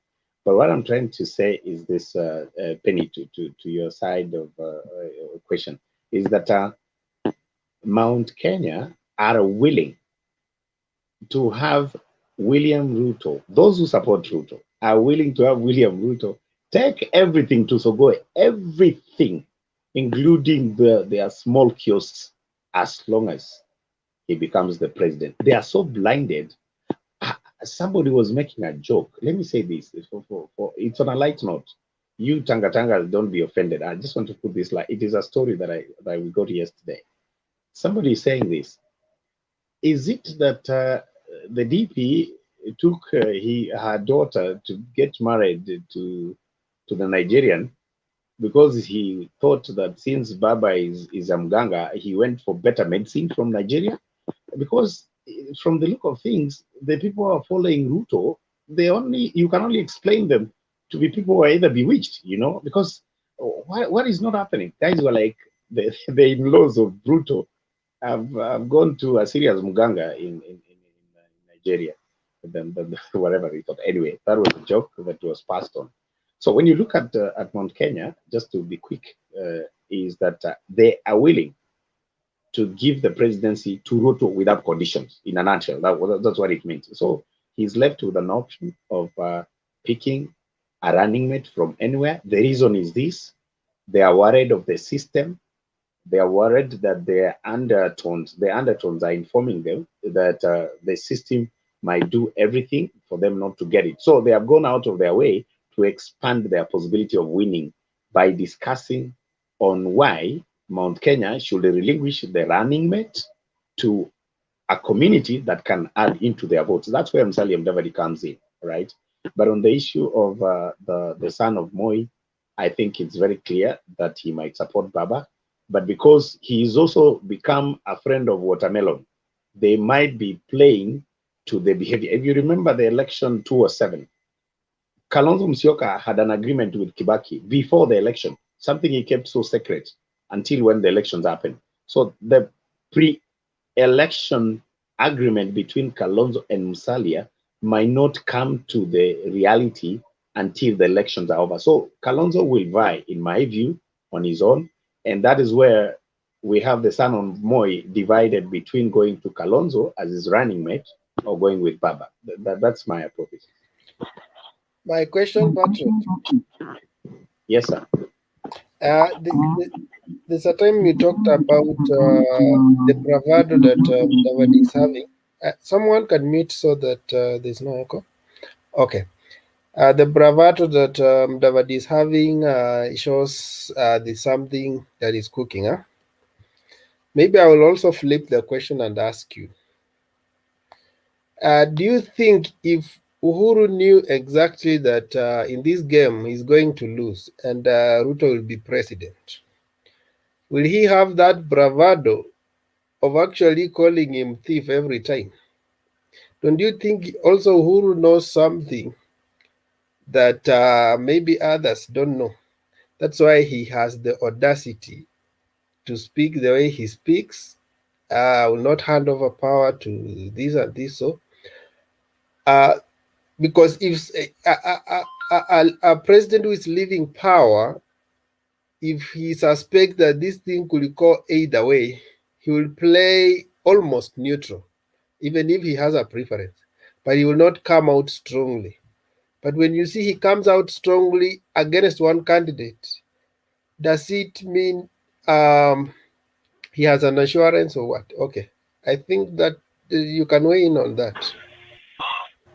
That is a very well thought question, Wekesa, and I see where you come from.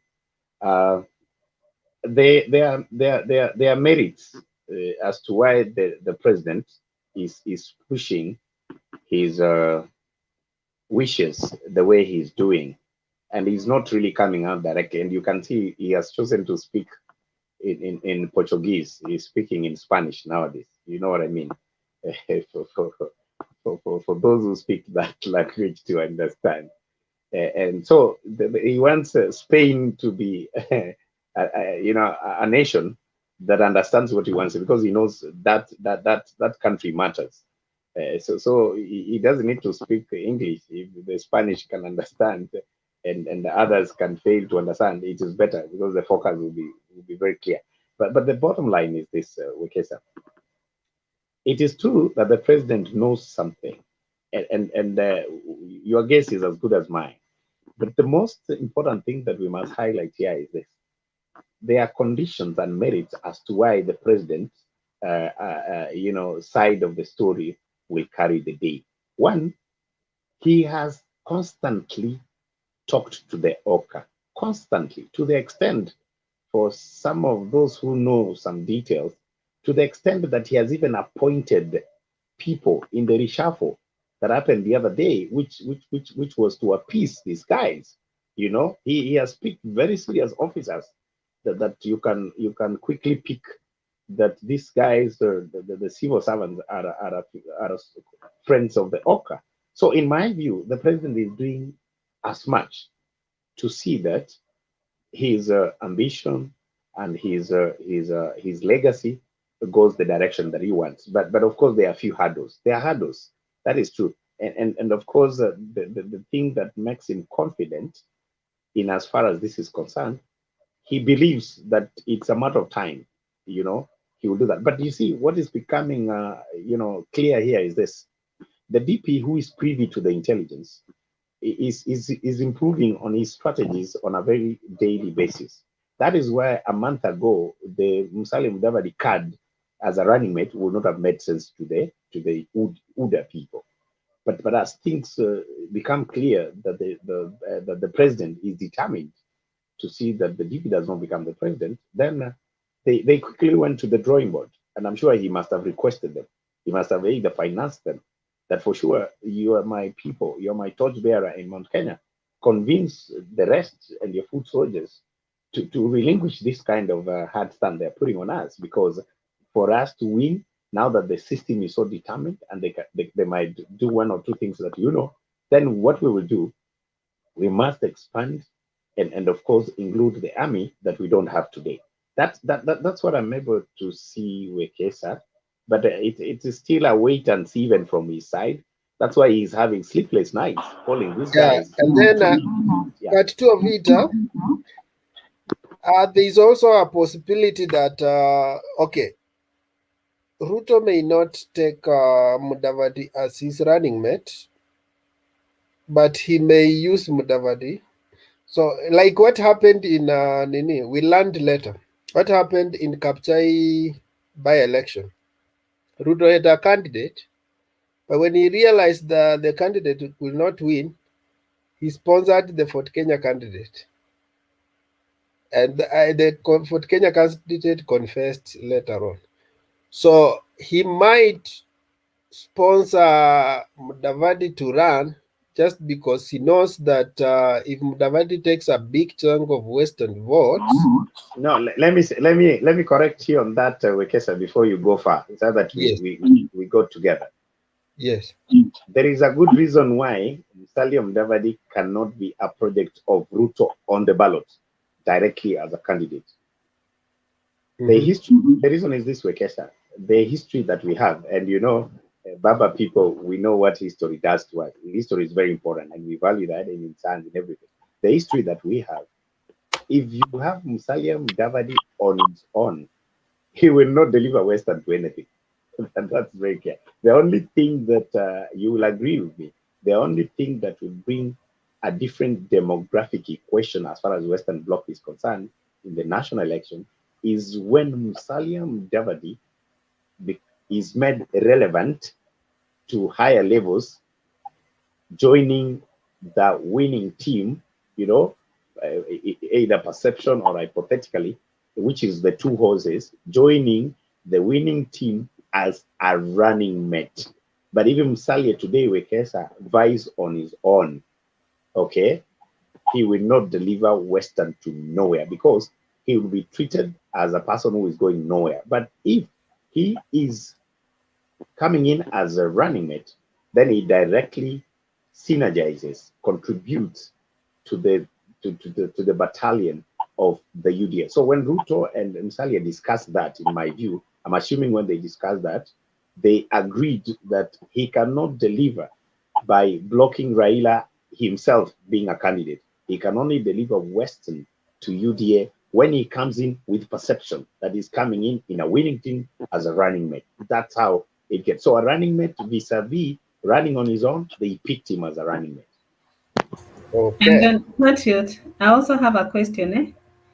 You said that in case of a runoff, Kalonzo is likely to join the UDA side.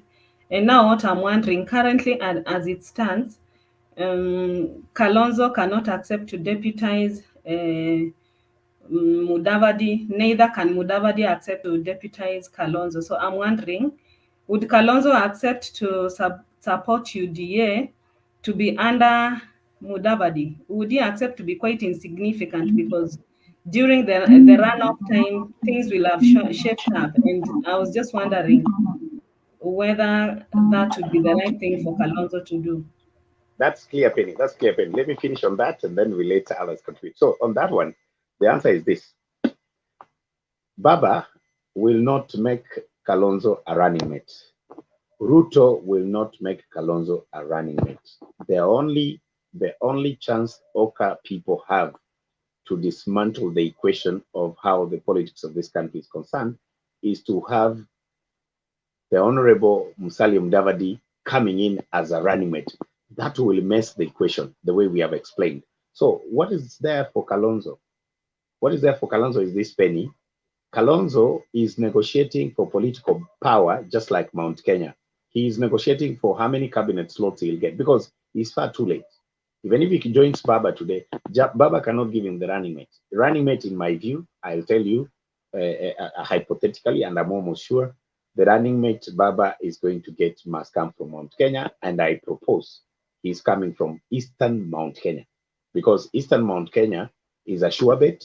You know, they'll come in as a Eastern. There are Amerus, there are Embus.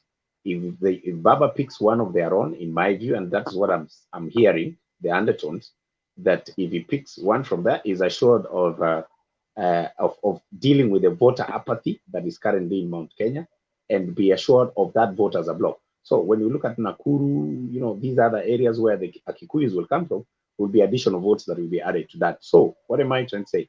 Kalonzo Musyoka is only jostling for a cake in a government of the day. So if he joins Baba, he will be asking for cabinet slots and also expecting that they revive the story of BBI, right? That is the story that they have. And then if he joins Kalonzo, he joins the UDA, sorry, he will also not qualify as a running mate because the preferred running mate for UDA, as I've said and as I've hypothesized, is Salim Davidi, and you can see his language. So Kalonzo will run as a presidential candidate. When the rerun happens, because he has an arrangement with UDA, and in that case, UDA will be number 1 or 2, he will join them. That's what I think. That's my proposal. Okay, but what is your view on Nani? On the 3 governors of Eastern, if Kalonzo runs, because they have been waiting. Each time Kalonzo shows that he's not in handshake, they come closer. Kina Alfred Mutua, Nani? The 3 governors actually of Eastern. So don't you think when he runs, they will have a chance to eat into his best? Yeah, thank you, Wekesa. The 3 governors, as you know, your guess is as good as mine. Nothing much has changed. They believe in Baba. Ngilu believes in Baba. The Machakos young man believes in Baba and the good professor. And you can see, for those who also know very keenly, the person who won in the by-election, that was a Baba supporter. It's only that the media did not bring it out very clearly. But for some medias, they brought it up. The contest was between Oka, right, UDA, and the handshake. So it's the handshake that won, actually. If you say so, if you look at that keenly. So you are right that the votes for Baba are there, which will come from the eastern part. But the issue is this: how much? We don't know. It would be much better if Kalonzo was on board. Yeah. That's my take. Okay, I have some questions for you, Patriot. One, let me begin with what you have just said, that the candidate who won in Ukambani, the by-election, was from Oka. I know there is a tie between that candidate and Modama, and that's why UDA had to drop this candidacy. So, handshake, not is the handshake candidate. I didn't say Oka. Oka, they didn't win. Yeah, but she stood with Wiper, so which is part of Oka. So the other question is about You see, like Western, they have been Neto, supporting Baba. Neto, it's not Wiper that won. It's not Wiper. Get your facts right. It was UDA was number 3. Wiper was number 3. UDA was number 2. Number 1 was Number 1 was independent.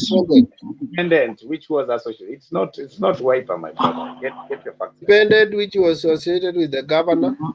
Yes, yeah, that's true. And the governor is the one who supports Baba. That's why it's a handshake. Yes, yes. Okay. I have to revisit the facts because you can confuse me. So the other, let's continue. I will display them here. That's how you're being yes, funny. I like to see because you people you UDA can was just number 2. Okay, Wiper was number 3. Okay, thank you. okay. Ndeto, those are the facts. It was an independent candidate who won, associated with Kivutha Kibwana. UDA was number 2, and then Wiper candidate, Oka candidate was number 3. So those are the facts. So maybe you can proceed on. If your question has been, wrapped by that, you can proceed on to your next question or your I next think point. I was answering his questions before Patriot Okay. came. So. Wait, Penny. Yeah, hold on. Okay, if that is the fact. Hold on. Let me move on. Let me move on. Then back. Okay. Hold on. Penny, had you finished? No. She finished. I hadn't finished. She finished. You see, I was answering Patrick. I was answering No, questions. don't steal my time, Penny. Let me finish on my questions to Patrick. Wait. You finished answering my questions. I'm answering. You answered my questions. Wait. Okay, Temba, I was making my submission when Patriot had a problem with his Wi-Fi. Yes. And I think we have I asked Patriot enough questions, so maybe the rest we can still hold on. Now, will Penny, there be a time when I will be favored on this platform? I'll answer your questions and do my final submission. Then we'll go all don't answer because you already answered. Just make your submission. Okay. It doesn't help to be combative. It's not about being favored or not. It's about giving direction. No, I've been lifting my hands, asking questions. It is taking too long, like 3 days. Until when people are forgetting, that's when someone is coming to answer what people already forgot. You don't want me to ask critical questions to Patriot. Because after all, it will overweigh what he has just made. Okay. Hold on, Penny. Ndeto, you think you do have a question that will overrule what Patriot has said? Just ask that one question, then we move on. And kindly, it's not good to generalize. You've been talking here, you've been protecting you. It's all good that at the tail end of it now you start saying, when will I ever? It's as if you've not been given a chance to talk. That you're not being fair. It's just okay to say that I have this, then you talk within it, not projecting the idea that you have never been listened to. Let's be honest. So you ask Patrick the question you want to ask him. Okay. So, Patriot, and as you I would like you answer me. They are there. As you ask, there are figures there. You can watch as you talk. Okay, I'm happy to say UDA was number 2. We were even before Kadim.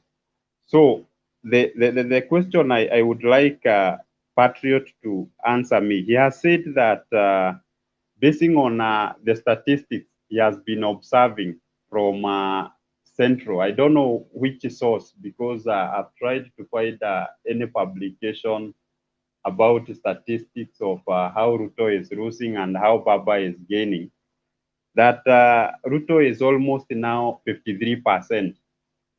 And it is assumed that when it comes to Western, basing on the way I've heard him talking about Musalia, that if he is not going to support Baba, the whole Western will never support Luya, and they will never be like the president of this nation.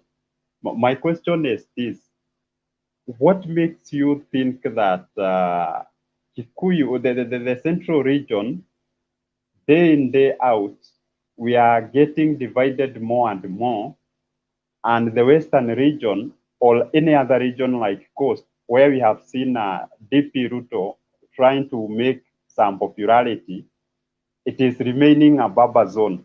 What makes you like have that kind of an observation? Help me understand. Okay, Ndeto, I appreciate your question, and I'll try to answer that question to the best of my knowledge. However, there's something I don't like in your question, if you don't mind, and then with a lot of kindness. You're picking the story of Western and you've flipped that to the coast. I didn't bring the coast on board in my submission, and I don't remember me talking about that. The issue of Western, I have admitted that if the DP picks Musalia Mudavadi as a running mate, that will confuse and give him a lot of votes. That's a credible submission. But now you're bringing a story of cost. That does not, cost is a different matrix altogether. The dynamics, the demographic equation, as far as the national politics of cost is concerned, I didn't weigh my submission today to that today. So that is being unfair. You bringing in a different region for me to answer a question that is quite far from what I expected you to ask. So if I got you right, let me pick the pieces between your questions to answer them. It is very true that Mount Kenya is getting divided every day. Speak to the leaders, speak to Kabogo, speak to those who matter as far as the voices of your community is concerned in Dayton, because we respect them. There are people and they are Kenyans. It is very true that the numbers are dwindling. That's why you were at 90 at some point. It came to 85. It came to 57. Things are happening today. And that's why the DP has decided that all his Sundays, the only church he knows, it can only be in Mount Kenya. That tells you something as a scholar. So I said that the statistics are going to be revealed in a poll that is coming out very soon.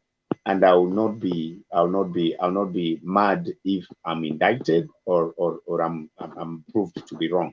But my position, from what I know, which I don't need to prove to you for now, because that's part of the strategy of Baba, you are at 53 currently as we are speaking, and that is a fact. So don't squeeze me to give you those facts. That's what I know. Thank you. But Patriot, is Kabogo an incumbent? He lost. So in any case, he does not have supporters. I wish it was an incumbent governor you are talking about.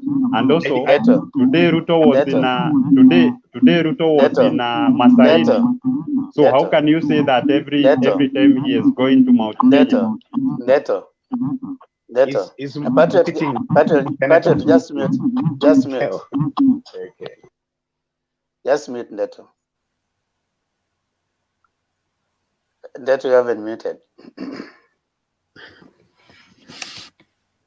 We will. I know Neto the way it goes. Patriot answers one, something else comes into your mind, and you want to respond to it, and that will take us another 30 minutes. That's why. And the same question you have asked, there's no answer that Patriot will give you that will satisfy your assertion.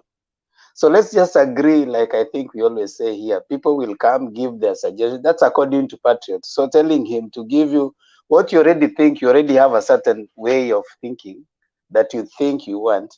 It's okay if someone makes a submission and you think you don't agree with what they're saying. We don't get into a back and forth. At the end of the day, he will not say something that will convince you. And probably even you won't say something that will convince him. We're just here to debate. And none of us here have facts as it are. So even if you tell someone, give me those facts, show me why, you want him to tell you what you want to hear. He's not going to tell you that.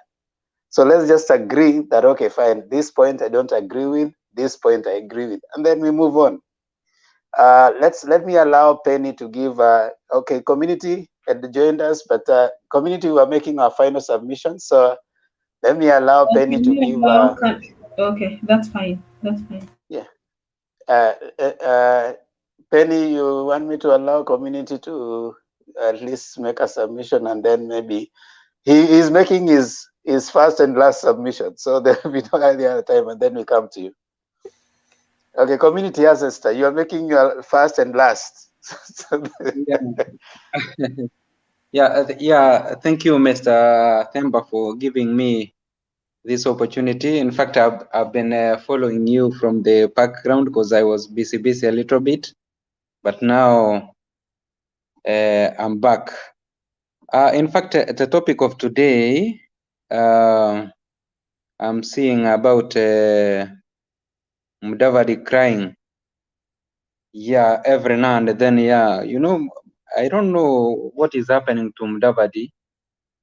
Maybe Mudavadi is full of tears in his eyes, or what is not happening, because the other round I heard him crying that Uhuru Muigai Kenyatta has called him a demon, and now today he is crying that he's receiving phone calls from State House or from I think probably it is from State House, because the way this man has been crying over on the television, the phone calls are coming from a powerful person, and my worry is, why is Mudavadi going, by the way, to State House?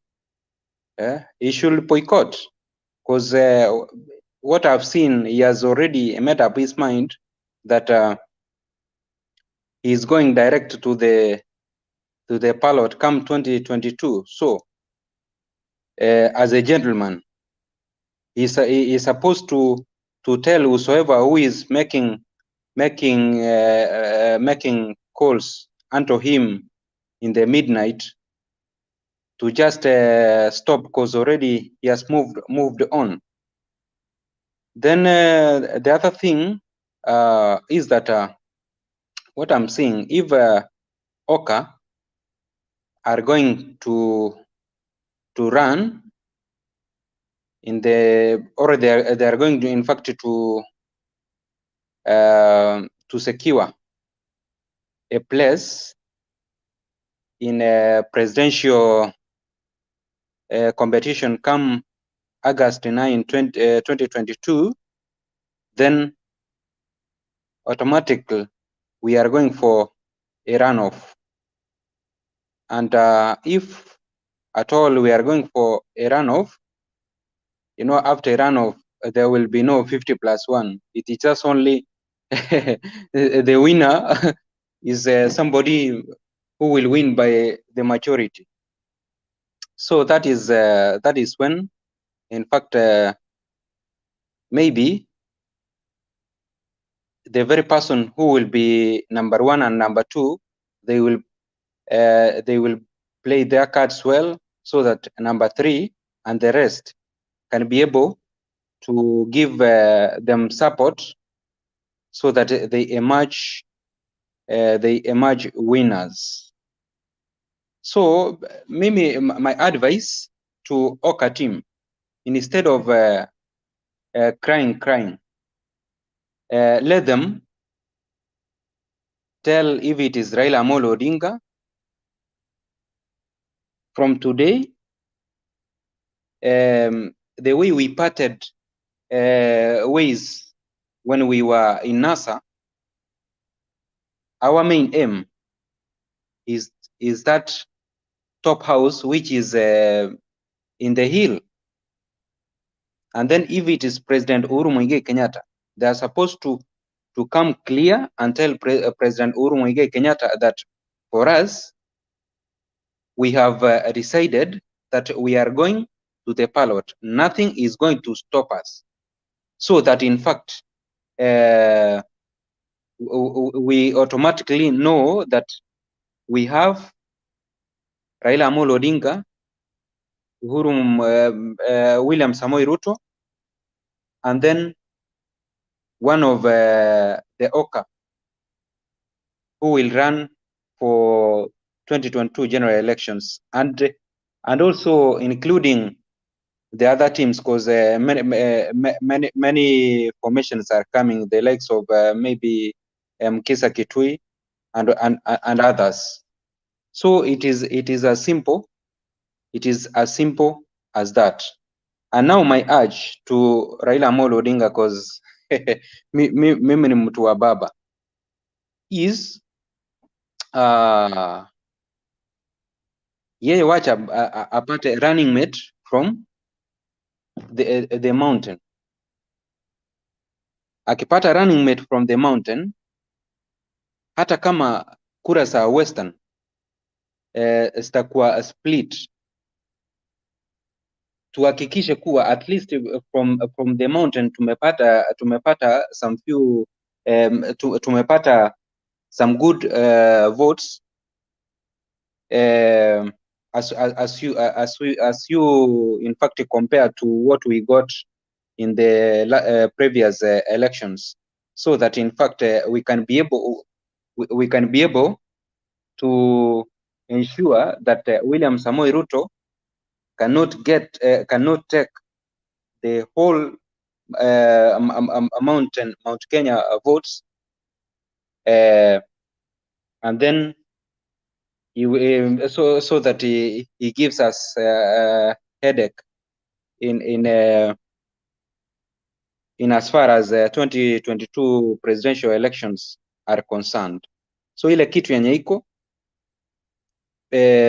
Oka, wacha tu rais wetu anawe mkono, Raila Amolo Odinga anawe mkono, because saa hii in fact tunaonekana vibaya sana wakati saa yote William Samoei Ruto, nimeangalia angalia watu wake vile, yani wakiamuka hivi wakiamuka na kulala ni Raila Amolo Odinga, wakiamka na yani mtu akiingia tu kwa podium ni Raila Amolo Odinga, kila mtu tu ni Raila Amolo Odinga. Awaongei kuhusu mambo ya Oka, awaongei kuhusu nini, but most of them they are hitting us. Alafu tena tupate another headache ya Musalia Mudavadi kusema kuwa in fact kwanza kutuhit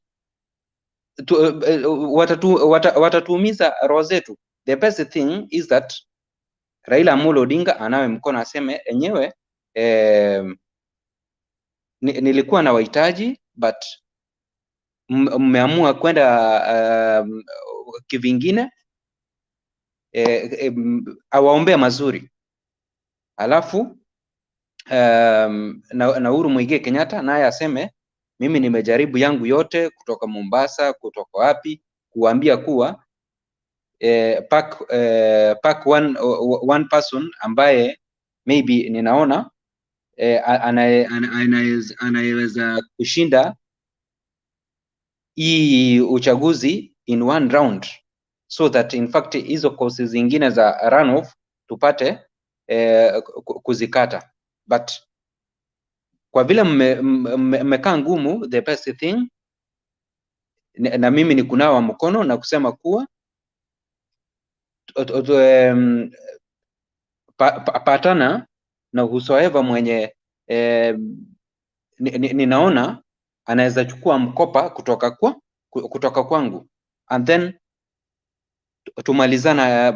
tumalizane sasa, ndio tuseme kuwa ikiwa namna hiyo, then the campaigns officially zianze, tukingojea the really day for us to choose our leaders.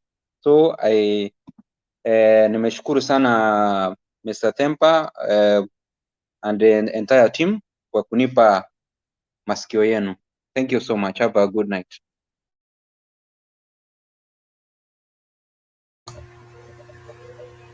Okay, I think I'll make my final submission. Okay, what I wanted to say is that the Oka team have actually contributed to the shaping of the Kenyan politics, and there are potential rich how would I put it? as in they also control some votes, and therefore they cannot be taken for granted by the two horses, that is Ruto's team and Raila's team. And actually, I think the deputy president has in fact toned down during his rallies. He has stopped name calling, and this can be evidenced in the past 2 days when he has held his rallies. He has been heard trying to sway Kalonzo to join the UDA party, as opposed to when he goes to rallies, he has been referring to Kalonzo as a watermelon. But you see, of late now, because he has realized that Oka also controls some followers, I think he has realized that it's better for him to tone down and be persuasive, which for me, I think is a very good thing. And also for the former prime minister, during the Mashujaa Day celebrations, we saw that when called upon to make a speech by Governor Waiguru, he gave a speech, and then he was also able to slot in Mudavadi to come and give a speech, which for me was a good gesture. He actually recognized the fact that he might still need Mudavadi, and he was actually warming up to him. So I think the Oka team have they have really contributed in shaping the current day politics. But again, one thing that I would also like to comment about the Oka team is that one of the qualities of leadership is decisiveness. A So the second, fact that Penny, sorry, a second, please. okay. If you may allow me, I'll wish if you use the term, the Oka group have confused the politics of Kenya. That will make much sense. If you say shaping, that gives a lot of credit to them. And I wish that is the term you'll have employed here to bring out the true picture of why they have really taken us back. Because had they played ball, correctly, we will be knowing exactly who wins. Now we don't know. It is becoming a confusion. So the product of confusion today is coming as a result of the Oka group. So it's not really shaping; it's confusion. I think they had both positive and negative impact. So I think some of the positive impact is that they have actually humbled down the deputy president, who has realized that in the long run he might still need them. So I think for me that is positive, but I think the confusion and the negative is more, which I was also going to contribute and say that the qualities of a good leader is the ability to make decisions, to make hard decisions. So for me, the Oka team have failed that. They have failed in that. They have not been they are not decisive. They have taken long to make decisions whether to join either Ruto or Raila, which for me is not good. They are sitting on the hedge and waiting to kupitia katikati, and that is not a very good sign for a good leader. So on that, they have failed. And then I think I'll leave it at that. There are some points that were contributed by. There were some contributions that were made by people like Jax and David, and maybe it might not be very fair for me to make comments in their absence. So I think I'll just I'll stop my submission. Okay, thank you so much, Penny, for your final submissions. I hope you stay on so that we finish together. Ndeto, your final submissions. Okay, thank you so much, Demba. First, I will start by saying that, I think on this platform, people should come with the facts. For instance, I've tried to permeate a certain question. Then you have said that not everything should be provided with the facts.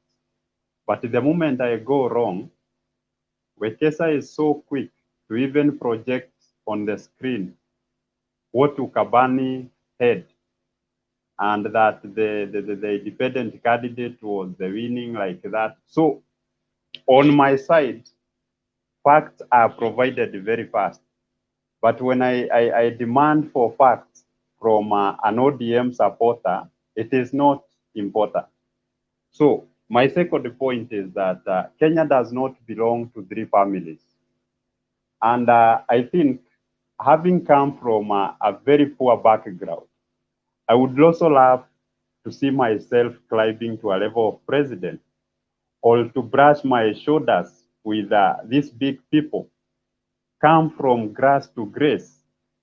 And I think that's the opportunity, the big fish, these people we are defending here, that's what they are trying to blackmail us. This country is a democratic nation.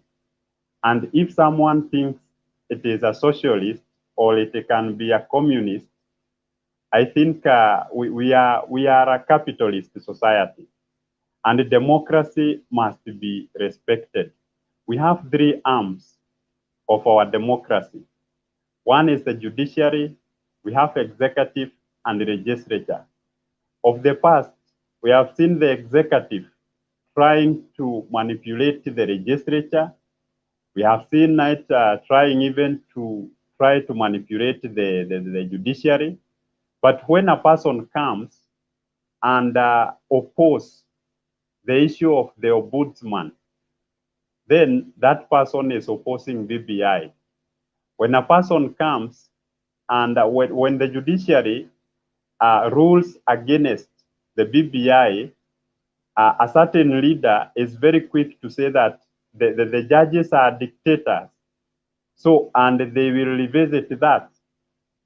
Is it not the very same court that ruled in the favor of the ODM candidate in 2017 and in a refined election? Why then it was a good court, but now that it has stopped reggae, it is very bad and it is a dictator. So I think we need to resonate well as Kenyans. And it is good always to listen to every person. Today, if I walk to job, or maybe I remain in my house just because there are no jobs, or I just think of going to do some crazy jobs to get some money, that's why you see Deputy President is having a stopover at Mutito and Day to listen and resonate with a certain population, the commercial sex workers. Then ODM supporters are here trying to say that Ruto has started which business. What on earth? How on earth can you just say that? And yet this is a person who is trying to bring That out was not light. mentioned in this forum, Deto. Can you confine yourself to what has been said in this forum? Go to social media pages. I am a researcher. I'm a scientist. I have data. I can even pop up that message on this like Wekesa has done. No, so what I am saying is this. What Nani is saying, Andeto, you see, it's good to be disciplined. When you have done a topic, when you are told your final submission, you bring the summary of the topic. You don't introduce a new topic. So people even wonder, do we ask questions? It's you are giving your final submission. You need to summarize everything we have talked about. Wekesa. Thank you, Wekesa. Wekesa. Some of us. Thank you. Deto, hold on. Thank you so much, Wekesa, for bringing that up. Deto, let me now use your own words. You have said you are a researcher, you are an academic. When you're doing a summary of your top conclusion of the matter, do you add new subjects in the conclusion? Some of us are timing bombs. No, hold on. I've asked you a question. No. And Deto, I think you're just now being intentionally not being disciplined towards what the rules of debates here. No, so you have given me my 2 minutes. Let me show you how that connects to the topic. Let me bring you now and show you how that submission is connected to the topic. Hold on, Deto, hold on. When you're giving your final submission, try not to raise an angle that is going to raise more questions. Just stick to your summary of what has been said today. You've already pointed out, kindly just summarize so that we don't raise new areas of questioning. You know, that's what I'm trying to say. And as a researcher, you should be knowing that when you're doing your conclusion, you're actually concluding on what is within what you have written. You don't introduce new matter within the conclusion. So with your own words, kindly follow that. Unless you have another intention. Unless you have other intentions. Okay. Right. You know, as a researcher, I know I'm developing an abstract, and it comes final. It's a summary. So, and we have discussed a lot of things. Some guys, not unless you are not so keen, that some of those issues even popped up. So I'm trying to give you a corrective submission because I followed people like Jake. There were other guys who also tried to bring out some issues. And that's why I am saying that this country does not belong to three families. In conclusion, the Oka staff, I think this is a very independent wing. And just like we have seen some people being bullied to remain in some parties like Jubilee, and they should never air their views just because they will be maybe there will be some cases will be opened in the court. So I'm telling you guys, wait February 2022 when the parliament will be when they will break the parliament. Let me tell you, there are very many incumbent governors in Central, in Western, who are supporters of UDA. And now that they have seen what is happening to those who are defecting parties like Jubilee, immediately you defect, there are cases in the court.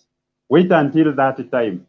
You'll come to tell me if what we are saying will be the very same story. Baba will go home very early in the morning and wait next year early.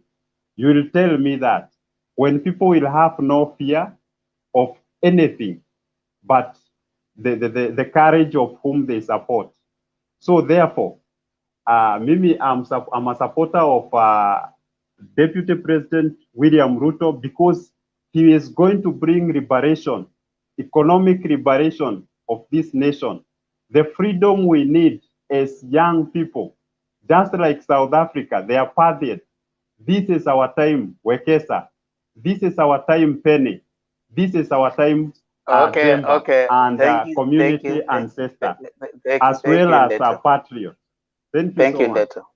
Thank you, Deto. The incorrigibility that you have, that you even when given direction, you don't still find grace in following the direction. You just have to find ways of still going back to what the tangent. And just before I bring Wekesa to give his final submission, I hope we don't respond to that because we will open other areas. Let's just let whatever Ndeto has said rest. So you just give your final submission. So Patriot, give your final submission. 2 minutes, please. Oh, thank you so much, Temba. Thank you, my fellow panelists. That as scholars, we know how to rebuttal in the inclusion of our conclusions without necessarily raising, other questions. And I will do that carefully. As I conclude, allow me to say the following, because part of the observation of my conclusion will be drawn from what my able brother has just spoken. I want to say this. From a scholarly point of view, research is a very, very difficult discipline. It's not an easy one. One of the things that a researcher needs to have, because if Ndeto is my comrade, then I will only say as much because of the experience. He's younger than me. I think I stand to add some value to his research and how he does it. I encourage him. But I want to say this. it is not easy to be a researcher. The patience, the inquisitive IQ that goes with that, the enormous challenges that come from the sideshows. You follow a subject for years, for 20, 30 years, 40, before you see the fruits of that. It's not an easy thing. You must be very patient.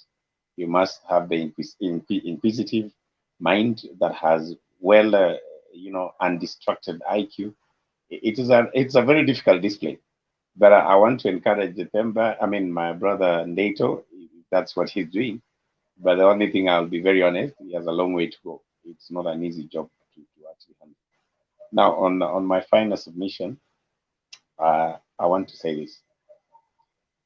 This country is a very, very great country. And first, before I go to that, I want to thank the Mtembei TV personally, because today I was able to speak, from my heart. We had we had a discussion that happened before this one.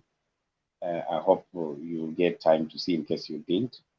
I am personally so much privileged to thank God for being on this platform, because you people, you are great, regardless of who you support politically.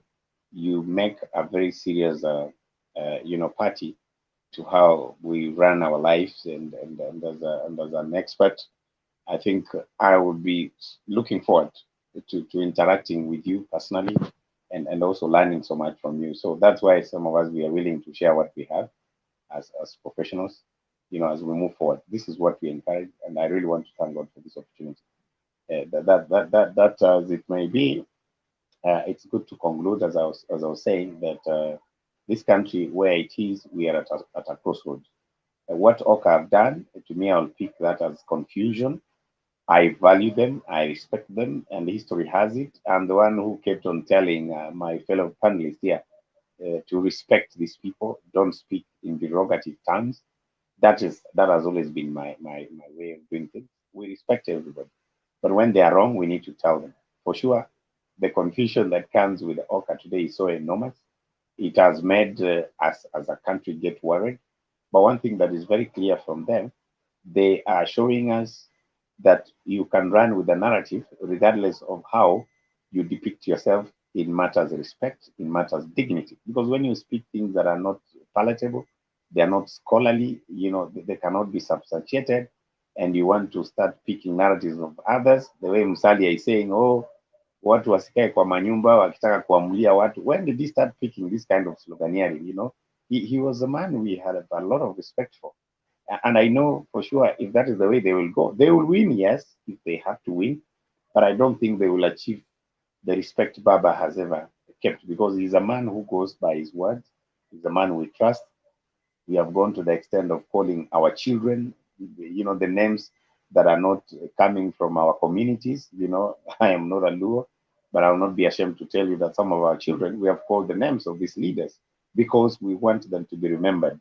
If they will not see the light of the day as presidents today, the spirit that they will leave behind will surely rest in our hearts and be passed on to our children. So what will happen to those who have betrayed us in the time of need? I don't think we will want to remember them. They will go in the books of history as great betrayers. The betrayer in the city is what I'm seeing from our brothers, the Oka group. Thank you, and may God bless you as you rest for the night.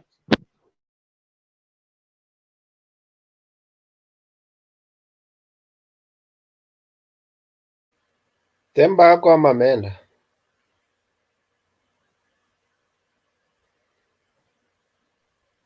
You can go ahead, Bena.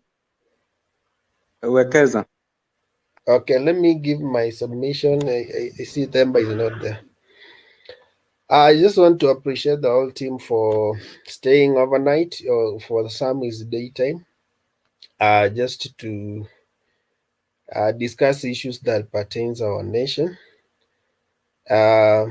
We just, as the good book says, that iron sharpens iron, so does man learn from each other. We may not belong to the same political side, but there's something that I learned from your perspective. I've seen people have a problem when people have a different view of the same person. That is how life is. If I am coming from the east, I will see things from a different perspective as when I'm coming from the west. That's why when people cross the floor, those we were seeing the face, we start seeing their back. So when we describe their back, it's not bad because we have finished describing their face. So you just give us there's nothing wrong at describing the same person in totality. So in terms of Oka, we wish them well, but how I wish the majority of them learned from history so that they don't keep repeating it. Even the Baba realized that he has done 4 elections, and if he can approach 2022 in the same manner, chances are the things will be the same. So he decided to carve a new terrain, and that's why he was focused on having relationship with Uhuru and opening a new chapter, so that, in fact, one of the things, whether Baba wins or not, one of the things that will come out is that he would have attempted to reconcile with people he had, they were at loggerheads. So that's why Oka needs to understand the timing of the season, and also they play a very vital role. There are things that only can be explained by history. Today morning I was listening to the speech of McCain, a concession speech after he lost election to Obama. He said he called him to congratulate him, and he appreciated the history of the event. So some of things come as not just the normal politics, but historical events. And it's good sometimes also to listen to what is happening and align yourself with the history so that you don't just send yourself in political oblivion. There's nothing wrong with someone calling you to ask you whether you can support a particular. By the way, campaign happens in different forms. We can go to a rally and you persuade me. I can call you on phone and persuade you. We can have a live debate like this one and I persuade you.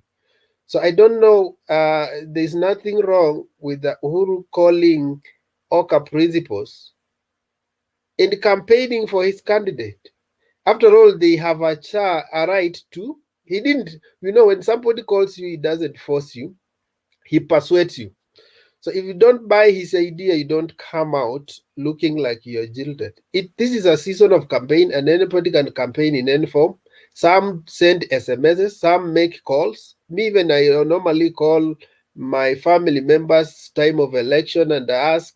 I know who is on which side, and I give my perspective of what I think and is the right thing. So after election, there are those who said you guided us in the right direction. There are those who will say, you misled us.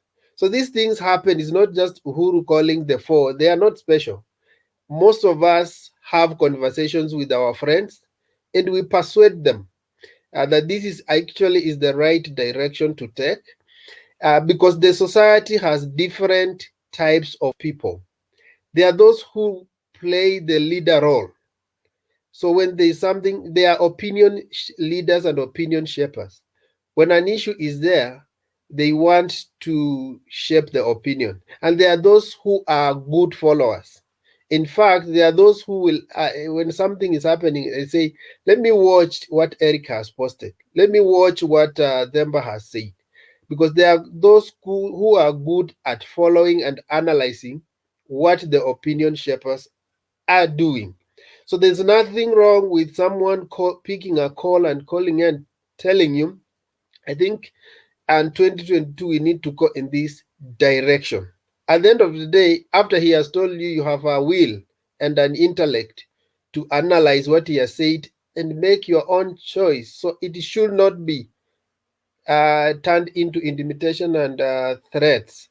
And the only places I saw that turned into threats are like 2013 when Kitopi Manyara said that he was told to face Mount Kenya and say Uhuru tuko pamoja 3 times. That one now is a threat and intimidation.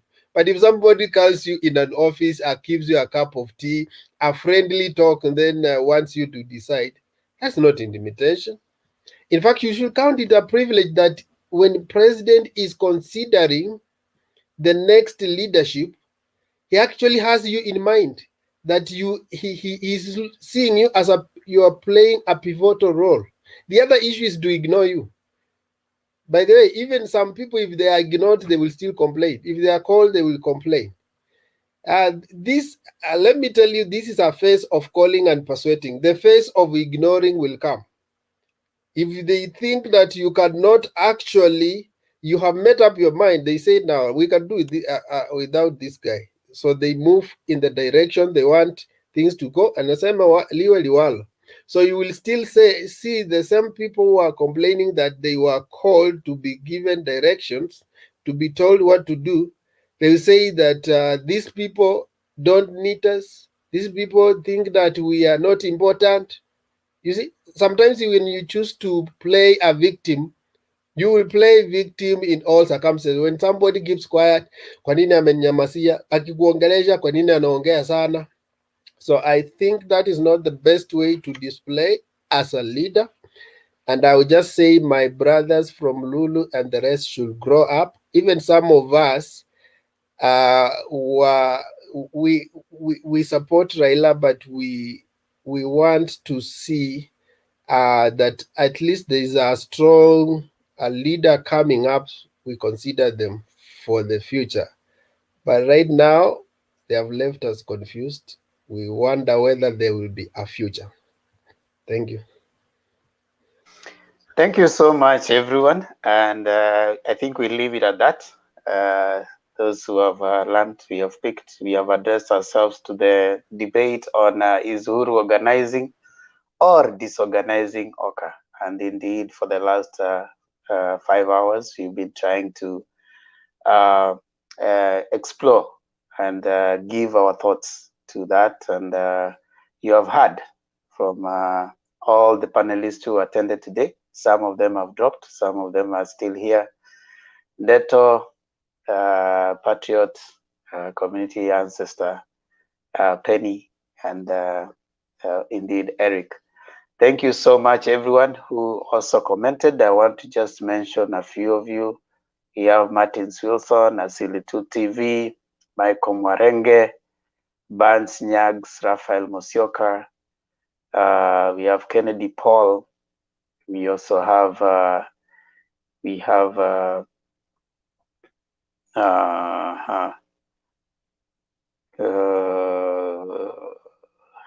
repeated names, Martins Wilson, Variety Gitash, thank you so much.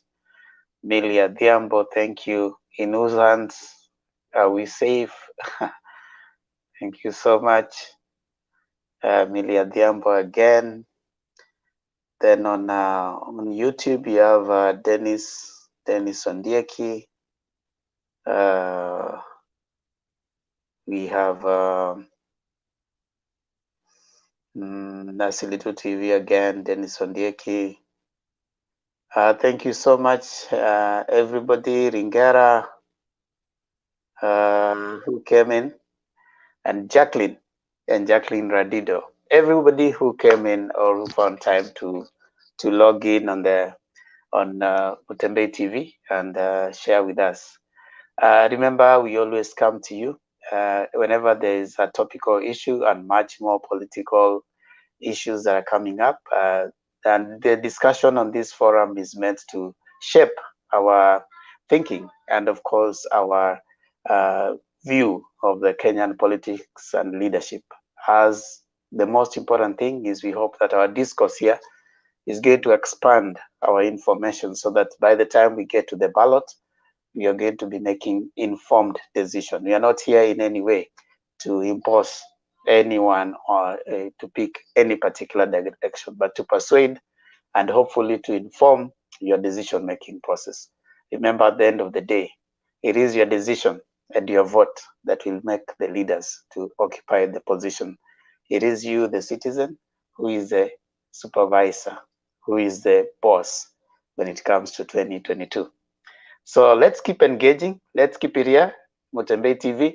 Kindly remember to like, share, and comment on the videos. You can learn even from our past discourse.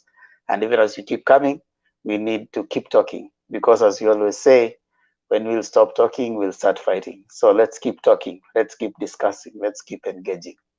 Thank you so much for having joined us today. And because here among us, we have Ndeto, who is also a pastor. I will request Ndeto to close for us with a word of prayer. Kindly, Ndeto. Okay, let us pray. Everlasting God, through Jesus Christ, we do have become before you this morning. Lord, all that we have discussed is for the benefit of this nation, to those people who are within the boundaries of Kenya and also those who are abroad. Lord, we speak a special blessing of unity, of promoting peace, of promoting understanding among all of us. We really thank you and we give you glory. Everything that is also forming as we await for 2022 elections, we pray that there will be peace, there will be unity among our leaders. Lord, guide our president, guide our deputy president, guide the opposition leader, Raila Amolo Odinga, and also other leaders affiliated among them. Lord, we speak peace and we speak the blood of Jesus to cover all of us, even those people who are ailing in hospitals, those people who are undergoing a lot of problems due to escalating poverty levels in this nation. Lord, we pray that may your hand touch along their lives so that after all of us will be blessed. We pray for organization of this nation. Let us be together, regardless of which tribe one comes from, regardless of any social class. Lord, we just ask you for blessing. Also, we dedicate this platform of Mutembei and to you. Lord, keep blessing us. We are the pioneers. Lord, may you keep expanding the concept. Keep blessing us. Bring us supporters. Bring us people who can stand with us so that what we are doing can go to miles higher. You are great and we really adore you. I also dedicate all the members who have made it to this hour.